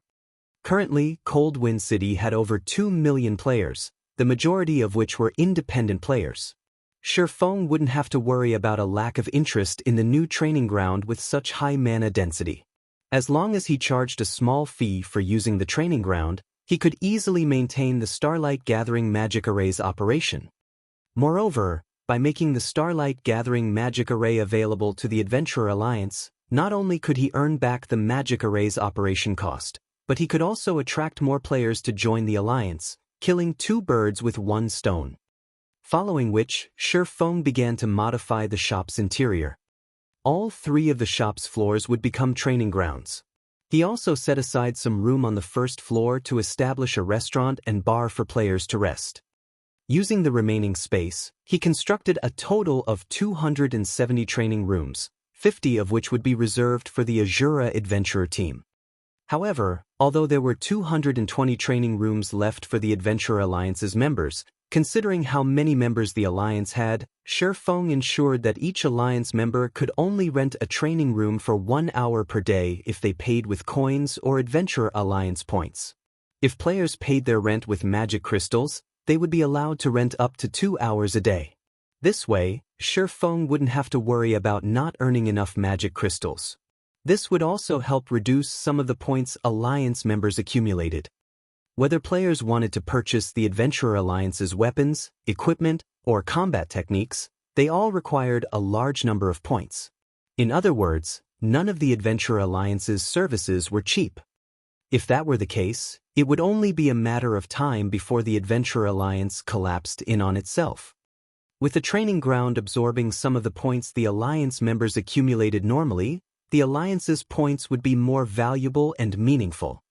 After Shifeng finished arranging the training grounds layout, he made a trip to the Adventurers Association and hired 5 advanced NPCs and 100 basic NPCs to manage the training ground. This way, his players wouldn't have to waste their time with managing the building. Naturally, he set the training room's rent higher than the fee for Zero Wing City's battle arena. He decided on 5 silver coins worth of points per hour. This might be costly to ordinary players, but to elite players, who normally had 50 to 60 silver coins in their pockets, it was affordable. Besides, they could only rent the training rooms for 1 hour per day with points. If they paid in magic crystals, they'd only have to spend 10 silver coins per day. For expert players, this expenditure was pocket change. Commander, the only thing left to do is name the training ground. Then we can open it to the public, Xianxia said. As she looked at the dazzling training ground before her and watched the NPCs as they prepared to work, she couldn't help her growing excitement. A name. After giving the matter some thought, Shifeng said, "Let's call it Asura Hall, then." His main goal in establishing this training ground was to strengthen the Asura Adventurer team. Now that that was done, he had to put Asura's name on it, letting everyone know about the Asura Adventurer team. Once Shifeng had stated his desired name for the establishment, the NPC managers engraved the name on a plaque on the building's entrance. The massive, golden engravings quickly caught the attention of the players passing by. Players could even see the words Asura Hall from a good distance away. Asura Hall? What's this place? It should be related to the Asura Adventurer team. It seems to be open already. Let's go in and have a look. After the Asura Hall opened, the passers-by curiously entered the building. They had seen all kinds of shops before, but this was the first time they had seen one with such an ambiguous name. Furthermore, the shops seemed to be related to the Asura Adventurer team.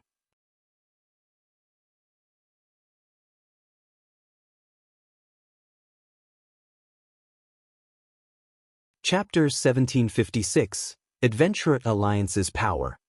Chapter 1756, Adventurer Alliance's Power.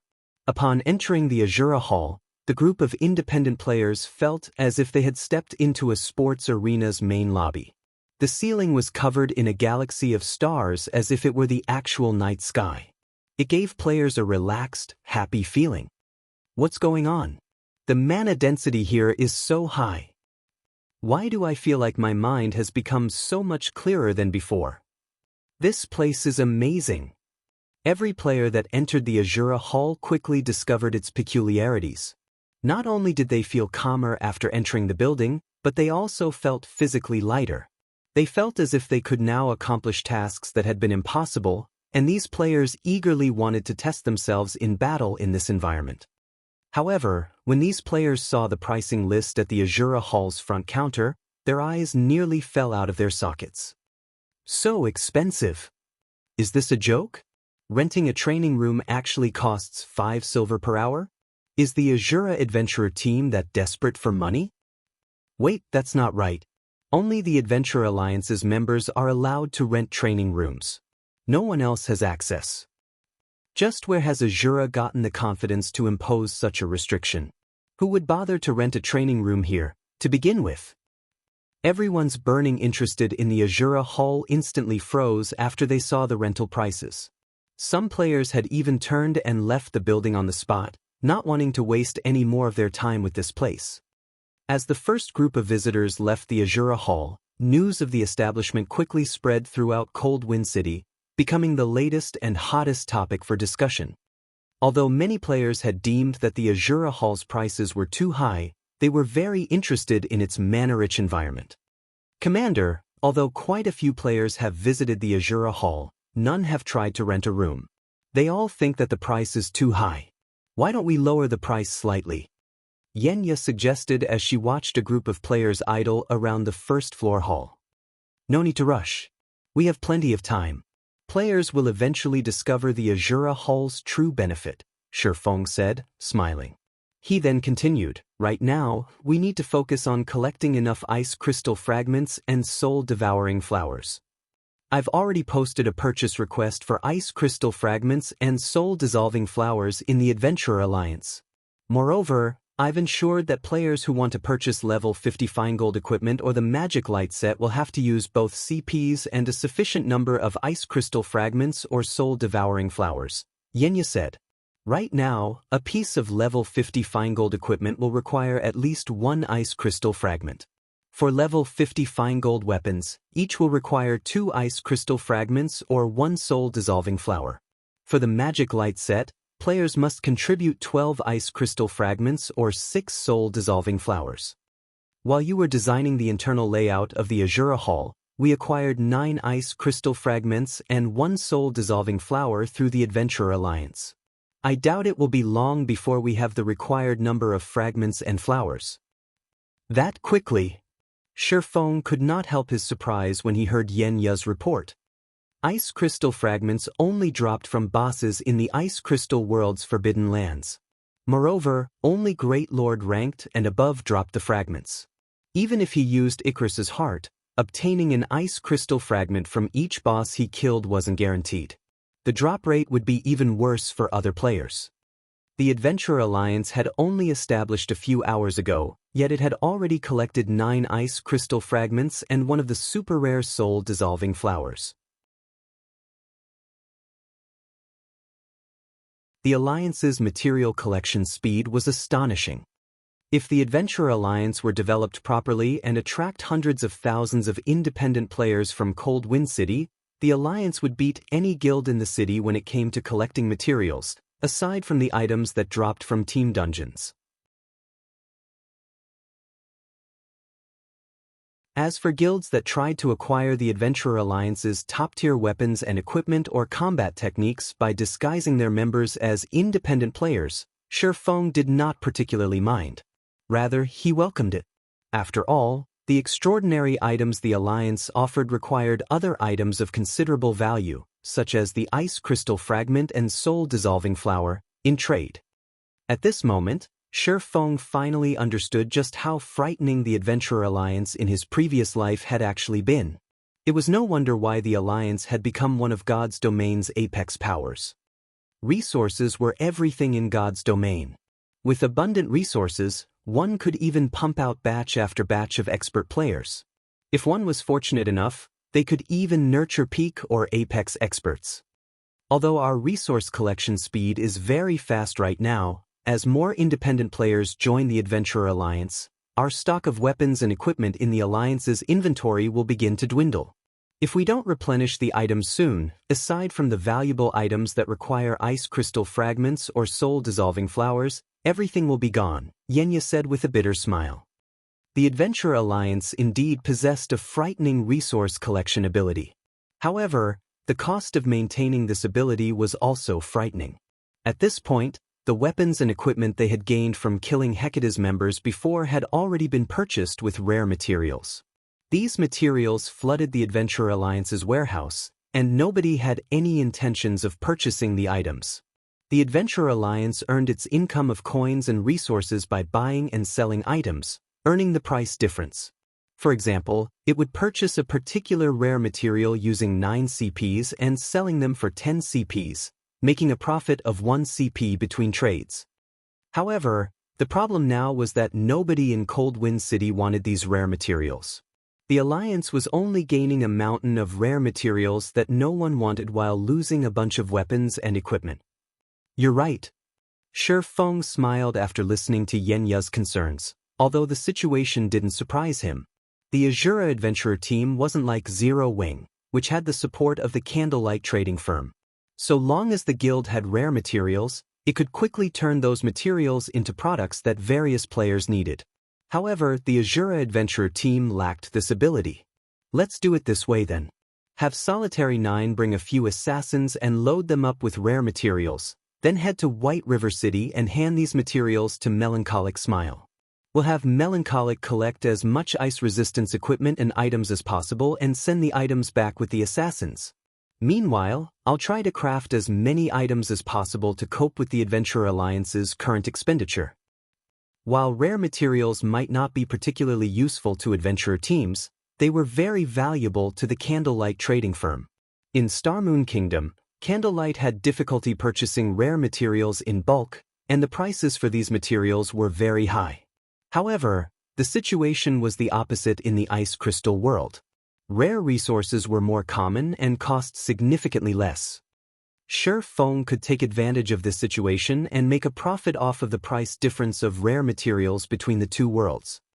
The only problem was the amount of time and magic crystals required to transport the materials to the continent of God's domain. But compared to the potential profits, the cost was practically negligible. Hearing Shi Feng's plan, Xianxia's eyes glowed with realization. Equipment and tools that could increase one's ice resistance were worth a fortune in the Ice Crystal world. For example, level 50 mysterious iron equipment with ice resistance was worth 2 or 3 times more than equipment without ice resistance. If it were possible to convert these rare materials into equipment and tools that increased ice resistance, the Adventurer Alliance would attract plenty of independent players even if it ran out of magic light sets and level 50 fine-gold equipment. Shi Feng then returned to the Forging Association to resume production of all sorts of level 50 weapons and equipment. This time, though, he only crafted secret silver equipment. He left the level 50 mysterious iron equipment to the lifestyle players Asura nurtured internally. Meanwhile, Xianxia contacted Solitary 9 and had him gather 9 assassins. After filling their bags with rare materials, Solitary 9 and the assassins disguised themselves and made their way to the ancient shrine before heading to White River City's Candlelight trading firm. Time passed quickly.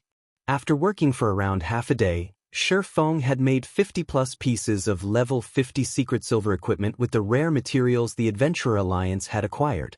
During this time, his forging proficiency continuously increased. He also gained a lot of EXP.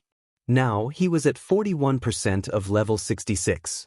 His leveling speed via forging was no slower than expert players' leveling speed.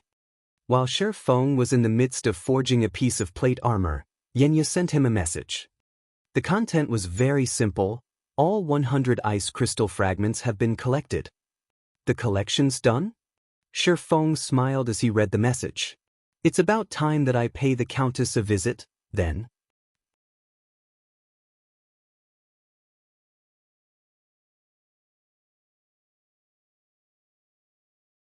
Chapter 1757, Astronomical Wealth. Chapter 1757, Astronomical Wealth. Black Dragon Empire, Lake Heart City. As soon as Shi Feng walked out of the teleportation hall, he was greeted by the sight of a crowded street. The liveliness of the city was not the slightest bit inferior to White River City's. In fact, it might even be livelier. Meanwhile, shortly after he exited the teleportation hall, players' shouts entered his ears. Seeking a powerful team to enter the underground maze's inner area. I'm a level 51 shield warrior with over 30,000 defense, 34% block rate, and combat standard at the late stage of the Trial Tower's 5th floor. Underground maze team looking for level 50 plus powerful MTs and DPS. 32 waiting on 18. Noobs not welcomed. Purchasing Ice Jade for 30 silver each. Buying as many as you have. At this moment, both sides of the street Shifeng was on were teaming with players either hawking their wares or forming teams. Moreover, the players thronging the street were all very high-leveled, with the lowest-leveled player being level 49 and the majority being 50 and 51. Shifeng also spotted quite a few level 52 experts. Normally, such a scene could be found only in places like the Ice Crystal world, where the average level of players was slightly higher than that of the continent of God's domain.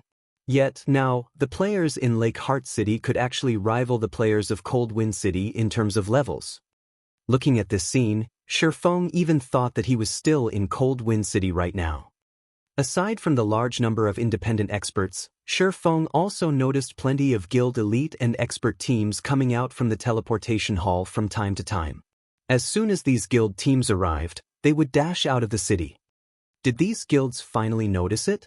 Shifeng did not feel particularly surprised to see the various guild teams riding their mounts out of the city. Rather, this situation was within his expectations. Back then, the reason why he had chosen to set up Zero Wing's branch guild in the Black Dragon Empire's Lake Heart City was the resources in the vicinity. During the early stages of the game, the various large guilds and players disregarded a backwater like Lake Heart City. However, past level 50, the dungeon environments would become increasingly severe, and players would need all kinds of resistances if they wished to survive and raid team dungeons. Meanwhile, among the items that provided resistances, the Ice Jade found within the Lake Heart City region was one of the most well-known of those produced in the Black Dragon Empire. Ice Jades could be turned into ice resistance gemstones, which could then be inlaid into equipment to increase one's ice resistance. What made Ice Jades so popular was the flexibility of ice resistance gemstones, which were different from weapons and equipment that had innate ice resistance. For weapons and equipment that had innate resistances, these resistances usually came at the cost of sacrificing some of their basic attributes. Moreover, most weapons and equipment with resistance increased only one type of resistance, in addition to having level restrictions, and would become obsolete as players reached higher levels. Players would also have to prepare different types of resistance equipment, depending on what kind of dungeon they were raiding. This was a great extravagance that even expert players could not afford. On the other hand, resistance gemstones could be freely equipped and removed at the cost of a little money. When raiding dungeons with different environments, players simply needed to switch to the appropriate resistance gemstones. Due to these reasons, Lake Heart City gained sudden popularity in the Black Dragon Empire, thanks to the resource known as Ice Jade. In Shifeng's previous life, Lake Heart City had managed to grow into the Empire's 6th most populated city at its peak.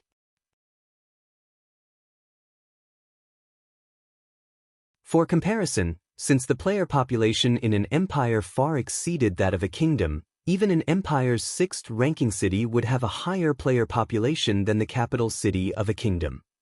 Finally, Shifeng's previous plans and investments were coming to fruition.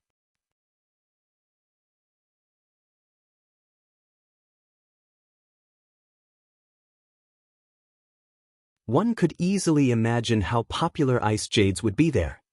Guild leader, rest assured, back when we collected these Ice Jades, I had specifically sent my closest aides to handle the purchases. Only a few people in the entire guild know about our stockpile. Although Gentle Snow was curious about what Shifeng intended to do with so many Ice Jades, she simply nodded her head and had some of her trusted aides deliver the Ice Jades to the Candlelight Trading Firm's warehouse. By the time Shifeng was done conversing with Gentle Snow, he had also arrived before Countess Katie Green's mansion.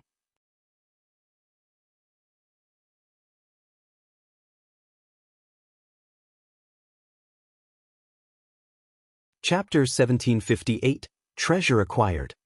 Chapter 1758, Treasure Acquired. As he arrived before the Countess's mansion and disembarked from the advanced horse carriage, Feng noticed several cloaked players enter the mansion under the steward Milton's lead. When these cloaked players entered the mansion, they watched their surroundings constantly as if they were afraid of being followed.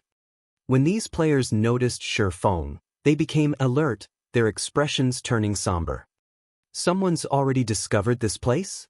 Seeing the party's wariness, Feng had a general idea of what they were thinking. Countess Katie Green's exchange services were a secret. Moreover, every item she offered was a treasure to players. If they could monopolize these treasures, they could profit massively.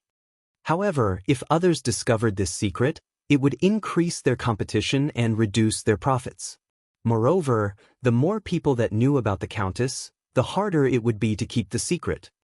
Naturally, these 6 players understood this.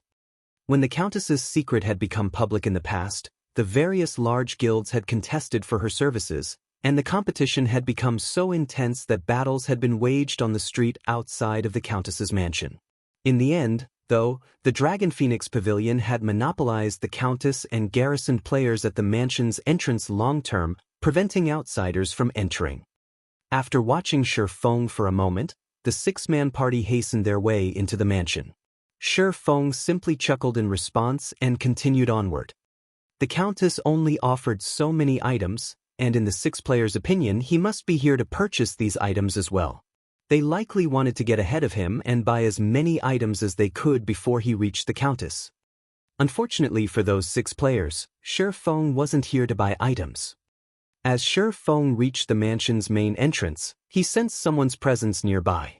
He immediately activated omniscient eyes to inspect his surroundings. Guild players? Feng quickly discovered a level 50 assassin hidden behind a tree roughly 60 yards away from him. This assassin also wore a guild emblem that he had never seen before. It seems this place won't stay a secret for much longer. It was evident that some guild had targeted those 6 players. Once a guild discovered Countess Katie Green's exchange services, it wouldn't be long before even more people learned about them. After all, there were simply too many players in a guild. There were bound to be spies from other guilds as well. This was also why Feng had never told any of Zero Wing's upper echelons about his business here. This way, none of the spies in Zero Wing could learn about this place. But he also felt relatively fortunate.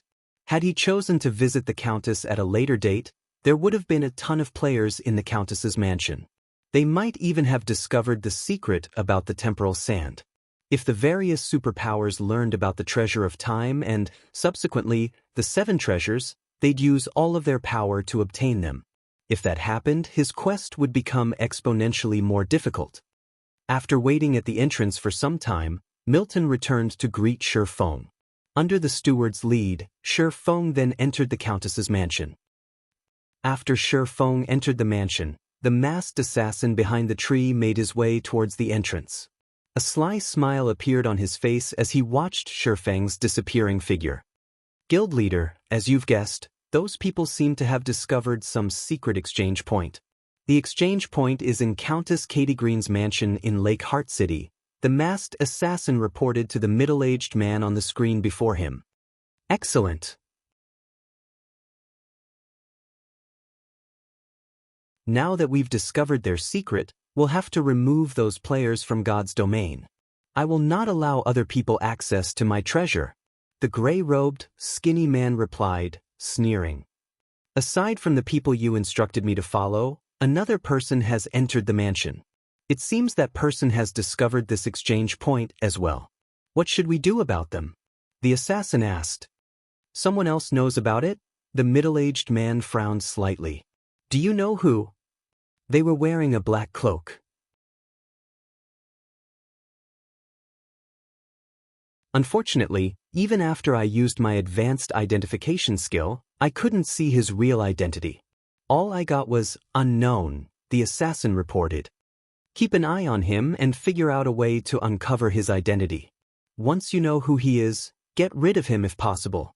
We don't need so many people knowing about the Countess's secret, the middle-aged man said after giving the matter some thought, making a slicing gesture across his neck with a hand. Understood. I've placed a tracking mark on that player. He definitely won't get away from me, the assassin said, nodding. Good. I'll send some people to assist you. Keep an eye on those players, the middle-aged man said before disconnecting the call. Inside the Countess's mansion. Under Milton's lead, Sherfeng quickly arrived in a lounge decorated with various refined antiques. Currently, Countess Katie Green discussed business with the 6 players Sherfeng had seen earlier. Sherfeng noticed more items on display on the table before the Countess than there had been during his previous visit. There were a total of 14 items, ranging from weapons and equipment to various designs and recipes. Every item was worth fortunes and would be extremely difficult to obtain elsewhere. Meanwhile, not only did the party of 6 purchase 3 of the 14 items, but they also purchased 30-plus grains of temporal sand. Each grain of temporal sand cost 1 mana stone, which was an item that could only be acquired from killing the bosses in large-scale team dungeons. To independent players, obtaining 1 mana stone was extremely difficult, let alone 30-plus. Moreover, the 6-man party had used mana stones to purchase the other 3 items. The party had spent more mana stones than what a party of ordinary experts could acquire. As Sherfeng approached the table and took a seat, the 6 players rose from their seats. Just before they left, these players sent Sherfeng gleeful gazes. It was as if they were stating that they had already purchased every item available, and Sherfeng had gotten there too late to buy anything. However, Sherfeng could only laugh inwardly at their response. Outwardly, though, he said nothing as he watched these players leave the room. Demon Hunter, you're finally here. It seems you've acquired the items I've asked for? Katie Green smiled at Sherfeng, who sat before her.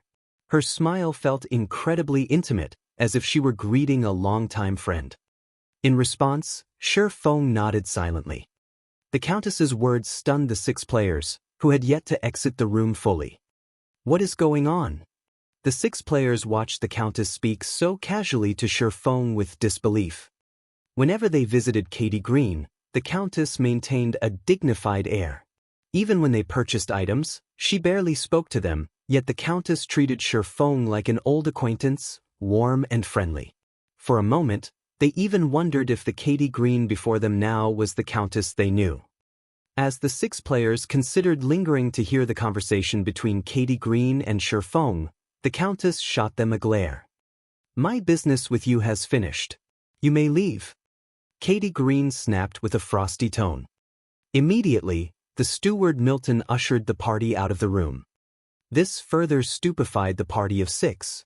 They could not help but wonder about Sherfeng's identity to warrant such treatment from a Countess of the Black Dragon Empire.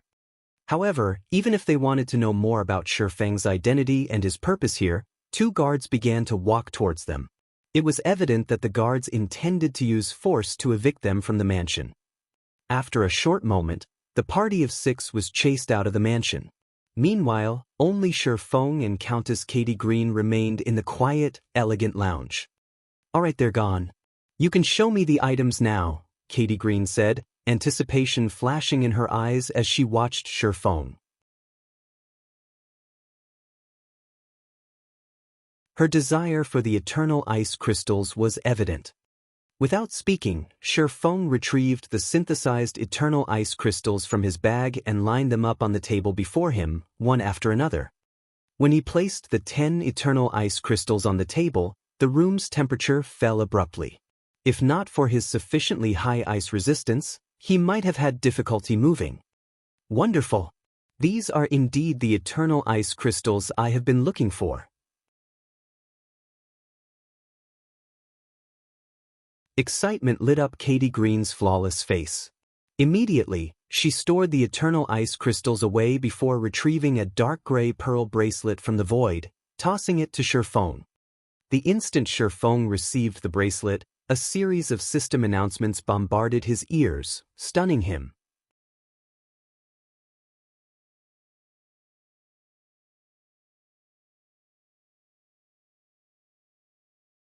Chapter 1759, Empire's Highlord.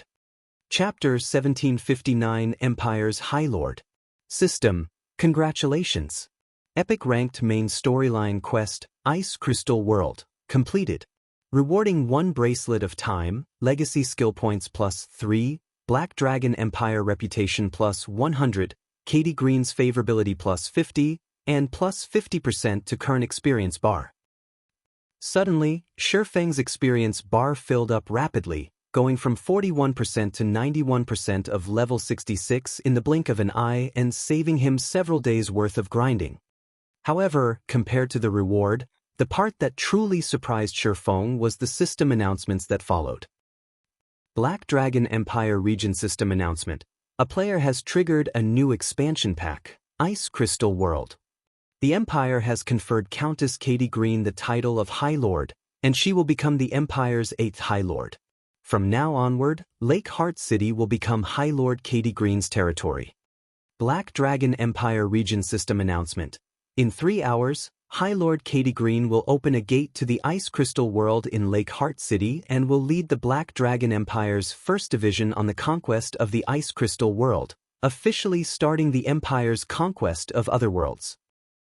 The system announcements repeated 3 times, echoing in the ears of every player in the Black Dragon Empire. At this moment, let alone Shifeng, even the upper echelons of the Empire's various large guilds were stupefied by these announcements. Conquest of other worlds. Is this a joke? Who managed to trigger such an amazing expansion pack?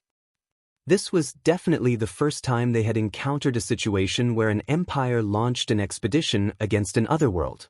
As for this so-called otherworld, ordinary players might not have an idea what it was, but those in the upper echelons of large guilds had a general notion because the libraries within the empire contained some basic information introducing otherworlds. One could easily find this information with a careful search.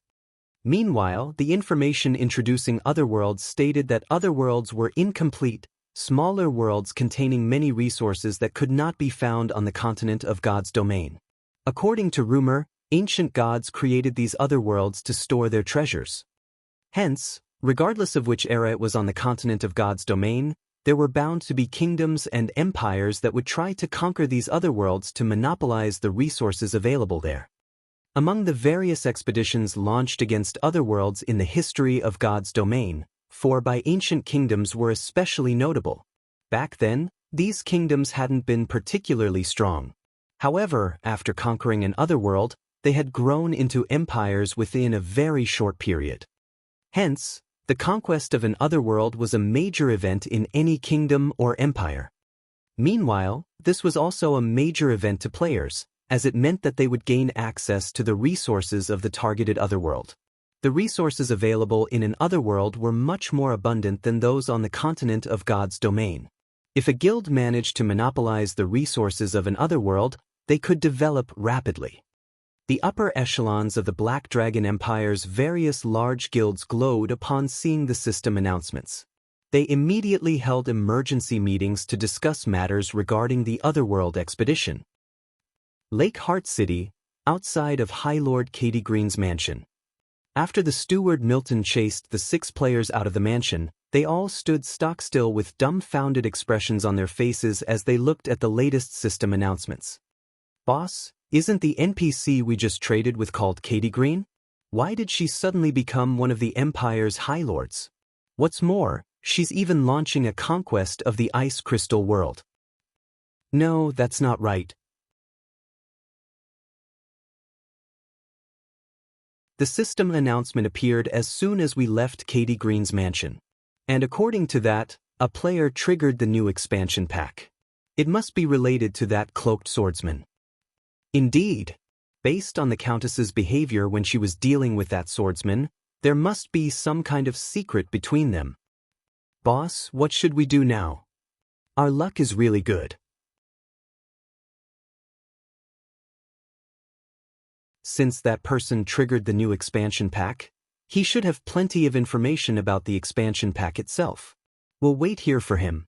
If we can get some information on the expansion pack from that guy, we'll have a head start over everyone else. Right? As long as we get that kid to spill information on the new expansion pack, our Eternal Song Adventurer team might be able to become one of the top few adventurer teams of the Black Dragon Empire just like that.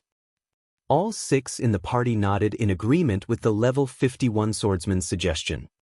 A new expansion pack signified the appearance of a huge opportunity, offering potential benefits that definitely wouldn't be the slightest bit inferior to the high-ranking items available from the Countess. Meanwhile, inside the lounge of the Highlord's mansion, Katie Green herself had undergone a massive transformation. Originally, Katie Green was a refined lady dressed in elegant attire. Now, however, she wore an exquisite battle dress decorated in red and white. She looked more like a female general than a noble lady at the moment. Although her battle dress was made from cloth and appeared to provide very little in terms of protection, in reality, the dress was made out of enhanced cloth that was stronger than even steel. At her waist hung a light blue longsword that not only looked dazzlingly beautiful but also radiated a frightening aura. Meanwhile, Katie Green's statistics had also undergone a heaven-defying transformation. She had become a level 200, Tier 5 Sacred Magic Knight. Currently, only a few people in the entire Black Dragon Empire could hope to rival her in terms of strength. I really have to thank you for this. With these eternal ice crystals, I have finally managed to open a pathway to the ice crystal world and complete my long-cherished wish. If you ever visit the ice crystal world in the future, I will welcome you as a guest, Katie Green said, sending Shifeng a faint smile. She then turned around and left the lounge to carry out the necessary preparations to launch an expedition against the ice crystal world. System, congratulations. You have received Katie Green's favor and obtained the Honorary Knight title. Honorary Knight. Enjoy the authority of a noble when present within any territory ruled by Katie Green. When Shifeng fully processed everything that just happened, a frown formed on his face. The recent developments were too sudden. Had he known something like this would happen, he never would have completed this epic ranked main storyline quest so quickly. The Otherworld expedition meant that a long-term pathway leading to the Ice Crystal world would be opened. It also meant that players on the continent of God's domain would be able to travel freely to the Ice Crystal world in the future. In that case, his plan to make a fortune via these two worlds was effectively ruined. I need to step up my operations. After giving the matter some thought, Shifeng stored the bracelet of time and left the lounge, his next destination being the candlelight trading firm. Given the situation, he could only sell the collected ice jades in the ice crystal world and try to make as much profit as possible right now. Once players on the continent of God's domain started streaming into the ice crystal world, he would definitely face greater competition on this front. However, as soon as Shifeng exited the mansion, 6 figures suddenly surrounded him. These 6 figures were none other than the 6 players that had been exchanging items with Katie Green earlier. Do you have business with me? Shifeng asked as he eyed the party of 6. You're the person that triggered the new expansion pack, right? The leader of the party, a level 51 swordsman named Silent Eagle, asked, smiling as he looked at Shifeng.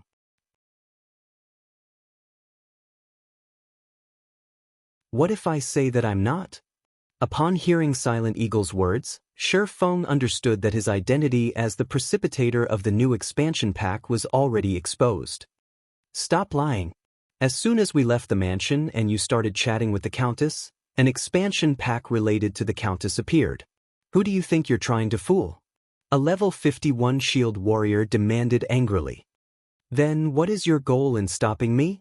Shifeng asked. Is there even a need to say this? Tell us all the information you have on this new expansion pack, Silent Eagle laughed. What if I don't speak?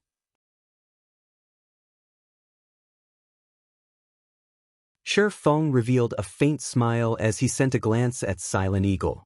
Are you planning to take action against me? Take action?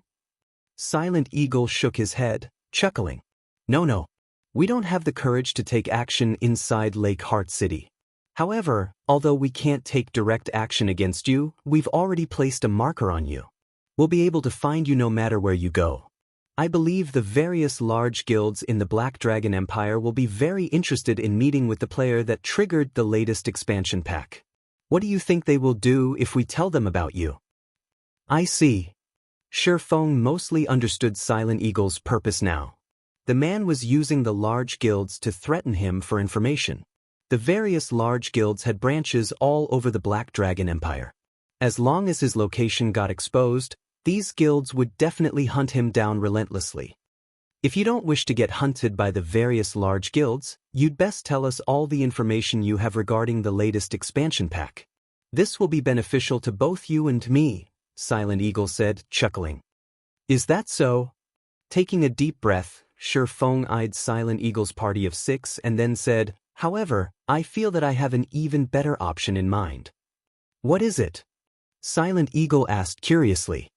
For example, I will bury all 6 of you here. Saying so, Feng suddenly unsheathed Killing Ray and released 4 arcs of lightning ahead of him, menacing Silent Eagle's party. This is Lake Heart City. You dare? Silent Eagle stared in disbelief at the approaching lightning arcs. However, before Silent Eagle's party could say anything else, the 4 lightning arcs devoured them, transforming them into ash with a bunch of items in their place. You're tuning in to the Wang Lin's Journey YouTube channel. Don't forget to subscribe and join us on this journey to catch the most captivating stories.